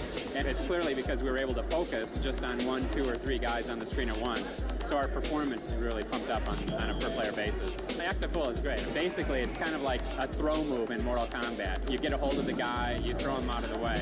And so sometimes it's between the legs, sometimes it's the ball around the back, sometimes it's kicking the ball between his legs, and it really kind of insults your opponent. It makes him feel like a fool.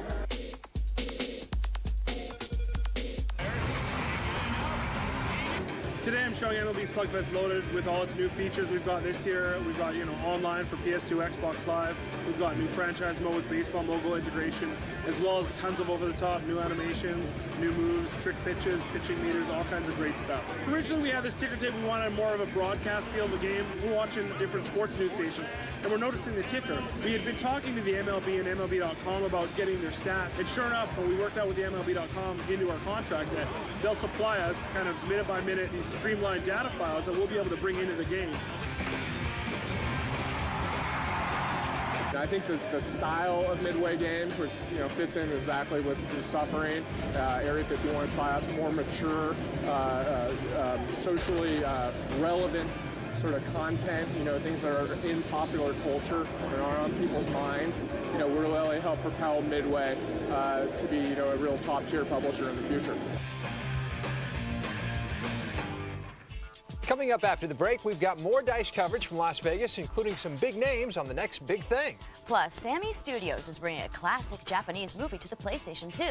We'll check out 7 Samurai 20XX. All that and more, only on Pulse.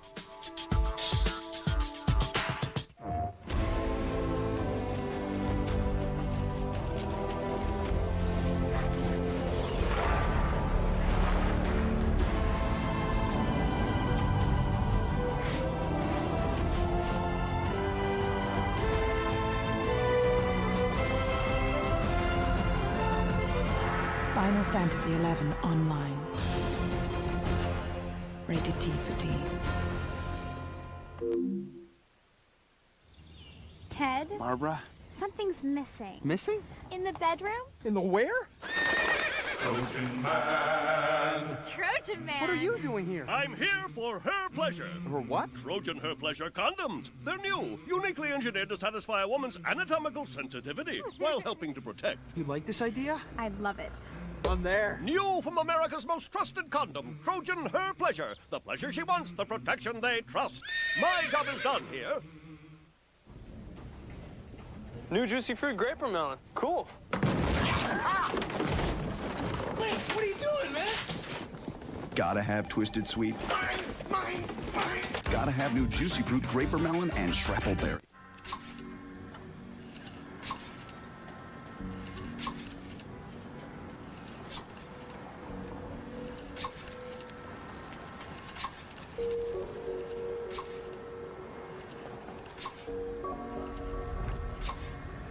In the 1970s, tobacco companies started making light cigarettes. By putting tiny holes in the filters to let extra air mix with the smoke, they found they could get low readings of toxic agents from testing machines like these. But when real people smoke, their lips and their fingers often block these air holes, making them pretty much useless.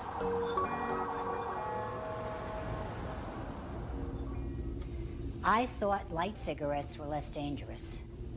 Then I got lung cancer, and it wasn't the light kind. Rated E for everyone. At Rainbow Studios, we wanted even the most dangerous stuff to look realistic, so we brought in our intern, Toby. Are you ready? Go! Go! Thanks to him, you can do things in this game you've never done before, like go head-to-head with a monster truck, outrun a biplane, or jump a helicopter.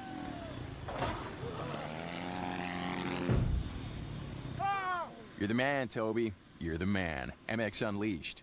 War hero Chris Vaughn has come home, only to find a new enemy. I'm seeing him in action. I'm not gonna let this stand. We'll see about that.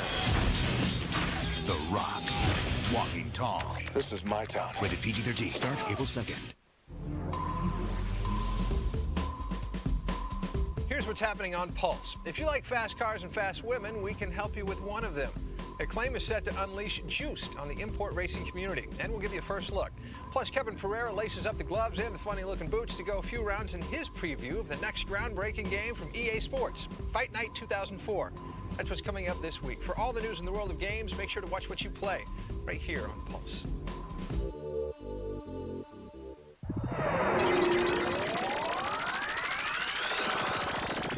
This week on Expansion Pack, Arena presents America's Army. That's all coming up, and it's right here. Sunday at 7 p.m.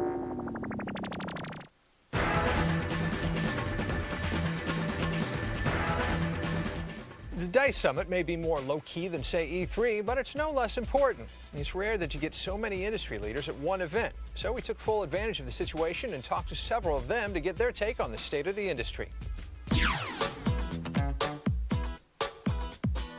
When you're in an industry that's cutting edge and growing as fast as games are, how do you come together and talk about the industry, right? How do you get different perspectives? It's so easy to get tunnel vision on your specific project, your specific genre, your specific game. How do you come together and actually break out of that and look at the whole thing? And DICE is an excellent forum to be able to do that. For the business to move forward, people are going to have to be really innovative. And really, this is the best place to find the innovative ideas, because you got so many of the top minds who are really going to have the next big thing. They're all right here. That's what it's about. Like, who's going to make the next, Grand Theft Auto in terms of offering a totally new experience? Who's going to make the next Eco, which is just such a beautiful game that it's almost like art. I mean, these are the things that are going to push the industry forward.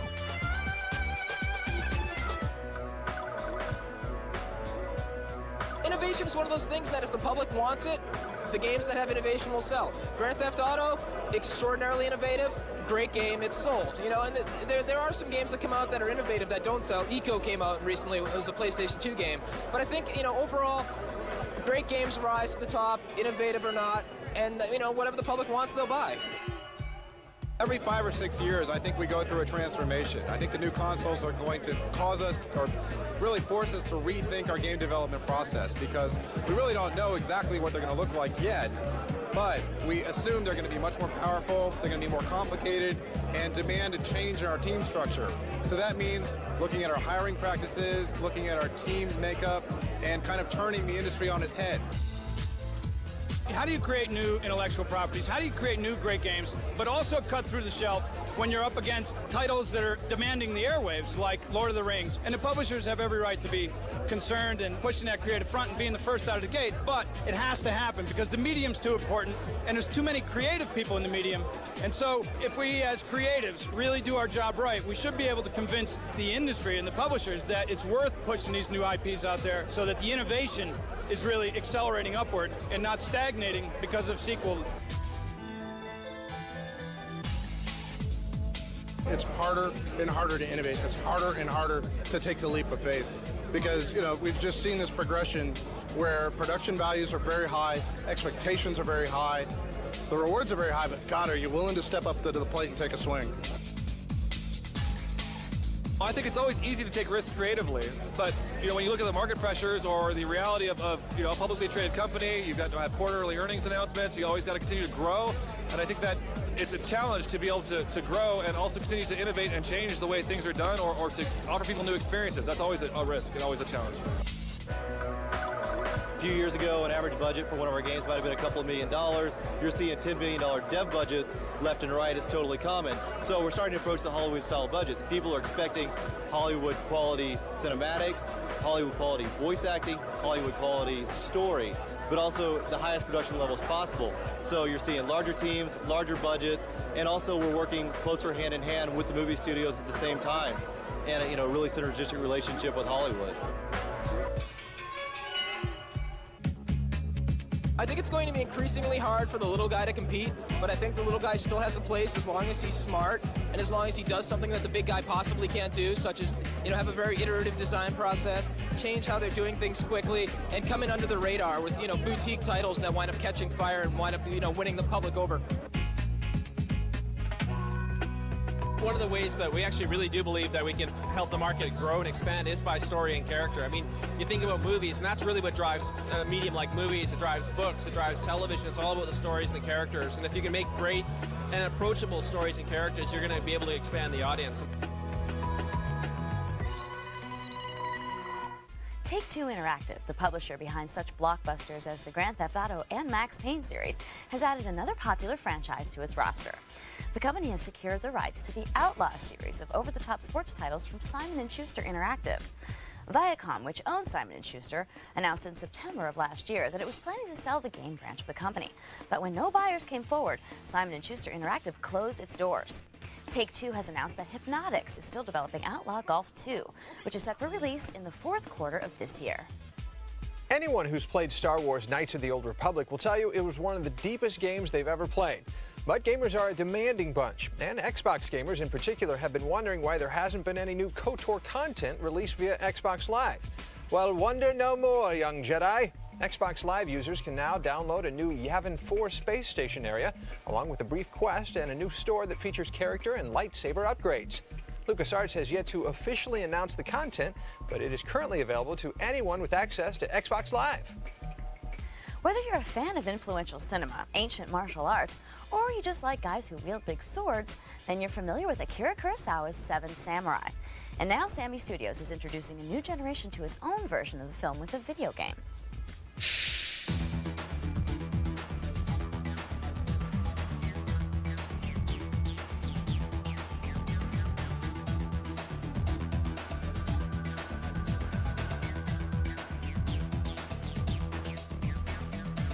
This is Seven Samurai 20XX. It's basically a futuristic reinterpretation of Akira Kurosawa's masterpiece, Seven Samurai. The original Seven Samurai movie has been used and has been copied and reinterpreted in very many different kinds of settings, such as the Magnificent Seven, which is a prime example of taking the original Seven Samurai into a completely different Western setting.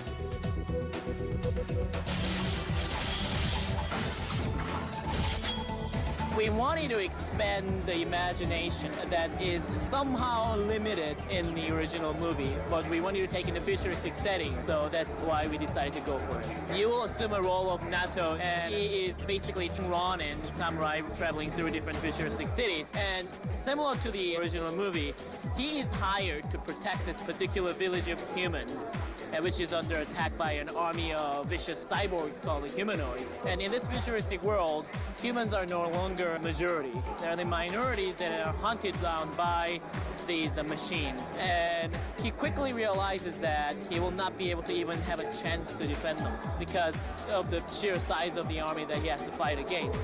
So he will travel around in an attempt to recruit 6 other samurais, and they will take the last stance against the enemies. You will start out the battle with just single katana. However, quickly you will be able to pull both of your katanas out. And once you pull that out, the game will completely change. The pace of action will dramatically increase. The particle effects and explosions will instantly transform the game. When your character's strength improves stage after stage, you will eventually be able to pull out over 15 very powerful, devastating attack combos.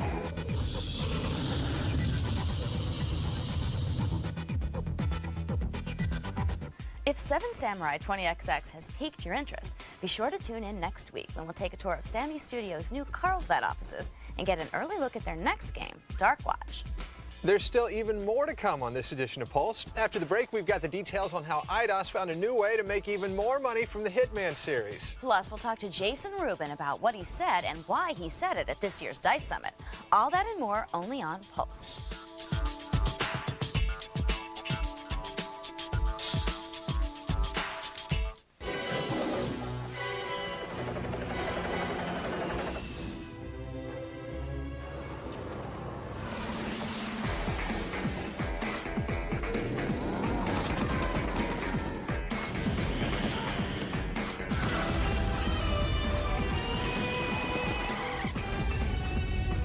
Hollywood blockbuster, 007, Everything or Nothing. Rated T for Teen.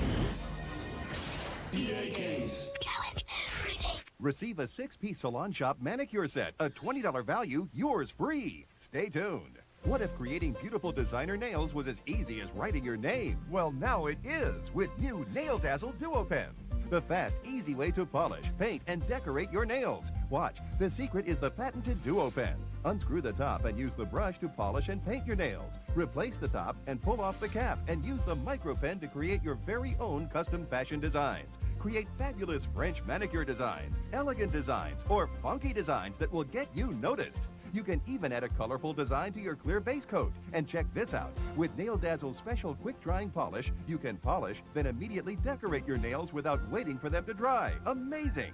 It's easy to create thousands of different designs. If you can write your name, you can create beautiful designs just like they do at salons. And here's the best part. With Nail Dazzle's unique Duo Pens, you can instantly change designs. The possibilities are endless. Why pay up to $60 to have your nails done at a salon or spend a fortune on all those different polishes? Order the complete Nail Dazzle Duo Pen kit that includes 5 salon quality colors and this design idea book for just $19.95.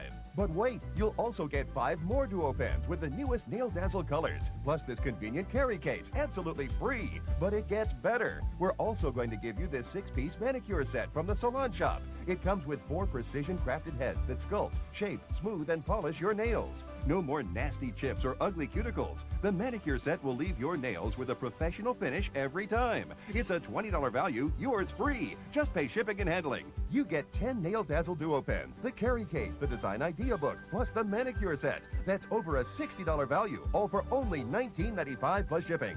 Call now. If you're over 18, call 1-800-633-6600 to order Nail Dazzle for just $19.95 and receive the nail manicure set free plus shipping. Call 1-800-633-6600 now.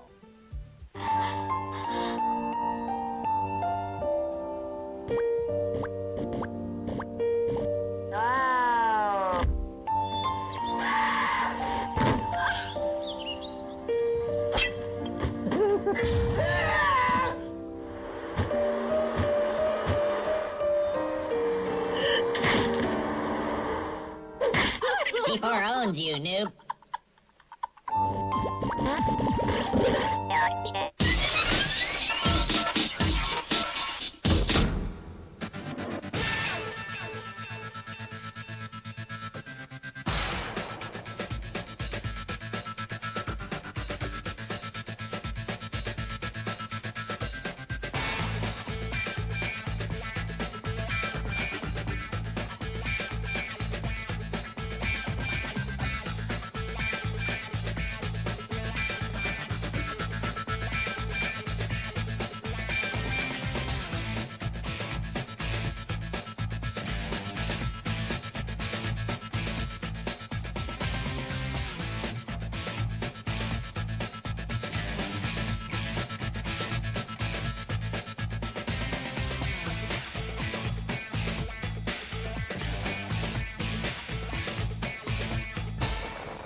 next week on G4. See Hoop's hottest stars as Sweat takes you to the 2004 NBA All-Star Game. You gotta see this.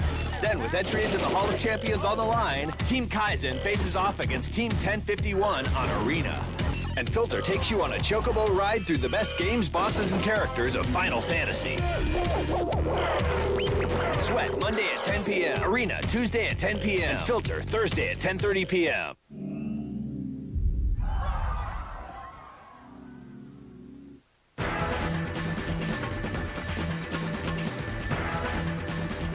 Eidos is probably best known as the publisher of the Tomb Raider series, but the company has had several other successful franchises from Gex to Deus Ex. And the brass at Eidos have added another popular series to its roster with the purchase of Denmark-based IO Interactive. The acquisition gives Eidos the rights to two franchises, Freedom Fighters and Hitman. While Eidos is already the publisher of the Hitman series, the deal assures that the company will reap the benefits of all profits from the game. Previously, Eidos paid a royalty to IO Interactive for every Hitman game sold. The next game in the series, Hitman Contracts, is due out next month.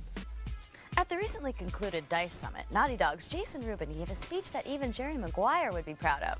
Rubin called for publishers to give developers more respect and recognition, a plea that garnered a standing ovation from the audience.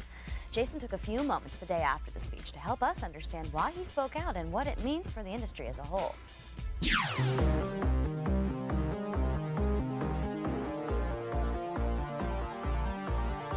We're here at DICE, which is a show that the Academy of Interactive Arts and Sciences throws. The charter of the Academy is to elevate the art form of making games. So I took that very literally and looked at the industry and looked at where game developers are. And what I realized is that although most people know who makes the movie they watch or who writes the book they read, they generally don't know who makes video games.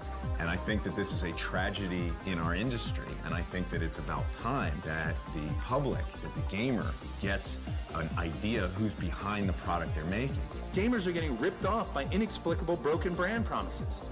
If you don't tell them that Crash Bandicoot was done and created by Naughty Dog, and you don't put that out there, when the brand changes, they're caught blindsided. The single biggest factor in whether or not a gamer's going to like the game or not is who put it together. It's the artist that put it together that's going to make a difference. And that's what my talk was about. The publishers are not interested in putting the game director personalities forward because they feel that that's a threat to their brand. It's obvious why in our industry, the PR and marketing department try to separate themselves out and they try to go directly to celebrities in Hollywood. It keeps them in charge. It keeps the power with them. Which brings me to Tara Reid. Tara Reid apparently is a future game developer, best I can tell. In 2003, SCA threw 4 parties for her and her friends at the Hamptons. PS2 second anniversary, which, I don't know, I sold a lot of games. I didn't even know it existed until afterwards. We got one catch-all party at E3. Hollywood can't get away with disrespecting their talent like that. They simply can't do it. There's significant value in celebrities. I believe there's a value in Tara Reid. I did not give a speech that was anti-Tara Reid. I would love to put Tara Reid in a game that I do. And I don't just mean a voiceover. I think what you're going to see in the future is literally a digital version of these celebrities inside the game. And I think if you look at Jet Li and Rise to Honor, you're seeing the beginning of that. And that really is Jet Li you're playing. And it's as well done as a Jet Li movie. And I think that's the direction that we should go with celebrity. We're very used to just assuming the game industry is an island. It's really not. And we have to start thinking of ourselves as a member of a greater entertainment community and to mesh in better with the entertainment community. We got to accept the fact that this is going to be a riskier industry in the future, and we got to accept the fact that we are going to need to take more of the Hollywood model. Agents are an opportunity for us. And that agent is in the business of helping. And when an agent goes into a publisher and he says, you know, on behalf of my client, I have to say, we're going to have to get our names on the back of the box because my clients understand they're the best, they have value, and they need to get that out there. Why does it matter if I don't get invited to a party? Why does all of this matter? I mean, does it really matter if we got our name on the box? Well, Kojima did. Kojima was also Newsweek's trendsetter, opinion maker, and People to Watch 2002. And if you really don't think that there's a connection there, you're missing the point. As long as the publishers can blur who's responsible for the success of our products, it's impossible to assess the true value of the contributors. I feel that the time is right for the industry to start respecting and start publicizing the talent that is creating the games that are making this industry possible. And I do believe that now is the time for us to change. And I hope my talk, as revolutionary as it sounds, will eventually someday be considered a logical turning point for the industry.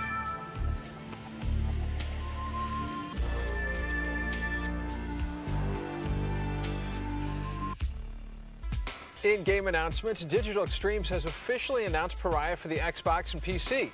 Little is known about the game other than it's a first-person shooter, but it's worth noting that Digital Extremes is the developer behind Unreal and Unreal Championship. More information will be released at this year's E3 in May. In new releases, if you love the smell of napalm in the morning, EA has the game for you. Battlefield Vietnam takes the massively multiplayer concept to Southeast Asia, where you'll find Hueys, F-4 jets, and humidity, lots of humidity, as you engage in warfare, 1960 style. Battlefield Vietnam is available for the PC on March 15th. New game modes, never-before-seen weapons, and for the first time, vehicles can be found in Unreal Tournament 2004. The game ships with 20 new maps along with all the original UT 2003 maps. Unreal Tournament 2004 comes to the PC on March 15th. From the jungles of Vietnam to the jungles of South America comes Tom Clancy's Ghost Recon Jungle Storm, where players will find 16 intense single-player missions and a robust online multiplayer mode. The game also features voice recognition technology, which allows players to give orders to AI teammates through a headset. Jungle Storm comes to the PS2 on March 15th. That's all for today's edition of the show.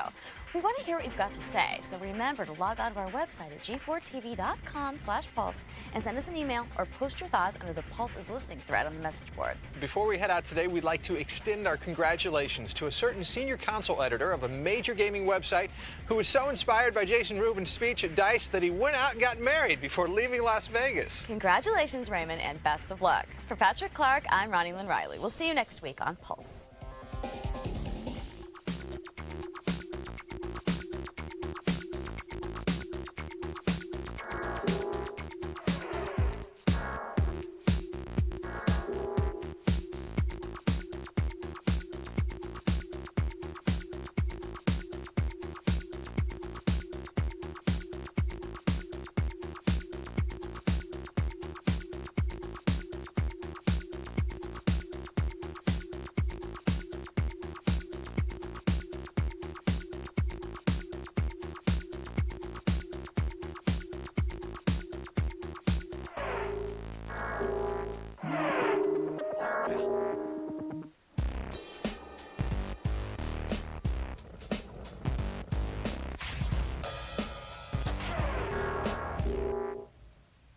Hey, welcome to Judgment Day. On today's show, we got zombies, guns, and boobs. And we're not talking about Tommy and I. Today on Judgment Day, we take a look at Devil May Cry 2 for PlayStation 2, DOA Extreme Beach Volleyball for the Xbox, The Getaway, and Tommy and I review the Without Wire system for the PlayStation 2.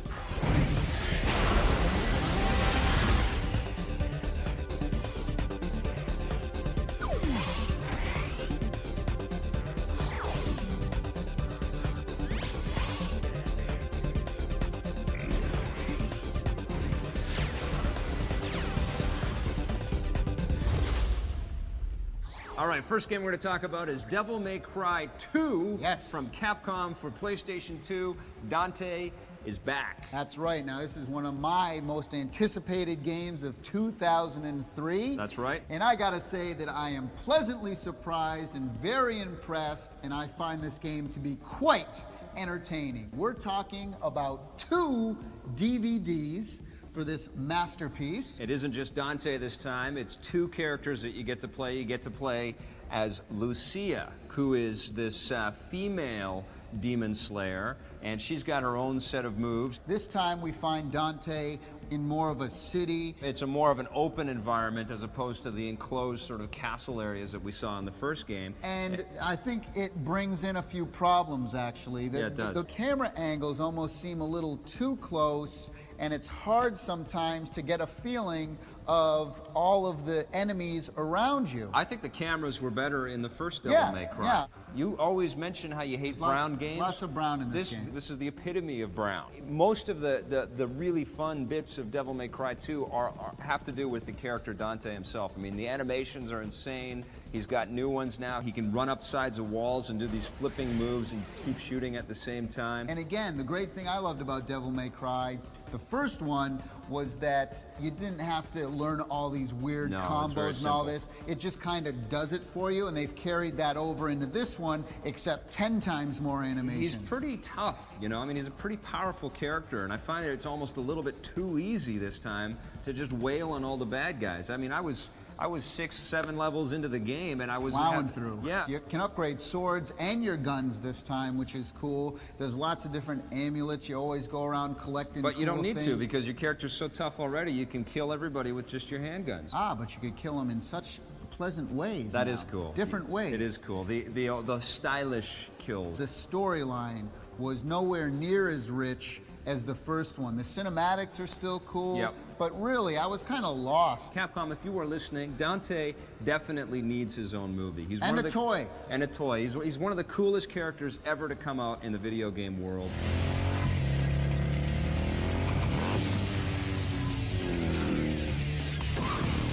One little point too is that they use that, they only use one footstep sound for each of the different surfaces. Tommy loves that. So it's one of my 10 commandments that they break. Invisible walls galore in this game too. Hey, last one I gave a 9.5 to. This one I'm going to get a 9. It's still very exciting to play. I love this game. It doesn't deserve that high score. I'm going to give it a 7.5. Oh, it's fun. Come on now. Fans this are is going to love it. Devil May Cry 2, my but friend. They could have done a lot more.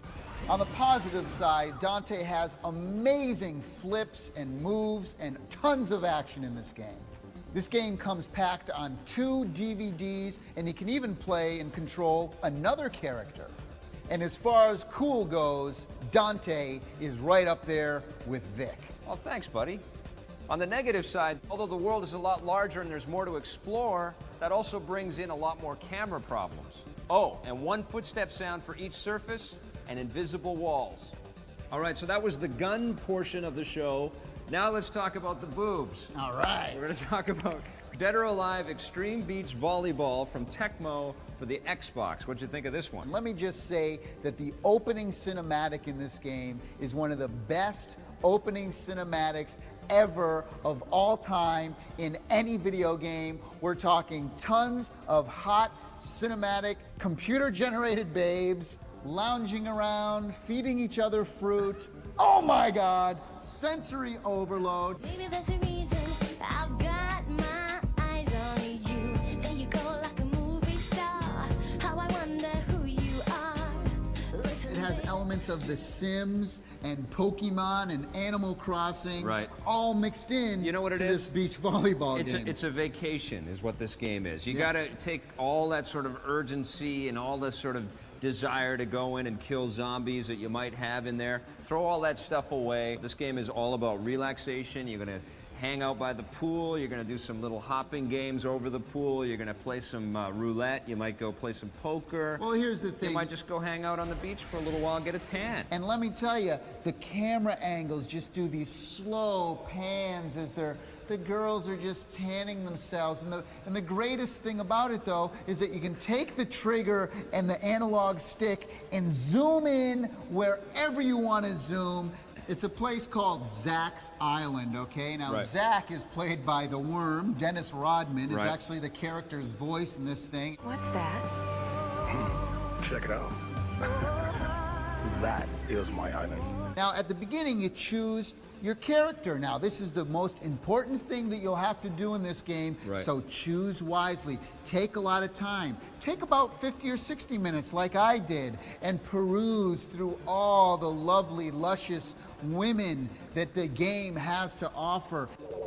It's all about earning money. You understand what I'm saying here? Because the more money you earn, the skimpier the bathing suits and bikinis that you can buy for your women. Now, check this out. Speaking of Bing, you have to make friends throughout this game. This is the whole idea of the game, is that you're paired up with another hot You can't play beach volleyball alone, so you have to make friends with the other girls that are on the island. And the way you do that is... You make gifts and you give them gifts, or you play well, because they won't pair up with you no matter how many gifts you buy and try to give to people. If you are a lousy volleyball player, they'll just ignore you. They don't want you.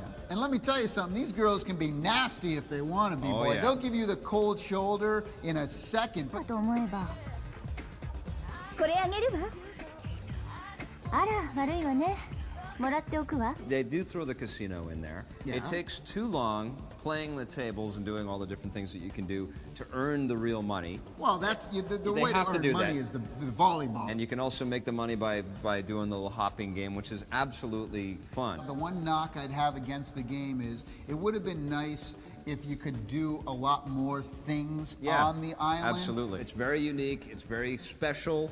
I don't think it's going to be everyone's cup of tea, but it's definitely worth the rental. If you're male, it is. I think it starts to get a little creepy just ogling these women over and over again, especially because they're not real, you know. Oh, don't say that. They're not real women. No, baloney. I'm giving it a 9. I'm going to give it an 8 out of 10. On the positive side, this is a completely new and unique gaming experience. Not only is the volleyball action fun, but all of the other mini games are actually entertaining as well. But the real focus of this game is very beautiful, computer animated, computer graphic women. On the negative side, this is a TNA volleyball game, and you may be embarrassed playing it when you have friends over. We wish that the island could have been a little bit bigger with a few more mini games and other activities. And the game is all about collecting and earning money, but the only way to really earn money is through volleyball. It just takes too long any other way. When we come back, we're going to learn a few new swear words from the getaway. Stick around. Well, maybe you will. If you're 20 pounds or more overweight, there's news from the Obesity Research Institute. Dramatic weight loss can now be achieved without diet or exercise. I lost 25 pounds in 6 weeks. I lost 7 inches through my waist. I couldn't believe it. I was 247 8 weeks ago, and I'm 30 pounds lighter today. The first week I lost like about 10, and then every month like 20 pounds. Propylene, scientifically proven to reduce weight without special diet and exercise. Backed by 9 clinical studies with the exclusive active ingredient, and propylene is available without a prescription. It definitely works by itself because I know I didn't do anything different, and I took it and I lost weight. I eat at fast food places almost all the time, so it's hard to eat healthy. And the weight still came off. It was just very easy. You just take these pills about 20 minutes before you eat, and the pounds just fell off. If you're a skeptic, just say, here, trust me. Try it, eat the same way, do what you're doing, and this pill will work. Please understand, propylene is so powerful that it was formulated only for those who need to lose at least 20 pounds or more. If this could work for me, it could work for anybody, because I haven't been to the gym in over a month, to be honest. I have not gone to the gym even once. I don't have the time. I mean, it works. You know, and I don't know how, but it does. Every morning when I look at myself in the mirror, I see another person there. Now you can get propylene over the phone without a prescription. Call the number on the screen and it will be shipped directly to your home. Call now to try propylene risk-free for 30 days for only $29.95. If you don't lose up to 20 pounds in 30 days, send it back and we'll refund your $29.95. But wait, it gets better. Call now and we'll include a second bottle absolutely free. Call in the next 10 minutes and your shipping and handling is also free. That's right. Call now and your second bottle and shipping is free. To order, call 1-800-524-4664. That's 1-800-524-4664.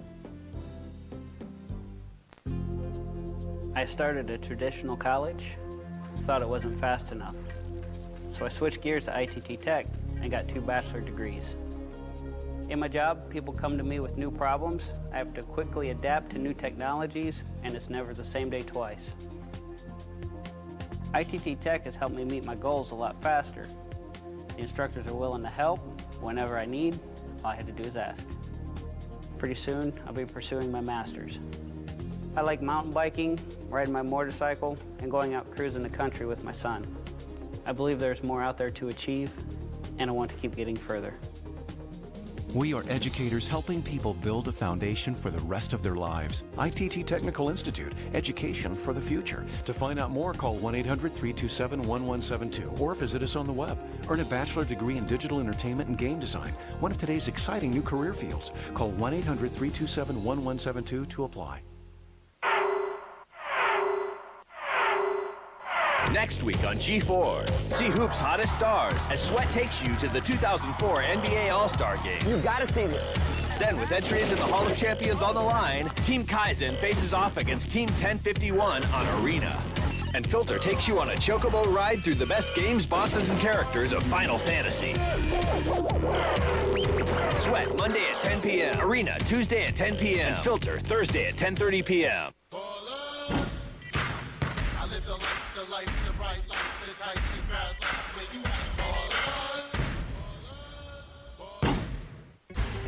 Sometimes the best games are games that borrow heavily from previous classics.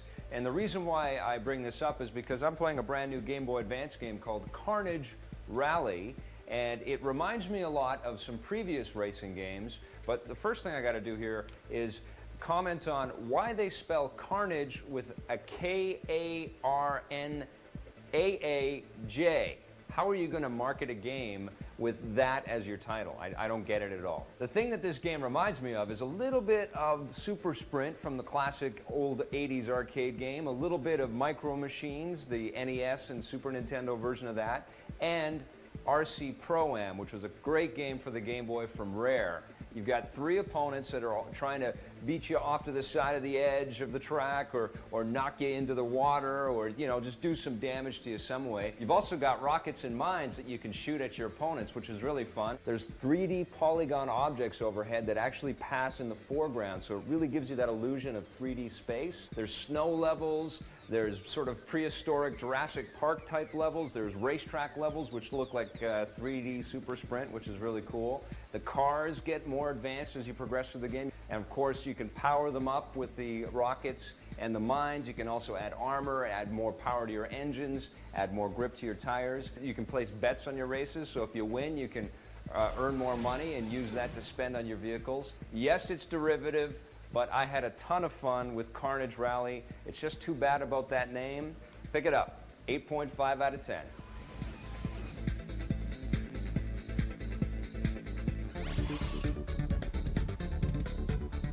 All right, we're back, and now we're going to talk about The Getaway from Sony Computer Entertainment Europe for PlayStation 2. This game was going to be better than Grand Theft Auto. That's how they were kind of touting it out to be. And graphically, it's a great game. Right. What they do in the game is impressive, the technology.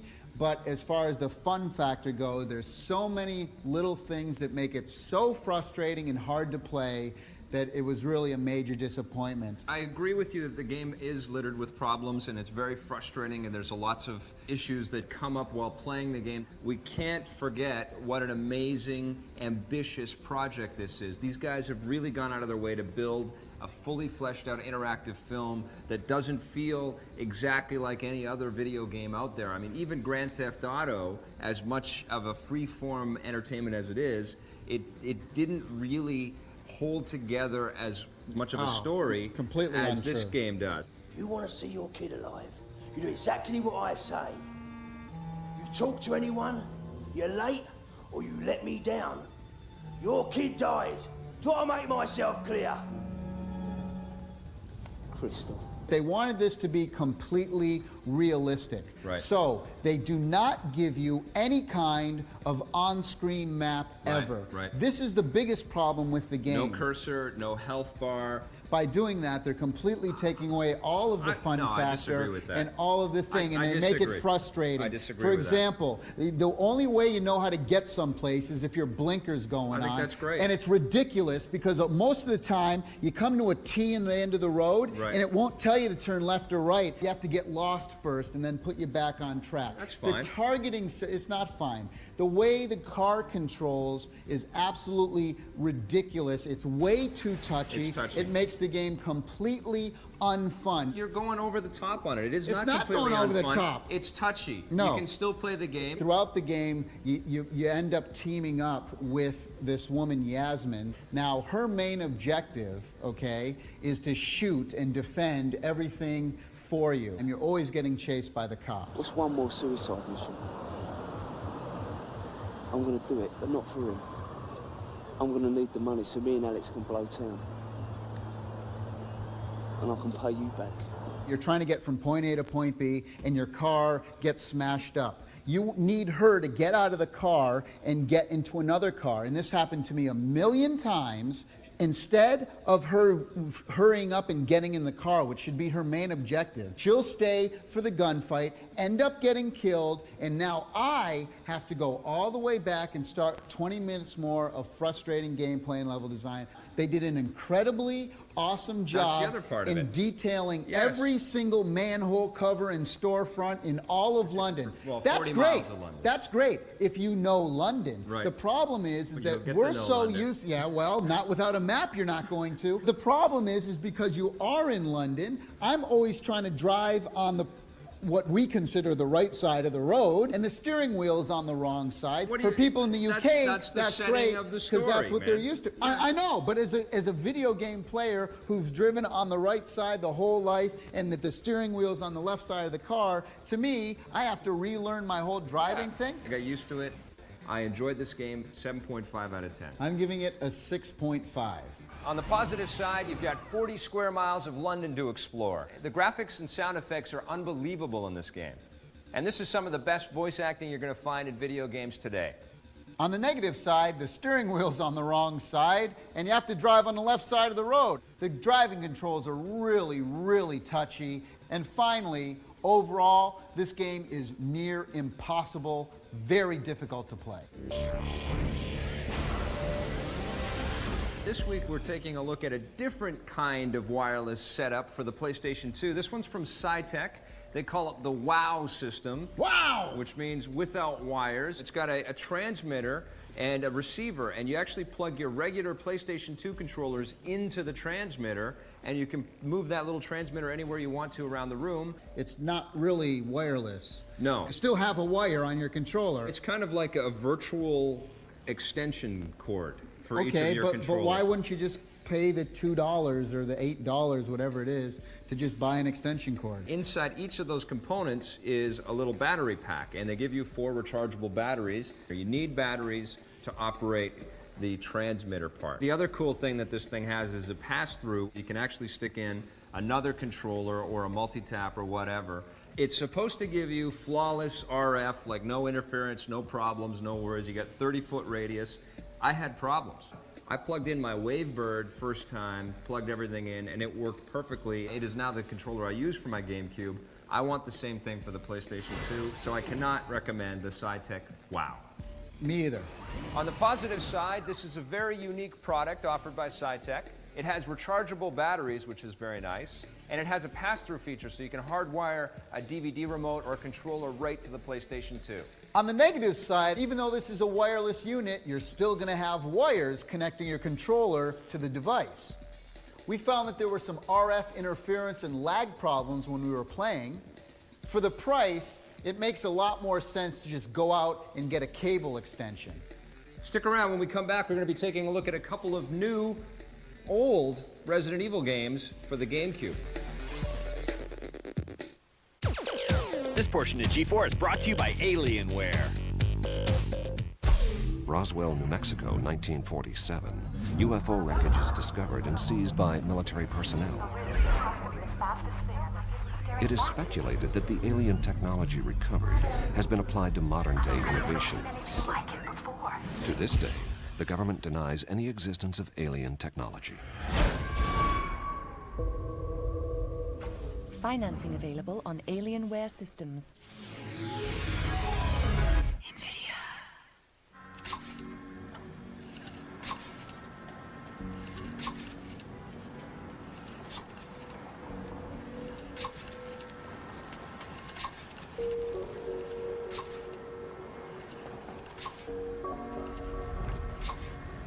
In the 1970s, tobacco companies started making light cigarettes.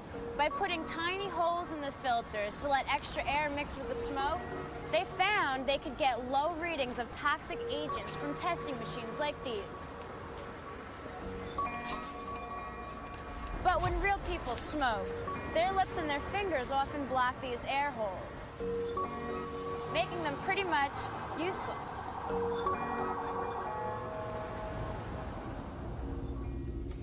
I thought light cigarettes were less dangerous. Then I got lung cancer, and it wasn't the light kind.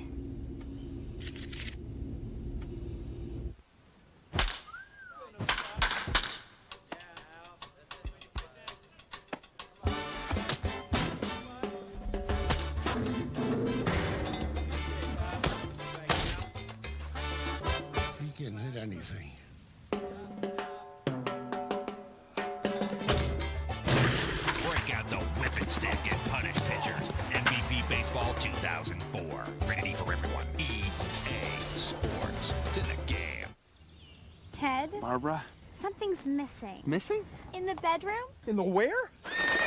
Trojan Man. Trojan Man. What are you doing here? I'm here for Her Pleasure. For what? Trojan Her Pleasure condoms. They're new, uniquely engineered to satisfy a woman's anatomical sensitivity while helping to protect. You like this idea? I love it. I'm there. New from America's most trusted condom, Trojan Her Pleasure. The pleasure she wants, the protection they trust. My job is done here. It's Ashley's 10th birthday. New Juicy Fruit Stapleberry! All right, I think he wants it back. Gotta have Twisted Sweet. Gotta have new Juicy Fruit Grape Melon and Strappleberry.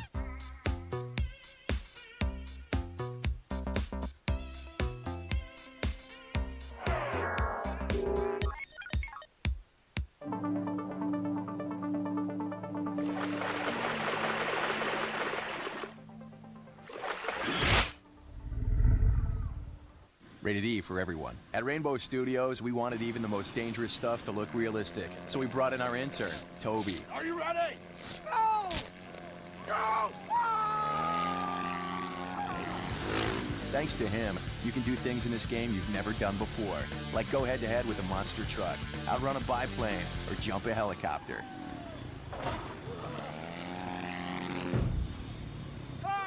You're the man, Toby. You're the man. MX Unleashed. I joined the Navy because I had a plan. I wanted to work for myself. The Navy taught me the discipline I needed to achieve that goal. It gave me the strength, body, and mind. And the knowledge to get ahead. It was the building block for my success. Today, I own my own business. The Navy gave me more than just a strong foundation. It gave me the courage I needed to find the person in me. Navy, accelerate your life.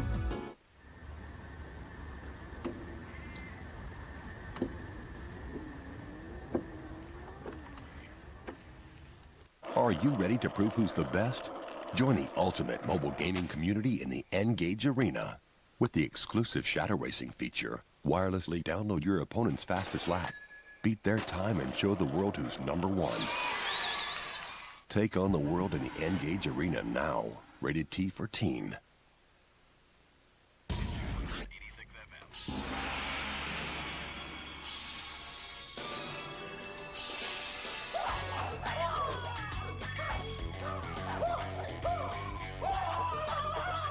From the makers of Dead or Alive comes the greatest action game of all time, Ninja Gaiden. Rated M for mature. Unleash your inner ninja.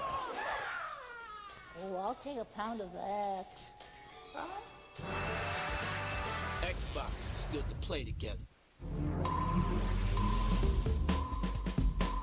Here's what's happening on Pulse. If you like fast cars and fast women, we can help you with one of them.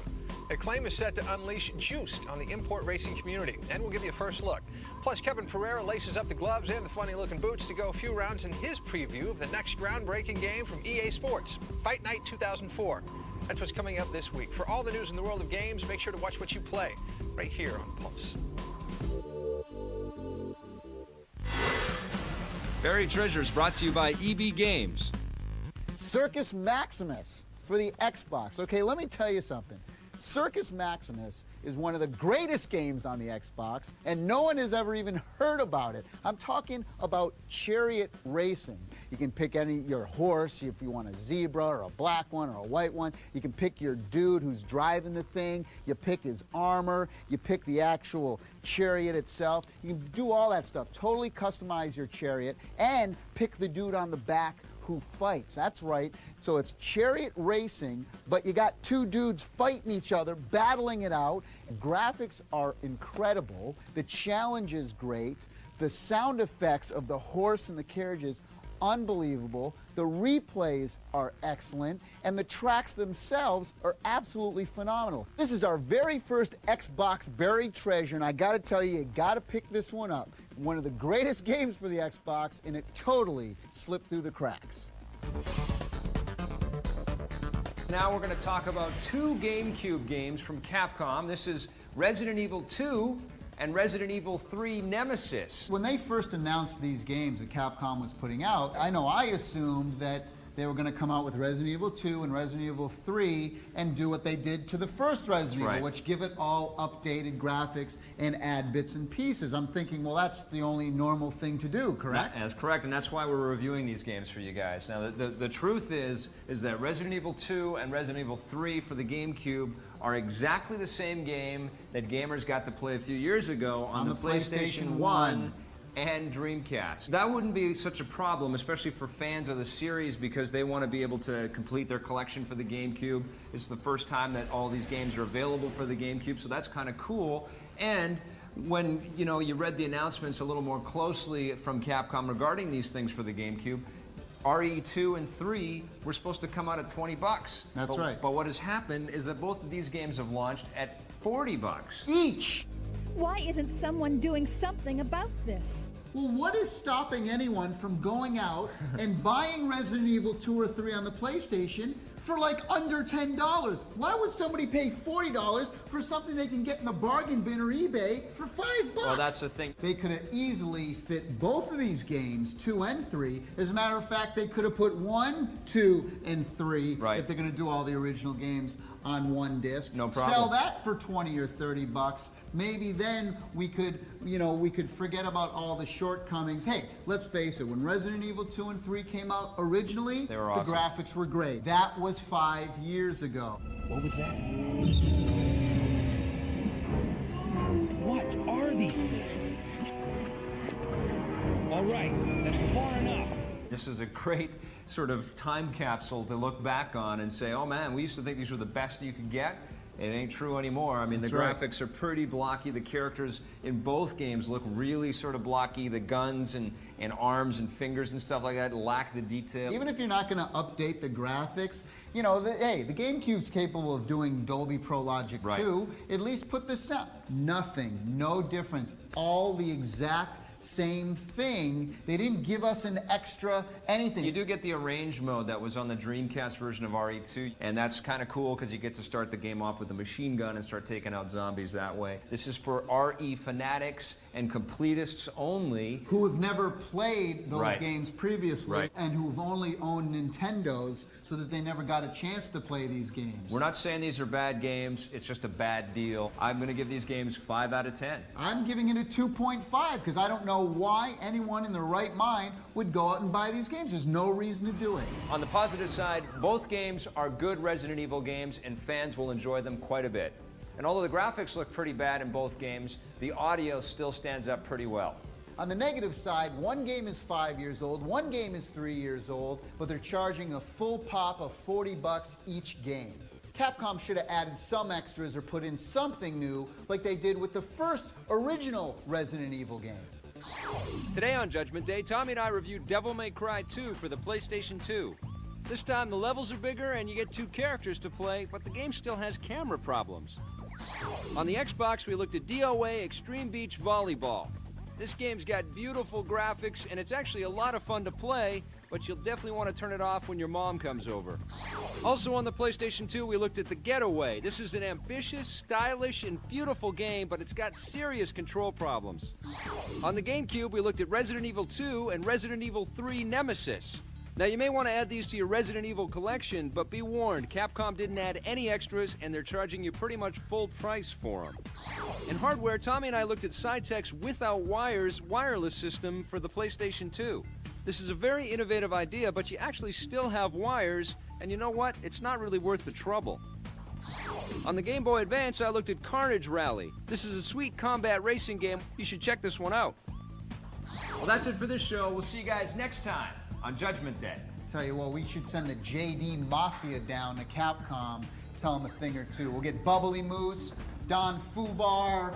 Thing is, though, is that you have to go in and you have to figure out what girls like which certain things. And talking about colors, animals, maybe flowers and things like that. Because once you figure out... This is the game that Tommy wanted Animal Crossing to be. Exactly! Exactly what I'm talking about. This is Animal Crossing for me, okay? Animal Crossing for adults. Yeah!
Ted? Barbara?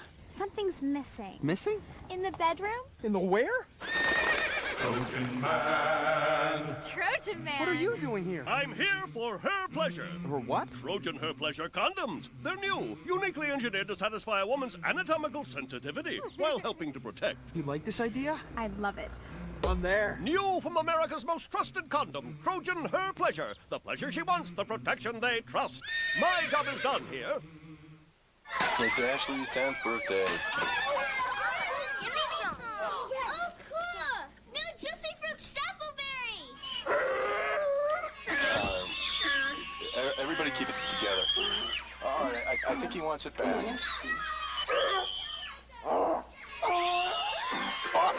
Stay. Gotta have Twisted Sweet. Gotta have the Twisted Fruit combinations of new Juicy Fruit, Grape Melon, and Strappleberry. No, it's my Juicy Fruit. War hero Chris Vaughn has come home, only to find a new enemy. I'm seeing him in action. I'm not gonna let this stand. We'll see about that. The Rock. Walking Tall. This is my town. Rated PG-13. Starts April 2nd. Sentenced to death. A condemned man awaits his fate. Until... Whoa! Inmate, back in your cell. Everything's under control. all hell breaks loose. In a place where nothing is what it seems, you must choose your path and uncover the truth behind the suffering. Out now on PlayStation 2 and Xbox. Rated M for mature. If you're 20 pounds or more overweight, there's news from the Obesity Research Institute. Dramatic weight loss can now be achieved without diet or exercise. I lost 25 pounds in 6 weeks. I lost 7 inches through my waist. I couldn't believe it. I was 247 8 weeks ago, and I'm 30 pounds lighter today. The first week I lost like about 10, and then every month like 20 pounds. Propylene, scientifically proven to reduce weight without special diet and exercise. Backed by 9 clinical studies with the exclusive active ingredient, and propylene is available without a prescription. It definitely works by itself, because I know I didn't do anything different, and I took it and I lost weight. I eat at fast food places almost all the time, so it's hard to eat healthy. And the weight still came off. It was just very easy. You just take these pills about 20 minutes before you eat, and the pounds just fell off. If they're a skeptic, just say, here, trust me. Try it, eat the same way, do what you're doing, and this pill will work. Please understand, propylene is so powerful that it was formulated only for those who need to lose at least 20 pounds or more. If this could work for me, it could work for anybody, because I haven't been to the gym in over a month, to be honest. I have not gone to the gym even once. I don't have the time. I mean, it works. You know, and I don't know how, but it does. Every morning when I look at myself in the mirror, I see another person there. Now you can get propylene over the phone without a prescription. Call the number on the screen and it will be shipped directly to your home.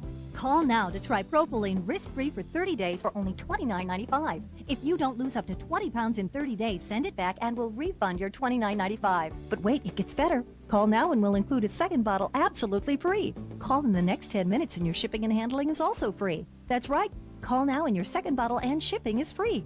To order, call 1-800-524-4664. That's 1-800-524-4664.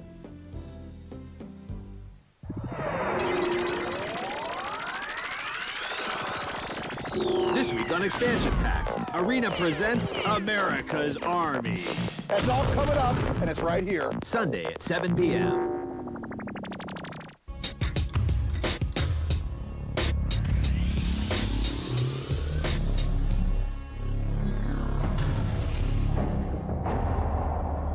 Here's your man, Nick Scryer. Facial reconstruction and a memory wipe. Intelligence has the movement attacking the refinery in about 90 hours. This memory wipe will give us plenty of time to drop him in and get him past the movement's psi probes. Mindgate's specialty is psyops. They dismissed General Krieger, but Scryer stayed with Mindgate and took his psychic powers to a new level.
get her, lads. Ah, she's not too bad. Bit of hard work will have her smoothed out. Good as new. Right now, my friend, you have got potential, but that's about it.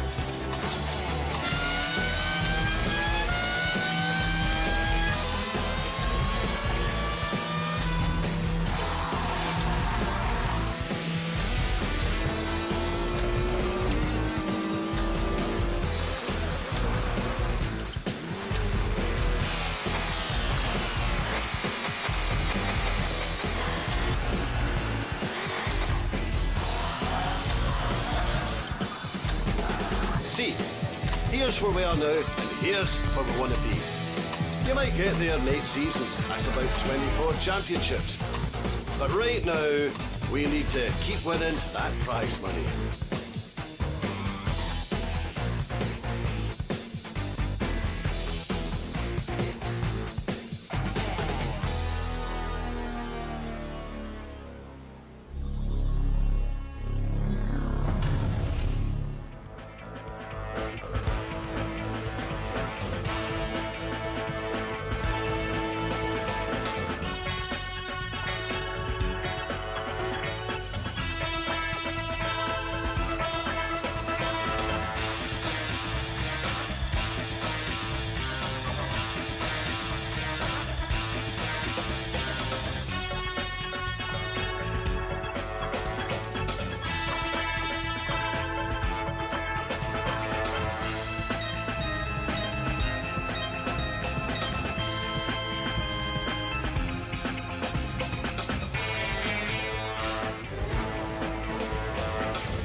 Just when you thought the shadows were safe.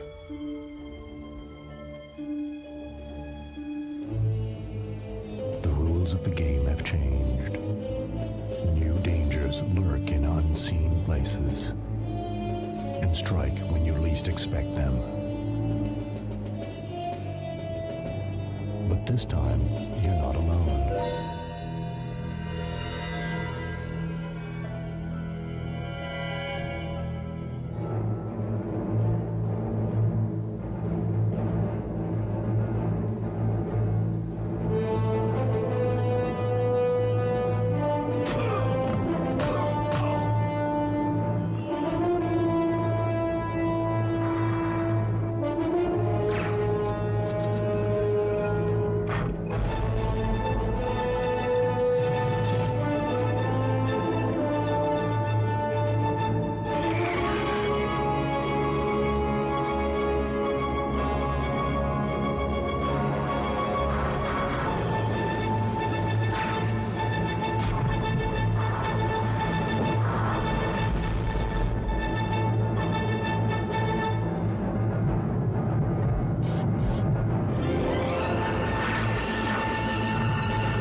Splinter Cell Pandora tomorrow. The new dawn of stealth action.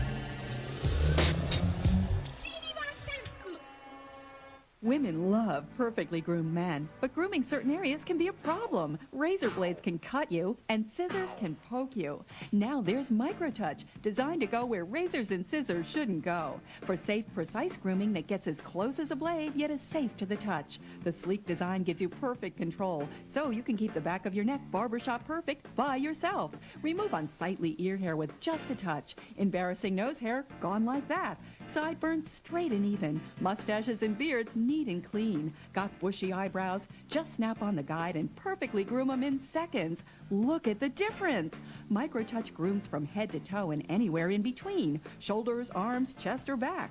Powerful enough for the tough stuff, yet gentle even on the most sensitive skin. The secret? Our precision cutting system that cuts hair but doesn't cut skin. It gets as close as a blade, yet is safe to the touch. Guaranteed. The Snap-on Guide lets you control just how much hair is removed. Remove a little, a lot, or remove it all and show off that hard body. What a great way for women to keep the men in their life perfectly groomed, or for moms who want to keep their kids looking neat and clean between haircuts. Microtouch replaces expensive trimmers like these and goes places they can't with micro precision. A $40 value for only $14.99. So avoid those risky razor cuts, put down the pointy scissors, and go with Microtouch, the safe, precise solution for everyday grooming. Call now and you'll also get our 10-piece precision grooming kit. It includes every grooming tool you need to always look your best. A $40 value, yours absolutely free. You get it all. The Microtouch Precision Groomer and this beautiful 10-piece grooming kit, an incredible $80 value for only $14.99. But you have to call now. Here's how to order.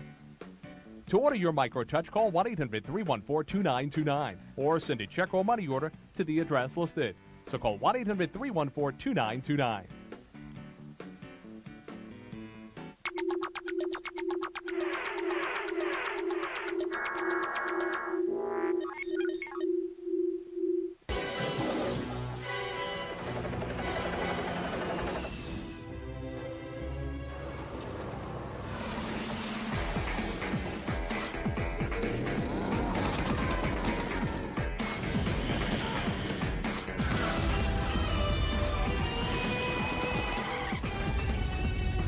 Hollywood blockbuster, 007, Everything or Nothing. Rated T for Teen. EA Games. Challenge everything.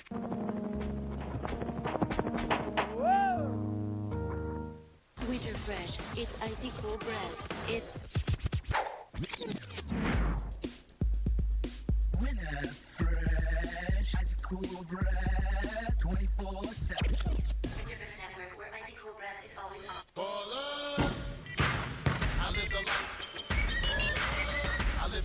The life, the bright lights, the tight, the crowd lights, where you at, ballers?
Two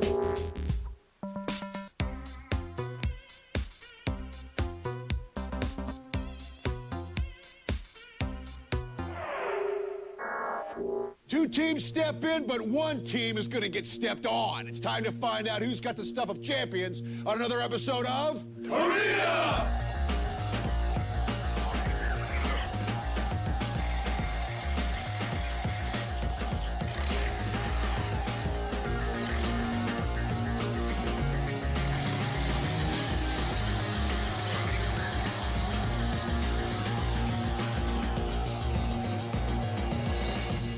Hello, everyone, and welcome once again to Arena, the show that turns multiplayer games into competitive sports.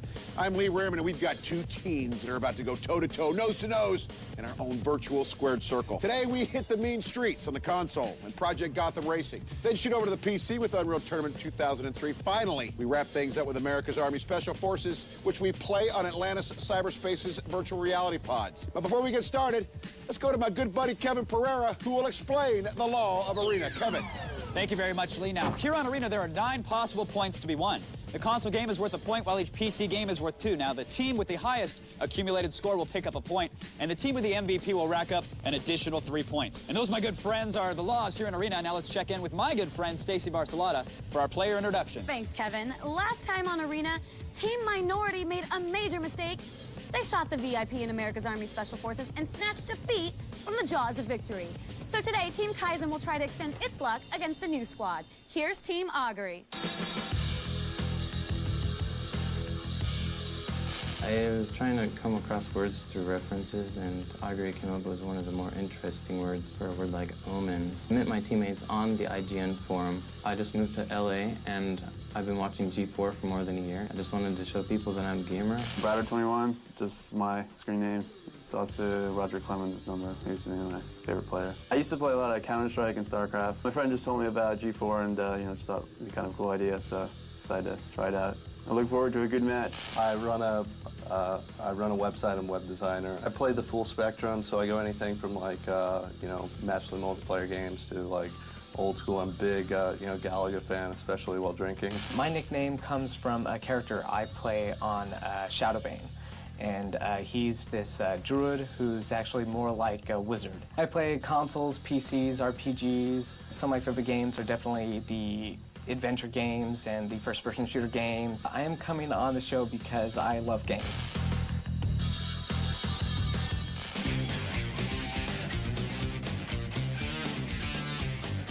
My nickname is Ringworm, and it came from when I used to be in wrestling.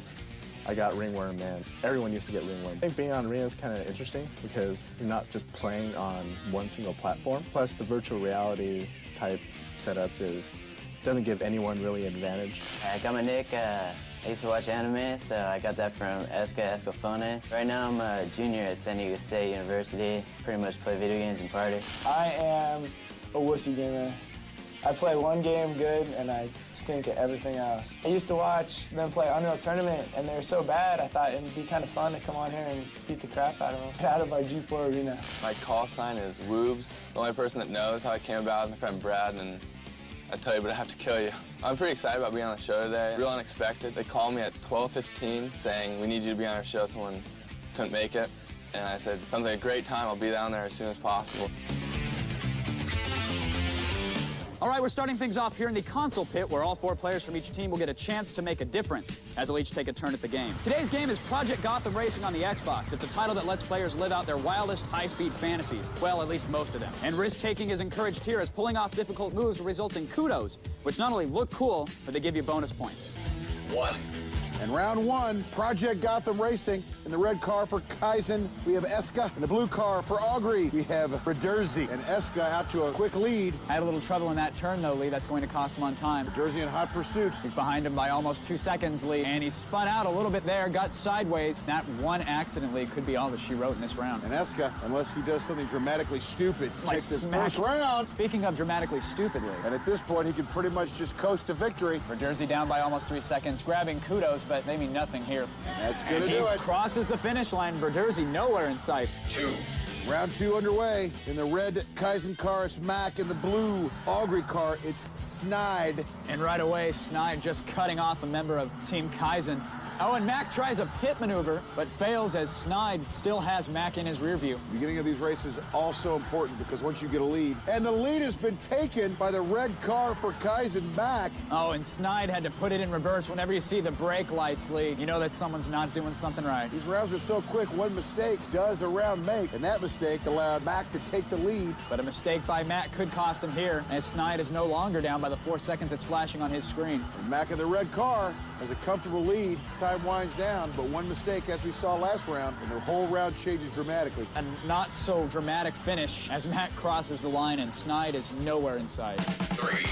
Round 3 underway. For Kaizen and the red team, it's Woob. Oh, and right off the bat, Lee, Sunfall gets slammed into a wall by Woobs. Sunfall for the blue Augury team. They'll be playing catch-up for most of this round, Lee. A little excitement right out of the chute. We don't see that very often here in these console games. Well, anytime something comes out of my chute, Lee, I'm pretty excited. I'm on your side there, brother. In first place, Woobs. Sunfall is only down by 4 seconds, which is actually quite a lot. 4 seconds in these console rounds. These are sprints to the finish. The sense of speed here, Lee, is amazing. Look at that. It looked like Woobs just took that turn at, what, a good 12 miles an hour? Insane!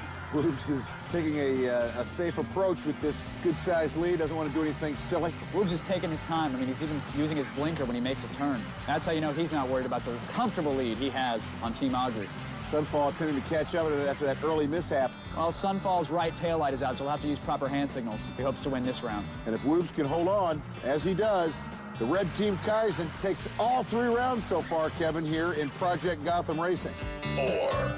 In round 4 underway, now we're in the battle for the all-important MVP points as Kaizen has secured the console game. And in first place, right out of the gate, is the blue car, Yasaki for Augury, but Ringworm in the red car for Kaizen. Not far behind, Lee. Not far behind. Yusaku switches his view right off the bat. More seasoned racers tend to race in the cockpit view mode. Lets them know where their opponent is so they can block them off when they're trying to make a pass. 2 words that I always like to use together, cock and pit. And Ringworm playing catch-up here as Yusaku slams into a wall, makes his way around the corner. Ringworm is down by a little over 5 seconds and a quick 360, showing off the front end of his car. Again, this is all academic in terms of console round winner because all 3 rounds have been taken by the red team Kaizen. Ringworm swerving back and forth like he's in a NASCAR, not exactly helping on time. You would have thought that Ringworm would have been a little more contributory in the MVP point totals, but Yasaki for Augury takes Project Gotham Racing, and Kaizen takes the console game 3 rounds to 1.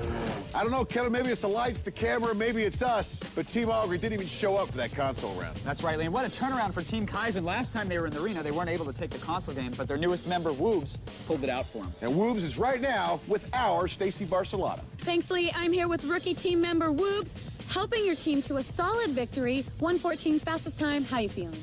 I'm real happy. It was a big win because I was the 3rd guy to go, and if I won, we won the console match, which is a big win for our team because we're not real good at console. In the last episode, your team didn't do all that well in UT 2003. How are you going to turn it around for them? I just hope I play well. I hope the person I replace, I can do better than him. So if I do better than him, we should probably win. He's looking for the win, Lee. Back to you. We may not know what Woobs means, but I sure do know what it rhymes with. So, Kaizen is off to a fast start in defense of its title. After the break, we'll see if they can reverse their Unreal Tournament 2003 fortune from last episode. And later, we'll jump into Atlantis Cyberspace's VR pods for America's Army Special Forces. It's all coming up right here on Arena.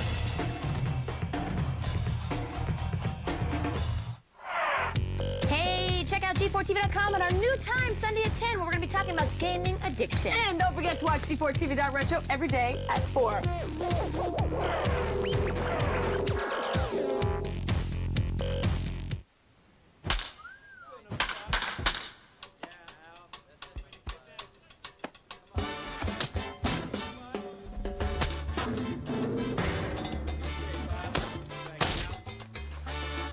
He can't hit anything.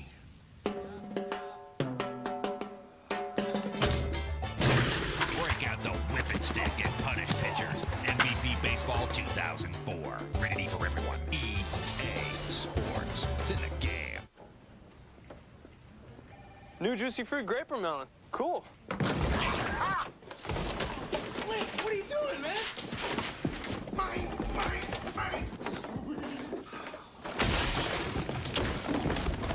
Jacket.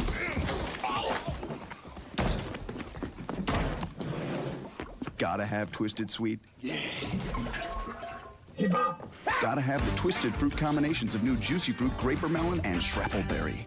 Only one can be the N-Gage King of the Office. The Receptionist. Sales Guy. Ready, go! Only one will be the N-Gage King of the Office. N-Gage, anyone, anywhere.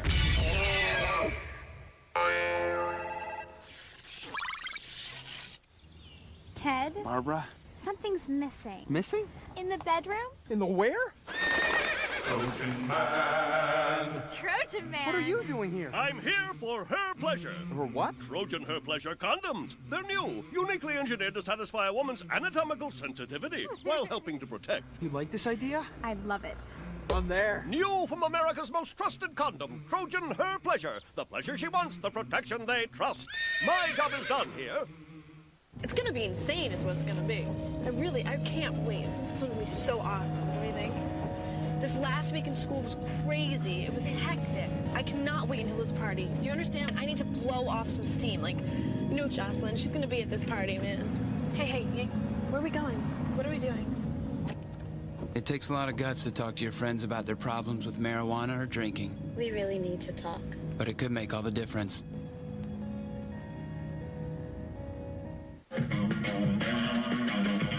Now when I say G, y'all say 4G. 4G. When I say G, y'all better say 4G. 4G. Yeah, what up, y'all? My name is Catastrophe, a.k.a. Flashy Tashy. Telling all the video gamers around the world, keep pushing them buttons till your thumbs hurt, baby.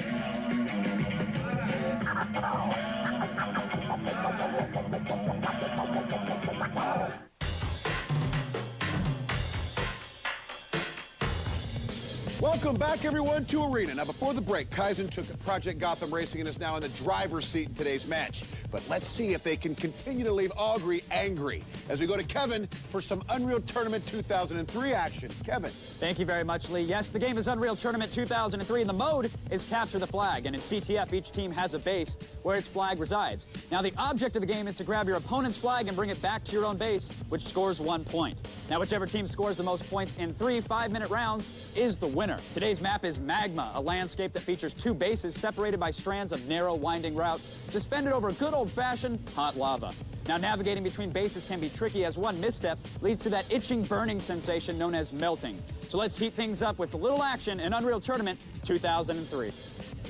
Now, Unreal Tournament 2003 is underway. Kaizen in red, Augury in blue. This was not Kaizen's game last time, only because in the last episode they were going against a team that was absolutely spectacular in this. What a better team to practice on here in the arena than Team Minority. Let's see if Kaizen picked up any strategy tips. Eska for Kaizen, grabbing the flag, and he's already on his way back, but he does have a member of Team Augury in hot pursuit. Eska gets taken out. And Snide says, I'm not going to take this inexperienced stuff. Lost flag. But he is going to take a rocket to the ass as he drops the flag. You have to appreciate the aggressive offense by Team Augury so far. Snide translocating through a window right into 3 members of Team Kaizen. Sunfall for Augury again in the enemy's base. But Kaizen wasting no time, taking him right out. No score so far, which I have to argue bodes well for Augury, being the more inexperienced.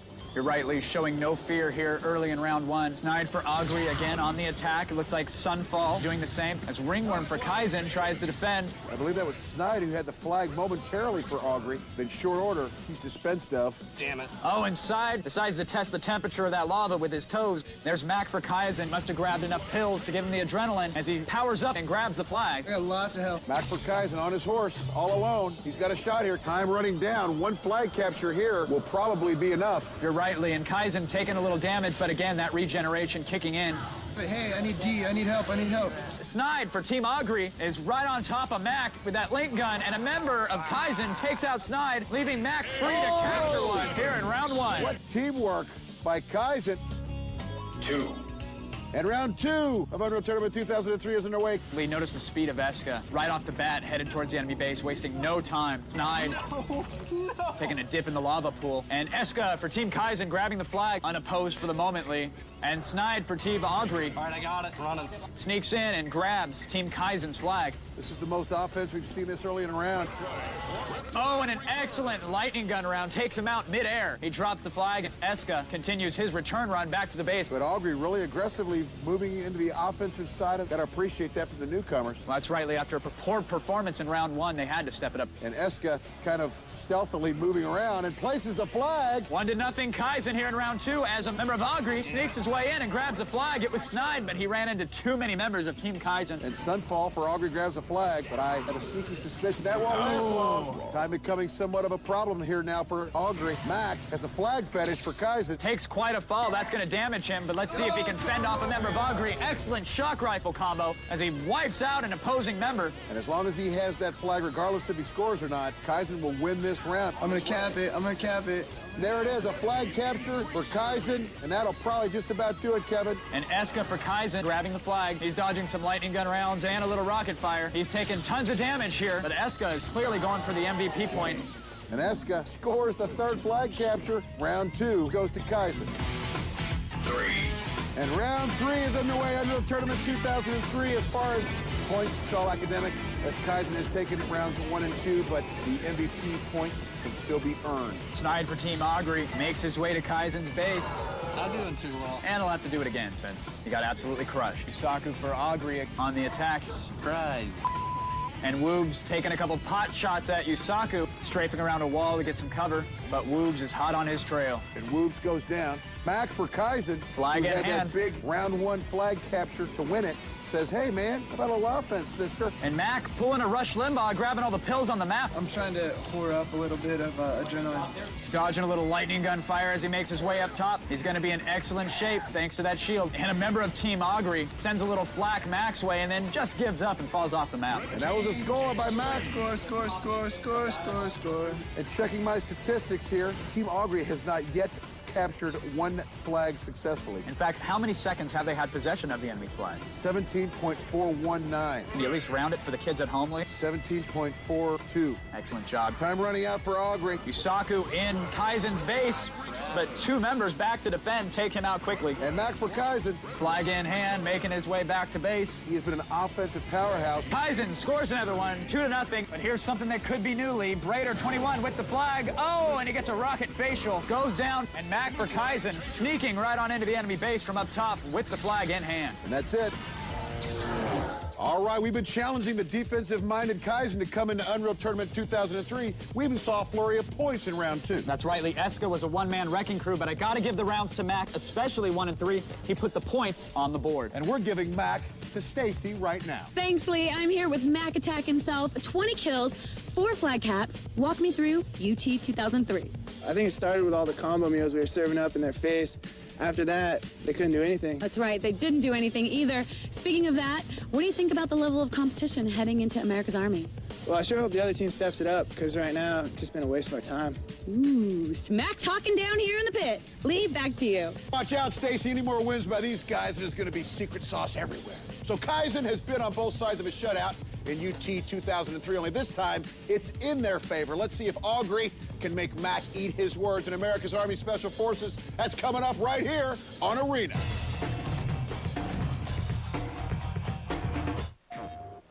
Today we're going to test the tractor beam from Ratchet and Clank going commando. Oh, nice, dude. Nice job, nice job. No, turn that thing off! No, turn it off!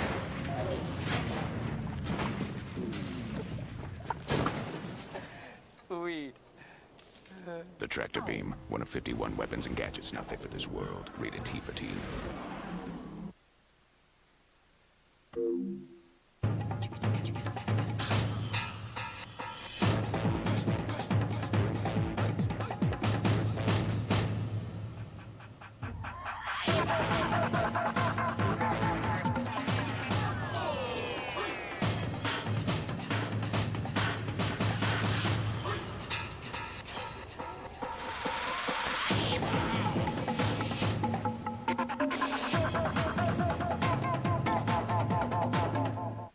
made you come back now? I just wanted to relax, catch my breath. We try to keep things simple. If the life you believed in was threatened, They're selling drugs out of the casino.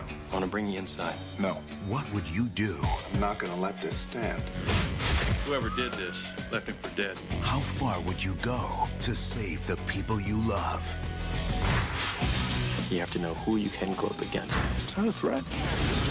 The Rock, Walking Tall, rated PG-13. Starting April 2nd. Johnny, you can't do this to me, man. Who am I gonna play Counter-Strike with, huh? I can't take the bridge without you. You don't need me, man. I've been running on your fumes for years. Take my memory card. Watch out for level 3. Johnny, no. G4. Buried Treasure is brought to you by EB Games. I'm here at EB Games, and I found myself a buried treasure. This is a game that I really loved. It's called Indiana Jones and the Infernal Machine. It was out for the PC, and then LucasArts brought it out to the N64 in limited quantities, so it was very difficult to find. It's set in 1947, so World War II is over. Now he's facing the Soviet Red Army. Like every good Indiana Jones movie, there's all kinds of really cool environments in this game. You'll be running around in the snow. You'll go to the ruins in Babylon. You'll go to Egyptian ruins. Lots of tombs. He's got some rafting missions that he's got to take care of. The narrative is very good. There's some really cool voice acting in there. The guy actually sounds a little bit like Harrison Ford. The theme music is great to hear again. And there's tons of exploration and action in this game. It's a great find. It's called Indiana Jones and the Infernal Machine for the Nintendo 64. This definitely is a buried treasure. Check out this and other buried treasures at EB Games. We take games seriously.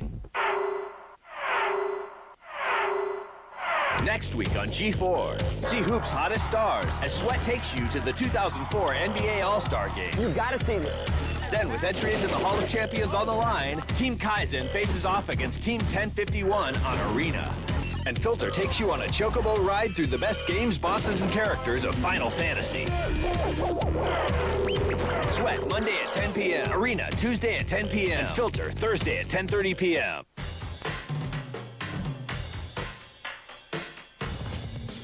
Welcome back, everyone, to Arena. Now, before the break, Team Kaizen put the hurt on Team Augury and started a shutout streak of its own. But let's see if Augury can bounce back. In America's Army Special Forces, Sergeant Hansen is standing by with the briefing on today's mission.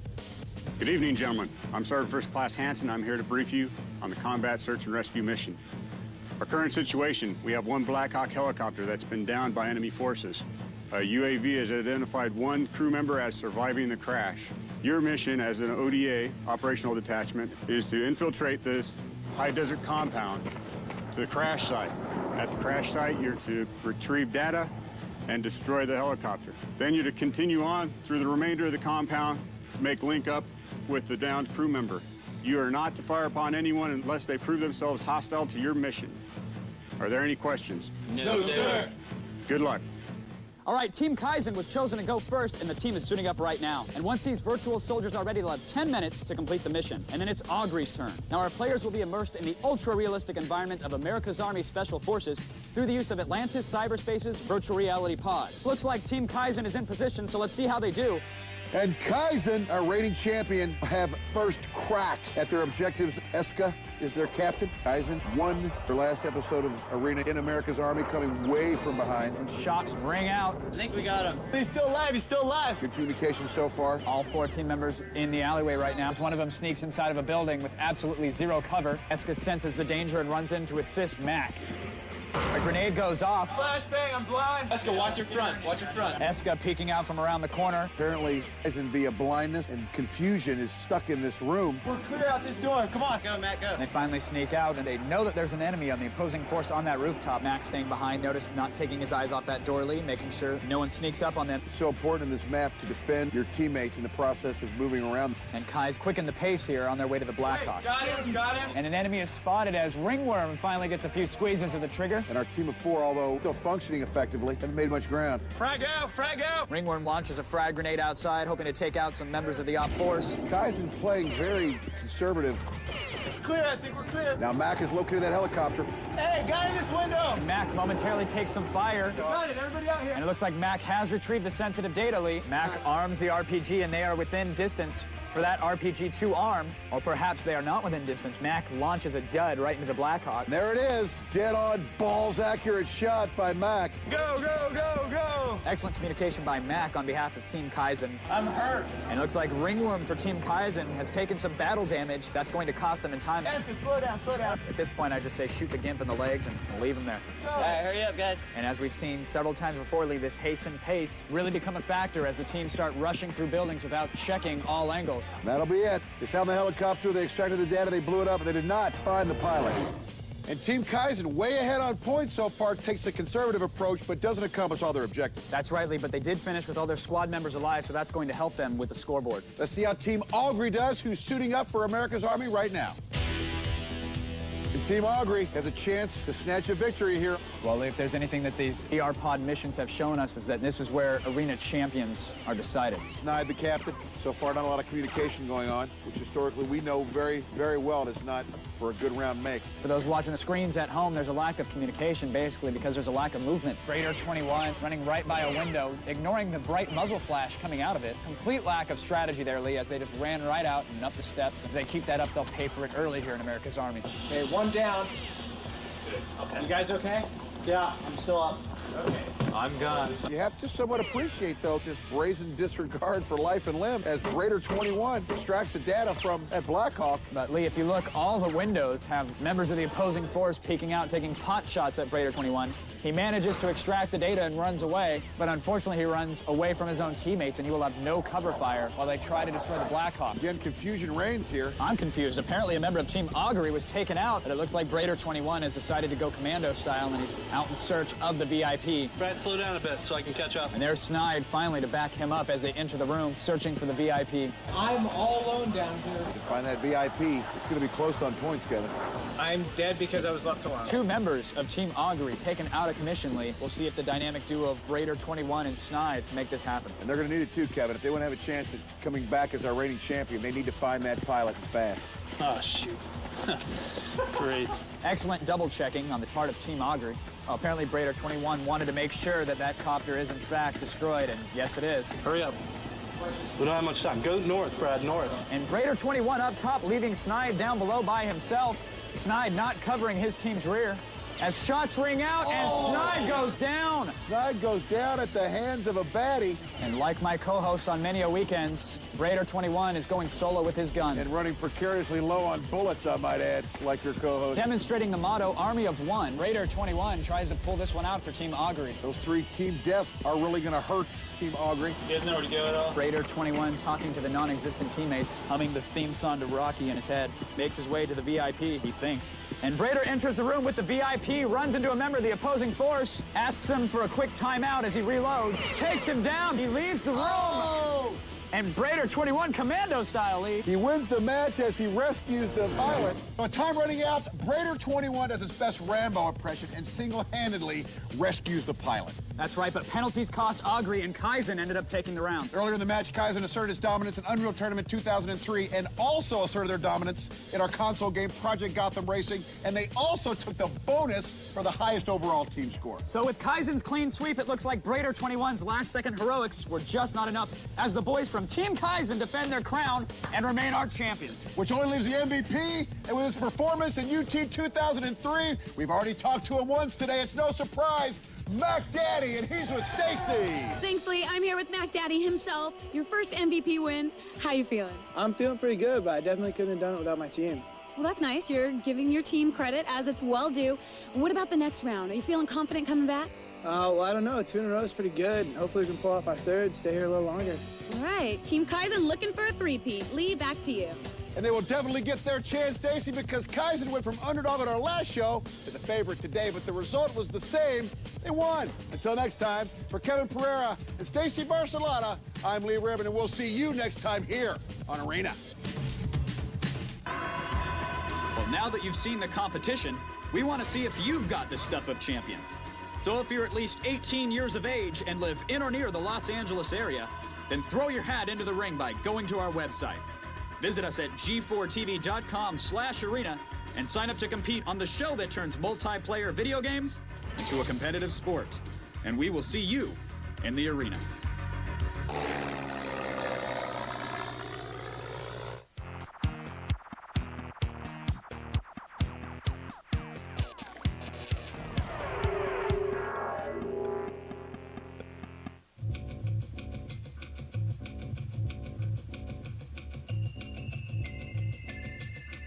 Previously on Portal, Sunny Dove snapped upon hearing of the death of his brother Bloody. Magnerific this, you...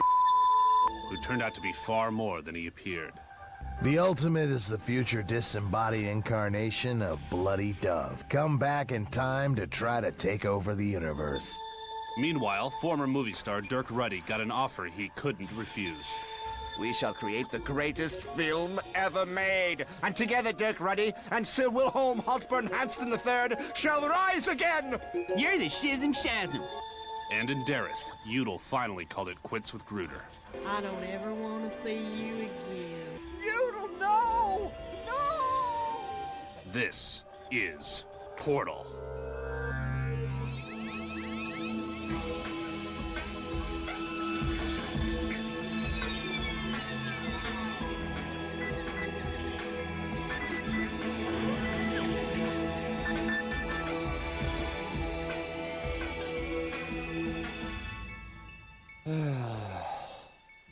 Excuse me, young man. May I share this bench with you? Sure. Goodness, what's wrong? Such a sad clown. I guess that's the problem. I'm not really a clown. My old boss, Master, actually, he made me put on this face, and I'm not allowed to ever take it off. Mind control. Now he's in a coma, and well, try finding a job looking like this. Young man, please come back over here. I can't hear you. Oh, sorry. I said I can't find a job. Well, I think you'd be perfect for the circus. But I'm not a clown. You certainly look like one. You look hungry. Would you like a cookie? I'm diabetic. Do you live nearby? Actually, this is my home now. Goodness, you're making me blue. You're such a sweet boy. Come by in an hour and I'll put a hot supper in your belly. My son tells me I make the best noodles in the world. That's very generous of you. Just be a good boy. Hi, welcome to Portal. We're actually having a little crisis here. A few minutes ago, I went to contact Sergeant Mo Tuesday, but here's what I found. In a nutshell, he's been taken captive by hostile griffins, and I'm terrified that if I open a visible portal to get him out of there, the griffins will panic and push him over the edge. So I'm calling in help. The drifter's tied up. More on that later, but luckily there are others. Val? Patching to Sunny Dove now, Dave. Greetings, Dave. How may I help your... Sonny, listen, there's no time for nonsense. Mo Tuesday is being held on the Griffin Spires. I need you to get him out of there. Certainly. I love that. All right, here's the deal. The Griffins are too dangerous for you to fight alone. I want you to meet a friend of mine in Delling Crater. I'll insert you there. He's a necromancer. He goes by the name Mortago. He's good. He's real good. The two of you should move in quietly, cross the acid fields, cross the mountains, and get Mo off those spires before the Griffins can react. You got it? Indeed. I always savor the chance to be a champion. Okay, go. Let's keep an eye on this. Delling Crater. The pungent aroma of acid reminds me of the scent of my own rancid. It is here I shall meet my new compatriot. Come, for fellow adventurer, the time for heroism has arrived. Hey, amigo! You that champion guy, no? I seen you on a transmission. What's happening? I'm Mortago. I am Sunny Dove, the champion. See, check it out, amigo. I make a zombie to help. Don't get afraid, okay? He works for me. Mira, I'm a ghost now, too. Boo! Dave, you are a sick and twisted. This foul zombie reminds me of the rotting corpse of my dear departed brother, Bloody Dove. Even now, maggots are surely feasting upon his cold, wet flesh. You for partnering me with this necromancing, you sick hub. Hey, what's your problem, man? I just want to help. Cut it out, look!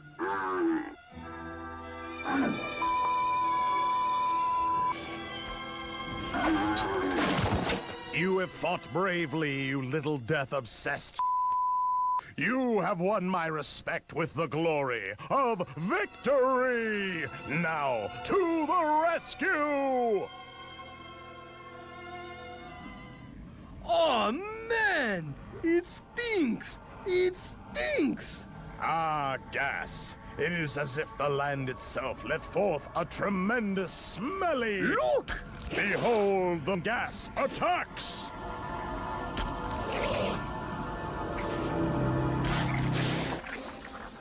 Now to cross the mountain and annihilate any who would stop us.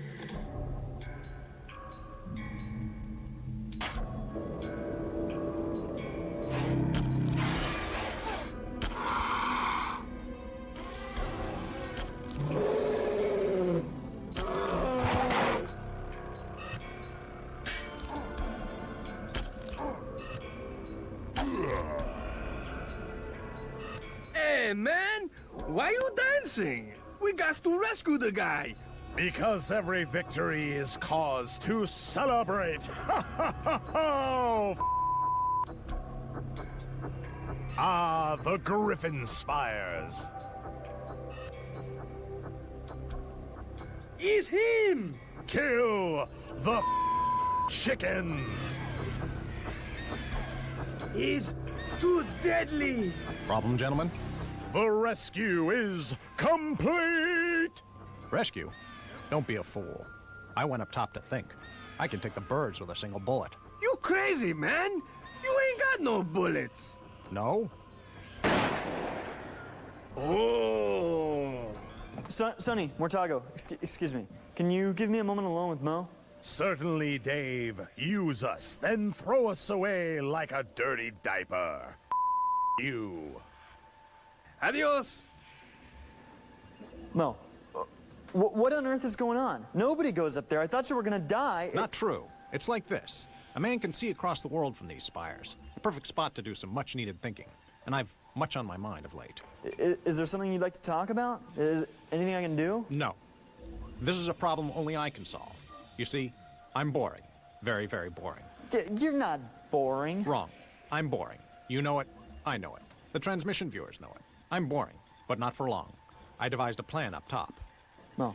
Even if you were boring, why do you care? You're a cop. It's not your job to be exciting. Wrong again. I used to be a cop, but now I'm a TV cop. It's my job to entertain, and I take pride in my work. Right now, I'm not doing it well. Next time you see me, I'll be more dynamic than a rhesus monkey after 40 mochachinos. This is the old Mo Tuesday. Over and out. Mo, you don't... We'll be right back. Rated everyone.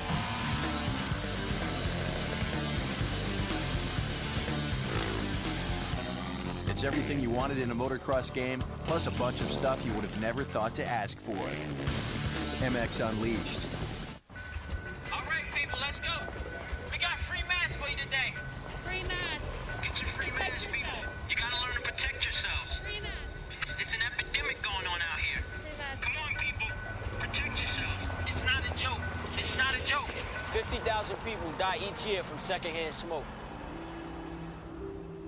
I worked where people smoked. I chose not to.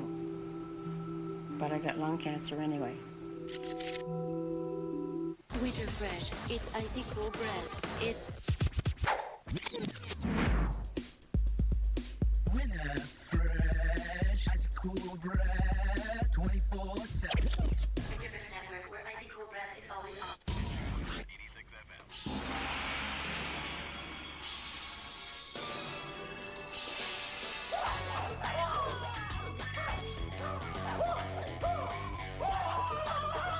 From the makers of Dead or Alive comes the greatest action game of all time, Ninja Gaiden. Rated M for mature. Unleash your inner ninja. Oh, I'll take a pound of that. Xbox, it's good to play together.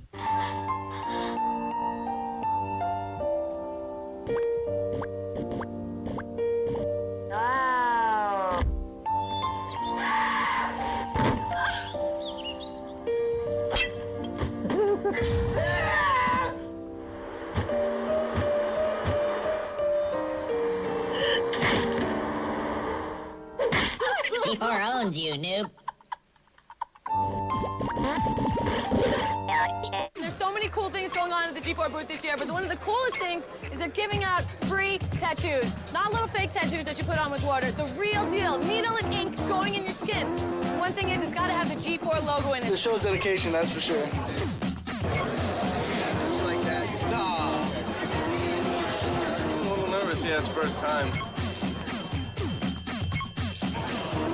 Oh, wow. The pain purifies. Hardcore, dude.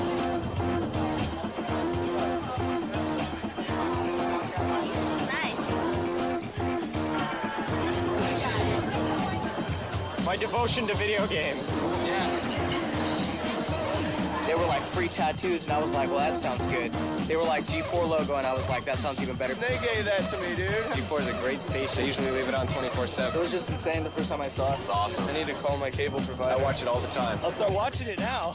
So watch G4 TV for gamers. Here's what's happening on Pulse. If you like fast cars and fast women, we can help you with one of them. Acclaim is set to unleash Juiced on the import racing community, and we'll give you a first look. Plus, Kevin Pereira laces up the gloves and the funny-looking boots to go a few rounds in his preview of the next groundbreaking game from EA Sports, Fight Night 2004. That's what's coming up this week. For all the news in the world of games, make sure to watch what you play right here on Pulse.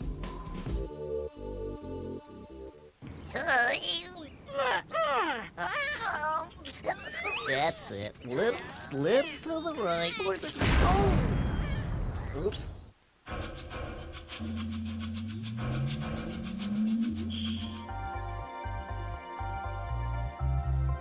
What's going down? You're quite late. So, I'm Dirk Reddy. Dirk, if we're going to succeed in this project on our own, you're going to have to display some level of professionalism. No. Very well. Hello, gentlemen. Can I start you off with a drink? Pizza. Hurry.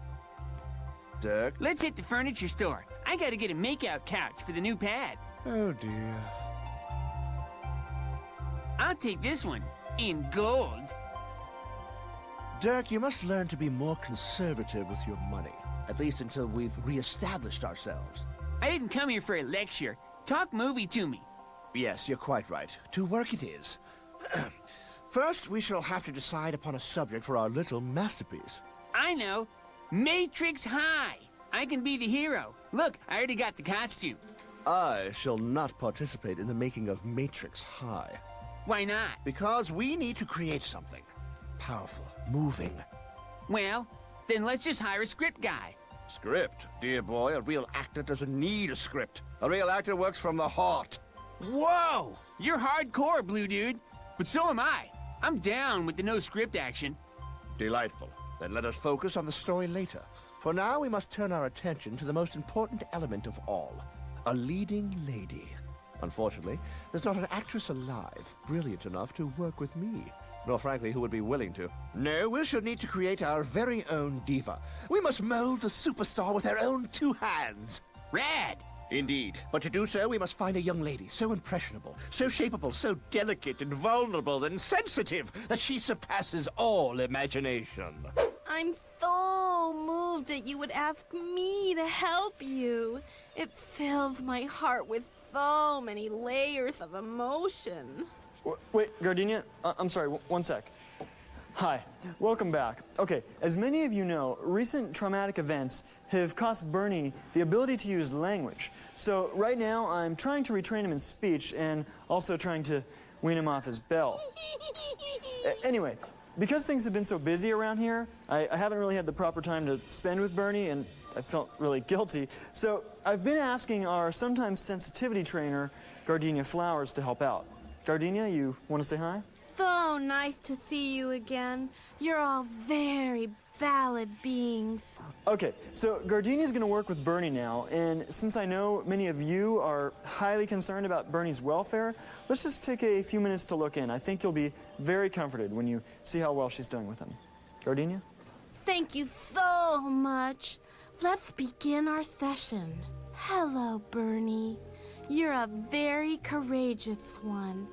I acknowledge you on so many levels.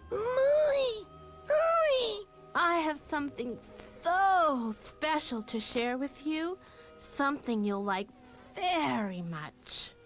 Gooba? You see? A tiny monkey.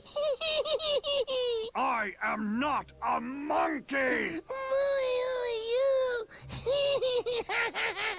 You can play with this monkey if you do something for me. Please say monkey. I know you can do it. You're very smart. Monkey. Monkey.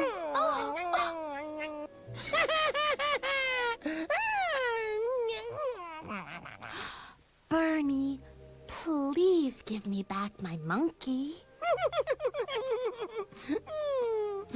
You can play with my monkey all you want, but please say monkey first. Please. Gardenia, I think it might be better if you let Bernie keep it for now. I deeply respect your opinion, but if we let Bernie keep the monkey... Oh! Gardenia, you need to go. But if... Yes, I agree.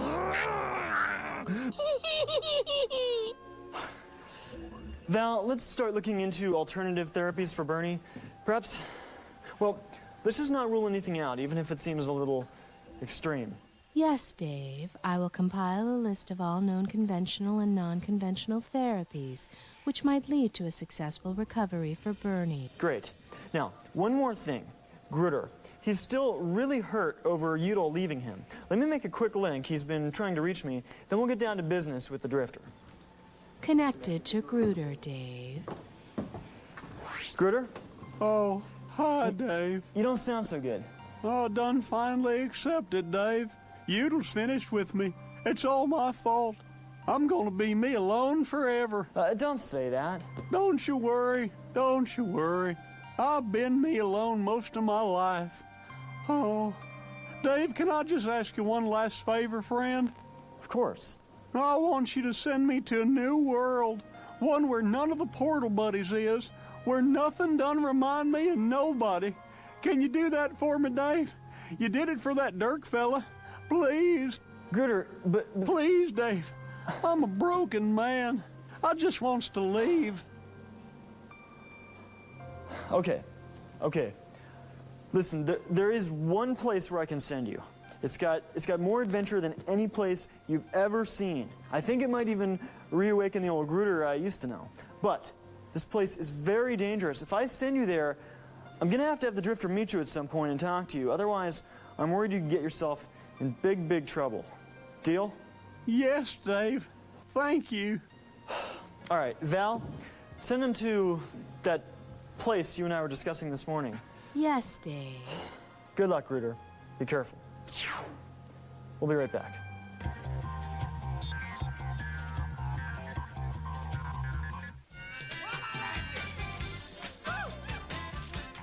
Getting a new car is a good thing. Getting a brand new Honda Civic with impressive savings on features like air conditioning, CD player, and a center storage console is an even better thing. So go see your Honda dealer today and ask for the Civic Value Package. Oh, coupon not required. Now you can lease a 2004 Civic Value Package Coupe for $159 a month for 36 months. Buried Treasure is brought to you by EB Games. Hey, this week on Buried Treasure, we're talking about Black Dawn for the PlayStation. Now, Black Dawn was one of the first completely 3D action arcade helicopter games. It's really not a simulator, but the amazing thing about Black Dawn was that the way you could control the helicopter. The controls in this were really, really well thought out and well done. The missions in this game were incredible. They're really unique. Everything from landing your helicopter a la Choplifter and bringing in some guys, go, go, go, and then you take off. Sometimes you have to bomb out radar dishes. Other times you're protecting things and sneaking around. The music is also pretty cool in this game as well. It's all kind of orchestral, Rambo-ish style music, but the music's interactive. It changes as the mission itself changes. Check it out for sure. Black Dawn for the PlayStation 1. Check out this and other buried treasures at EB Games. We take games seriously.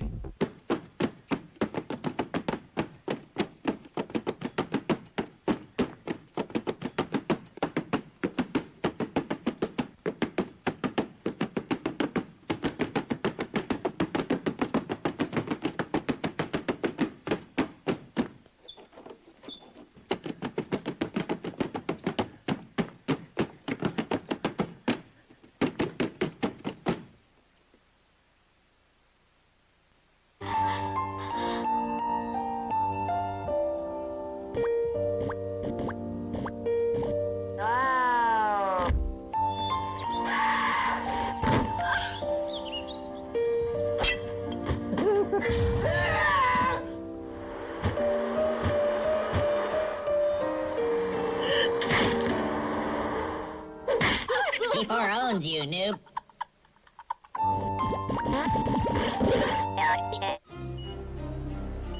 It's touch and go. Ned's hit an overload point. He's jammed up on Time Splitters too, and frankly, Ghost Recon has drained him of every gaming impulse he had left. Simply put, Ned is mush. Luckily, we've got a secret weapon. When it comes to problems like Ned's, we use G4. Administered intravenously or even applied as a salve, G4 rapidly elevates the hydrocranial impulse to pre-breakdown levels. Thanks, G4. Next week on G4, see Hoop's hottest stars as Sweat takes you to the 2004 NBA All-Star Game. You gotta see this. Then, with entry into the Hall of Champions on the line, Team Kaizen faces off against Team 1051 on Arena. And Filter takes you on a chocobo ride through the best games, bosses, and characters of Final Fantasy. Sweat, Monday at 10 p.m. Arena, Tuesday at 10 p.m. And Filter, Thursday at 10:30 p.m.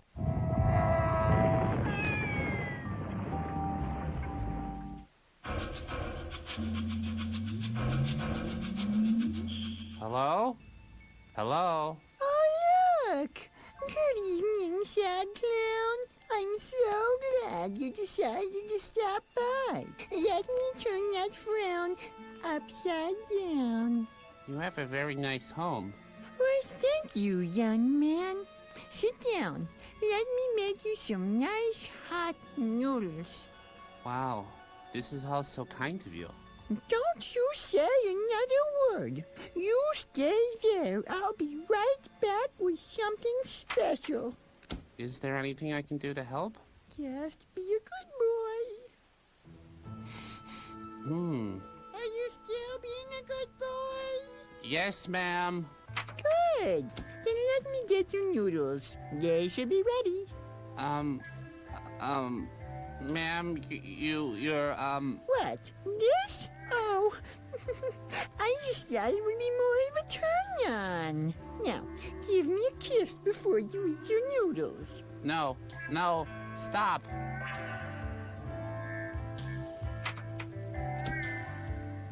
Oh, boy.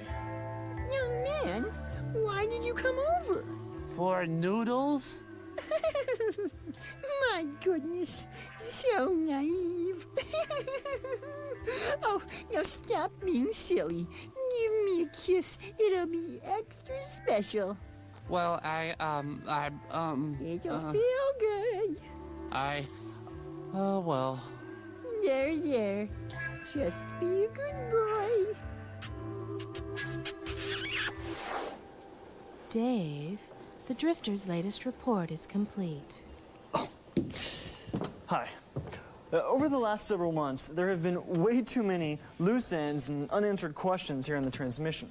This is creating a potentially dangerous situation. But if anyone can get some answers, It's the Drifter. So let's take a look at his most recent report and see if he's been able to turn up anything. Okay, it looks like this is a detailed one, and I've got to run up to my sleeping chamber. I can watch from there, so let's go ahead and end the transmission with this entry. Of course, you can always go to g4tv.com/portal for more information. We'll see you next time. Val, the report? Uploading now, Dave.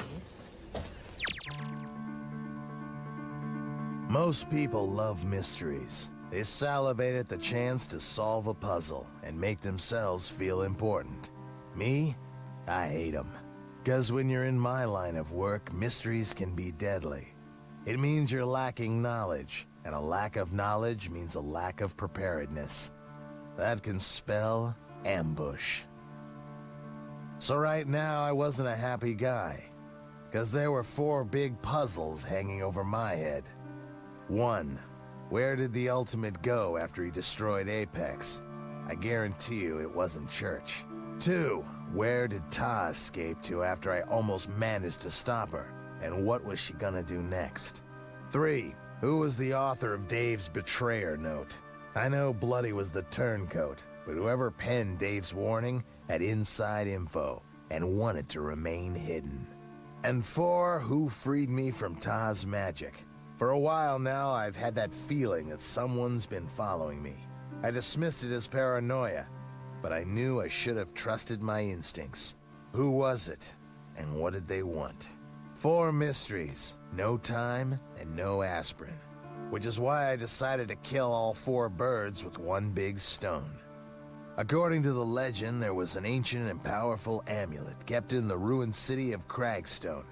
Anyone who wore it for a brief few moments would gain omniscience, all-knowingness. And a few moments was all I would need to get answers. Unfortunately, Cragstone, or what was left of it, was a continent away, an obnoxiously long swim. Where was the love boat when you needed it?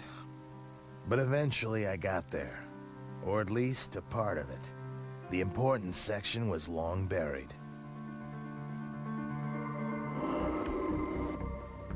The smell inside was odd. Even through the dust, I could tell something wasn't kosher. Flesh-eating super pigs, gruts, if you want to get technical. I was tired from the swim and in a real bad mood. For those of you who think being a hero is glamorous, try fighting 8-ton oinkers in a scuzzy dungeon 200 feet beneath the ground. And don't forget the charming sounds.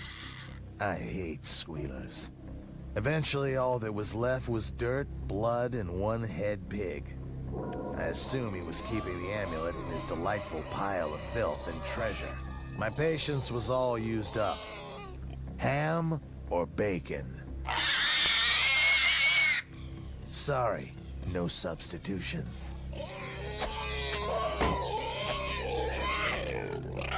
I think I was getting dumber every day. The amulet wasn't there. I should have interrogated the pig first. I ended up having to search the ruins for hours. The amulet? Gone. But just when I was about to leave, it happened. I felt her presence. For a brief moment, we just stood there staring at each other, too far away to make out her face. I charged. She ran. Wait, stop! But of course, the wild beetles had to slow me down. Come back! Another wasted day. And now I was getting a message from Val that I needed to prep Gruder for a trip. When I found out where she and Dave were sending him, I realized the request was justified. Gruder could get into all kinds of trouble where he was headed. So for now, Drifter out.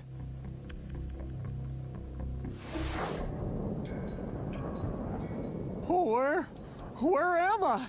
I can't see nothing. It's too sandy. My clothes feel funny. Anybody out there? Hello? Hello? Where do you think you're going? Name and identification. Oh, well, hi. I'm Gruder. What's your name? We're Imperial Stormtroopers, rebel scum.